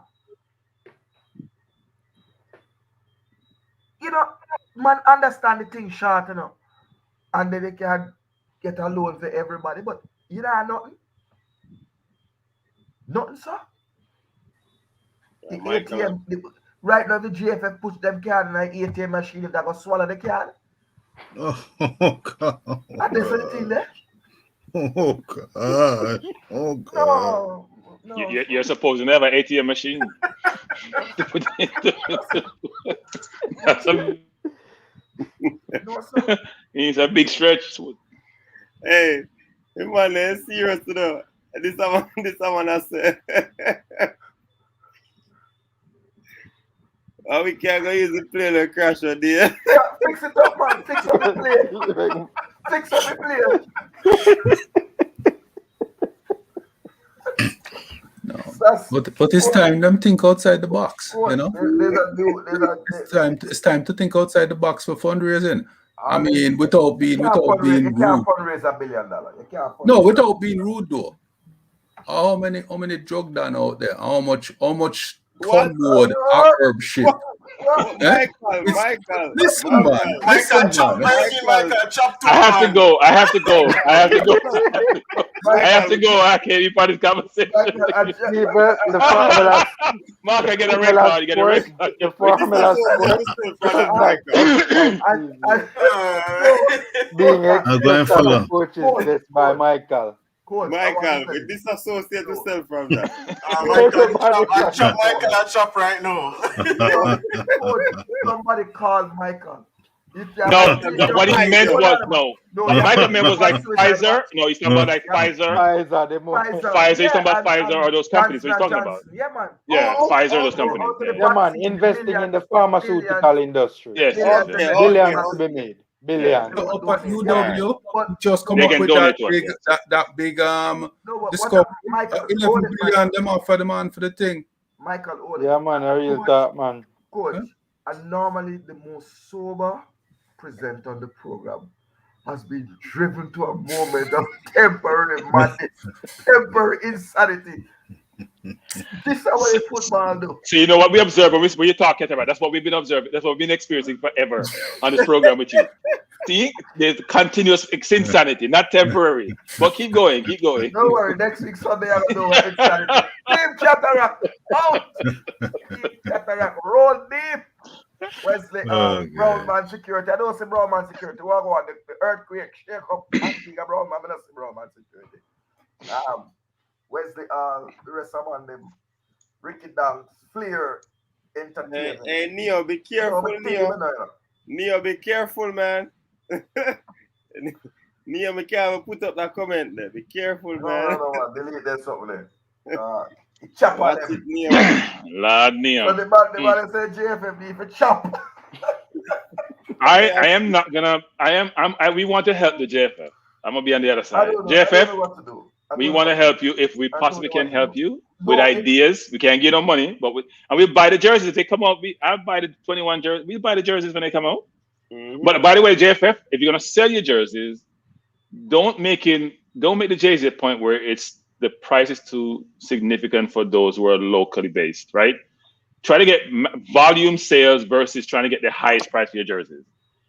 Use a volume sales concept to do it. So $49.99 may work versus $100. $99.99 can be a deterrent. So like Cranky can and Tiddlywinks can buy the 100 and the 130 jersey then.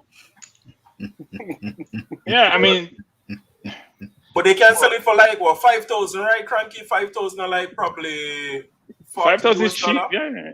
5,000, yeah, $30-something. This thing make joke. I mean, it costs to make the jersey, right?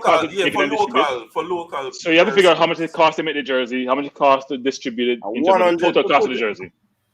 $100 for it on the Umbro side. On Umbro side, Jason is saying.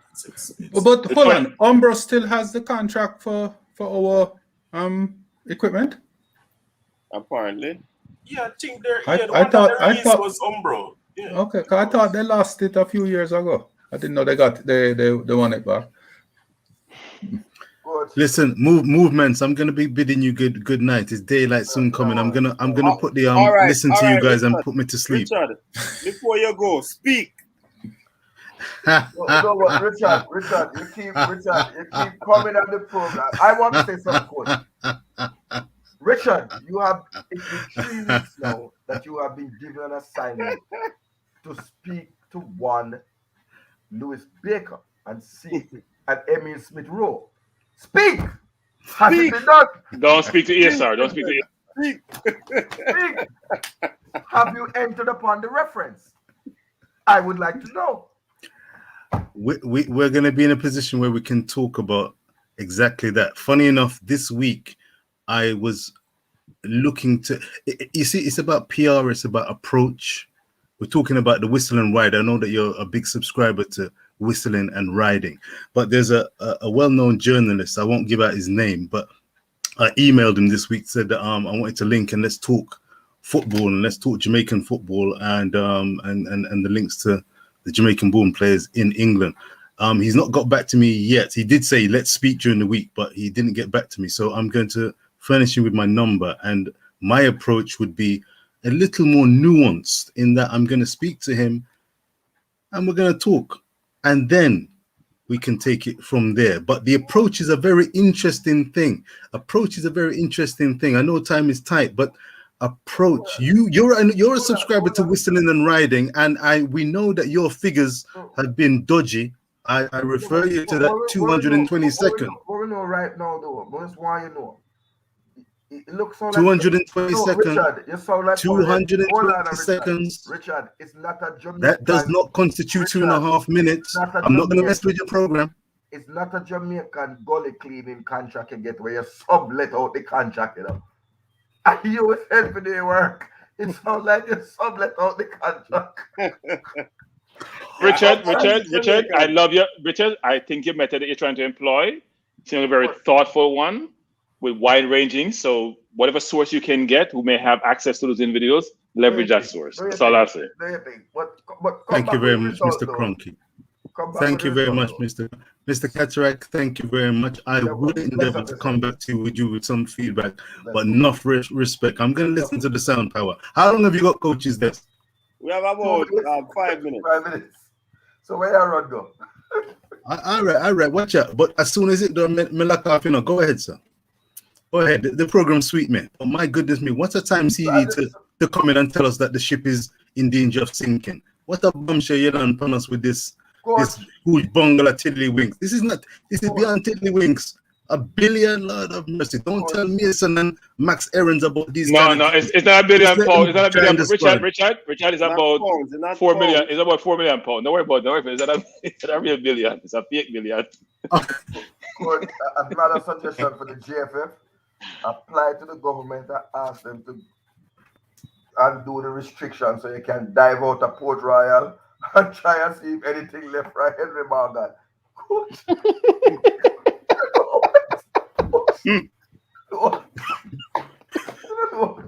I look for treasure. Yeah,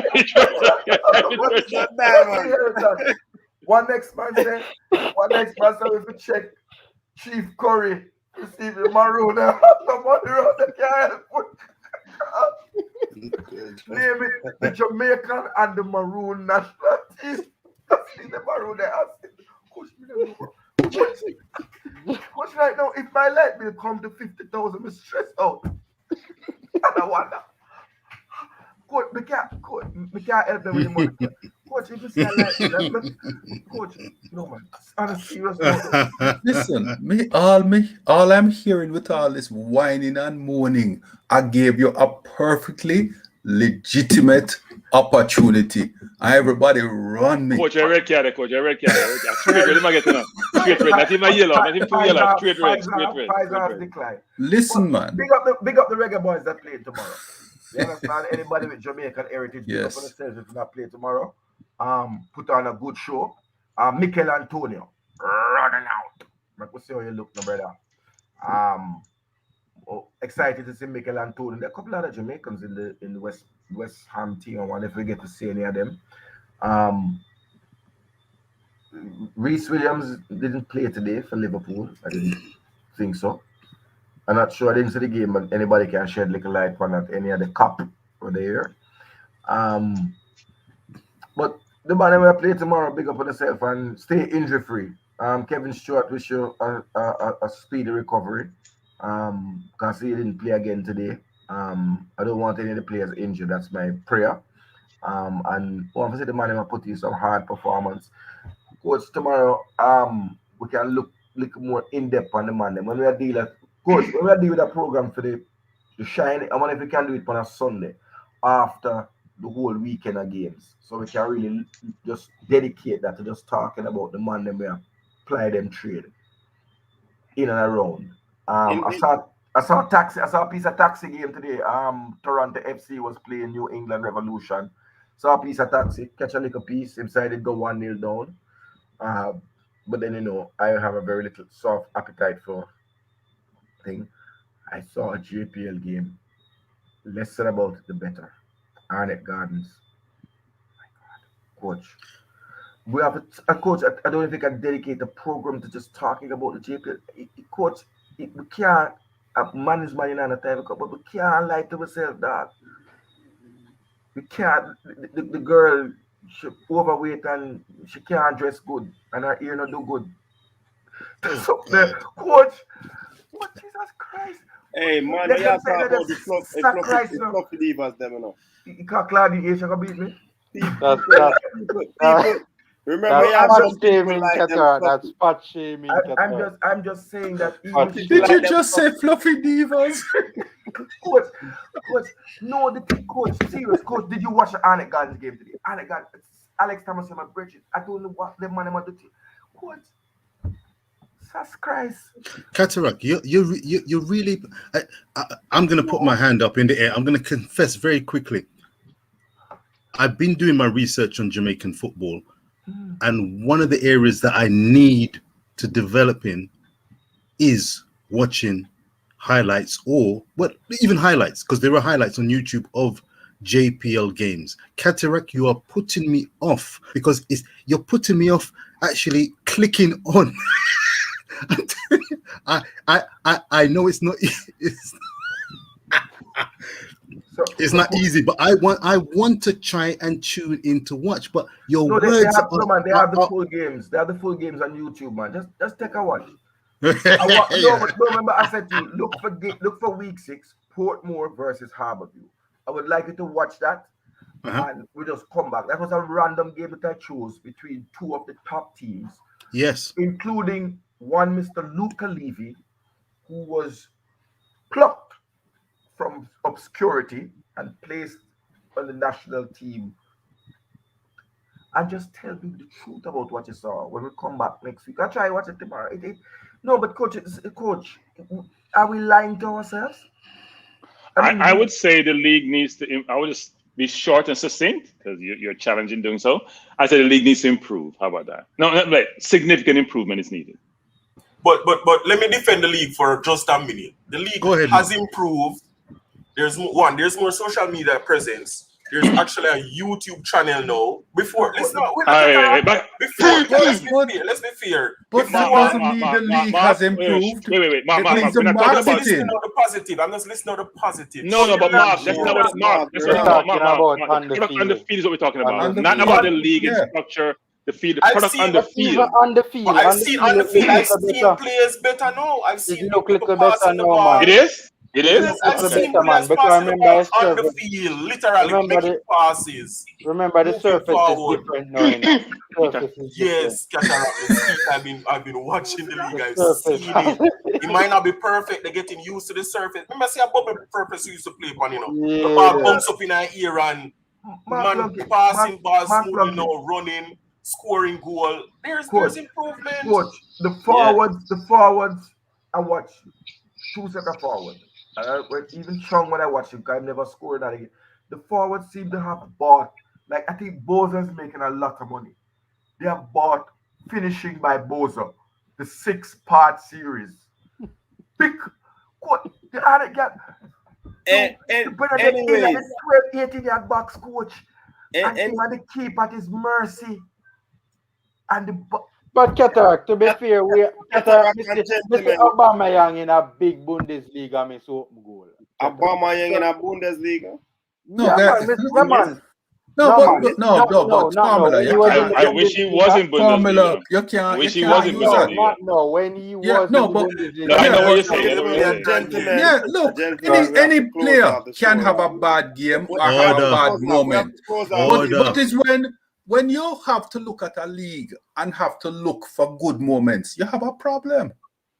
You know, it's a big difference, you know. We can, I mean, Cranky knows, we can beat up on Aubameyang all we want, but the reality of Aubameyang is he will have 2-3 bad moments in a game. This is a league where... No, man, it all finished, man. Respect people for tuning in. Don't know a thing, we have tomorrow to go. Thanks for tuning in again. Respect, big up to everybody. Style and flavor. Your style and your flavor make the city rock. They must say the season come out with a bang. Coach Minzy, best round here. Remember that.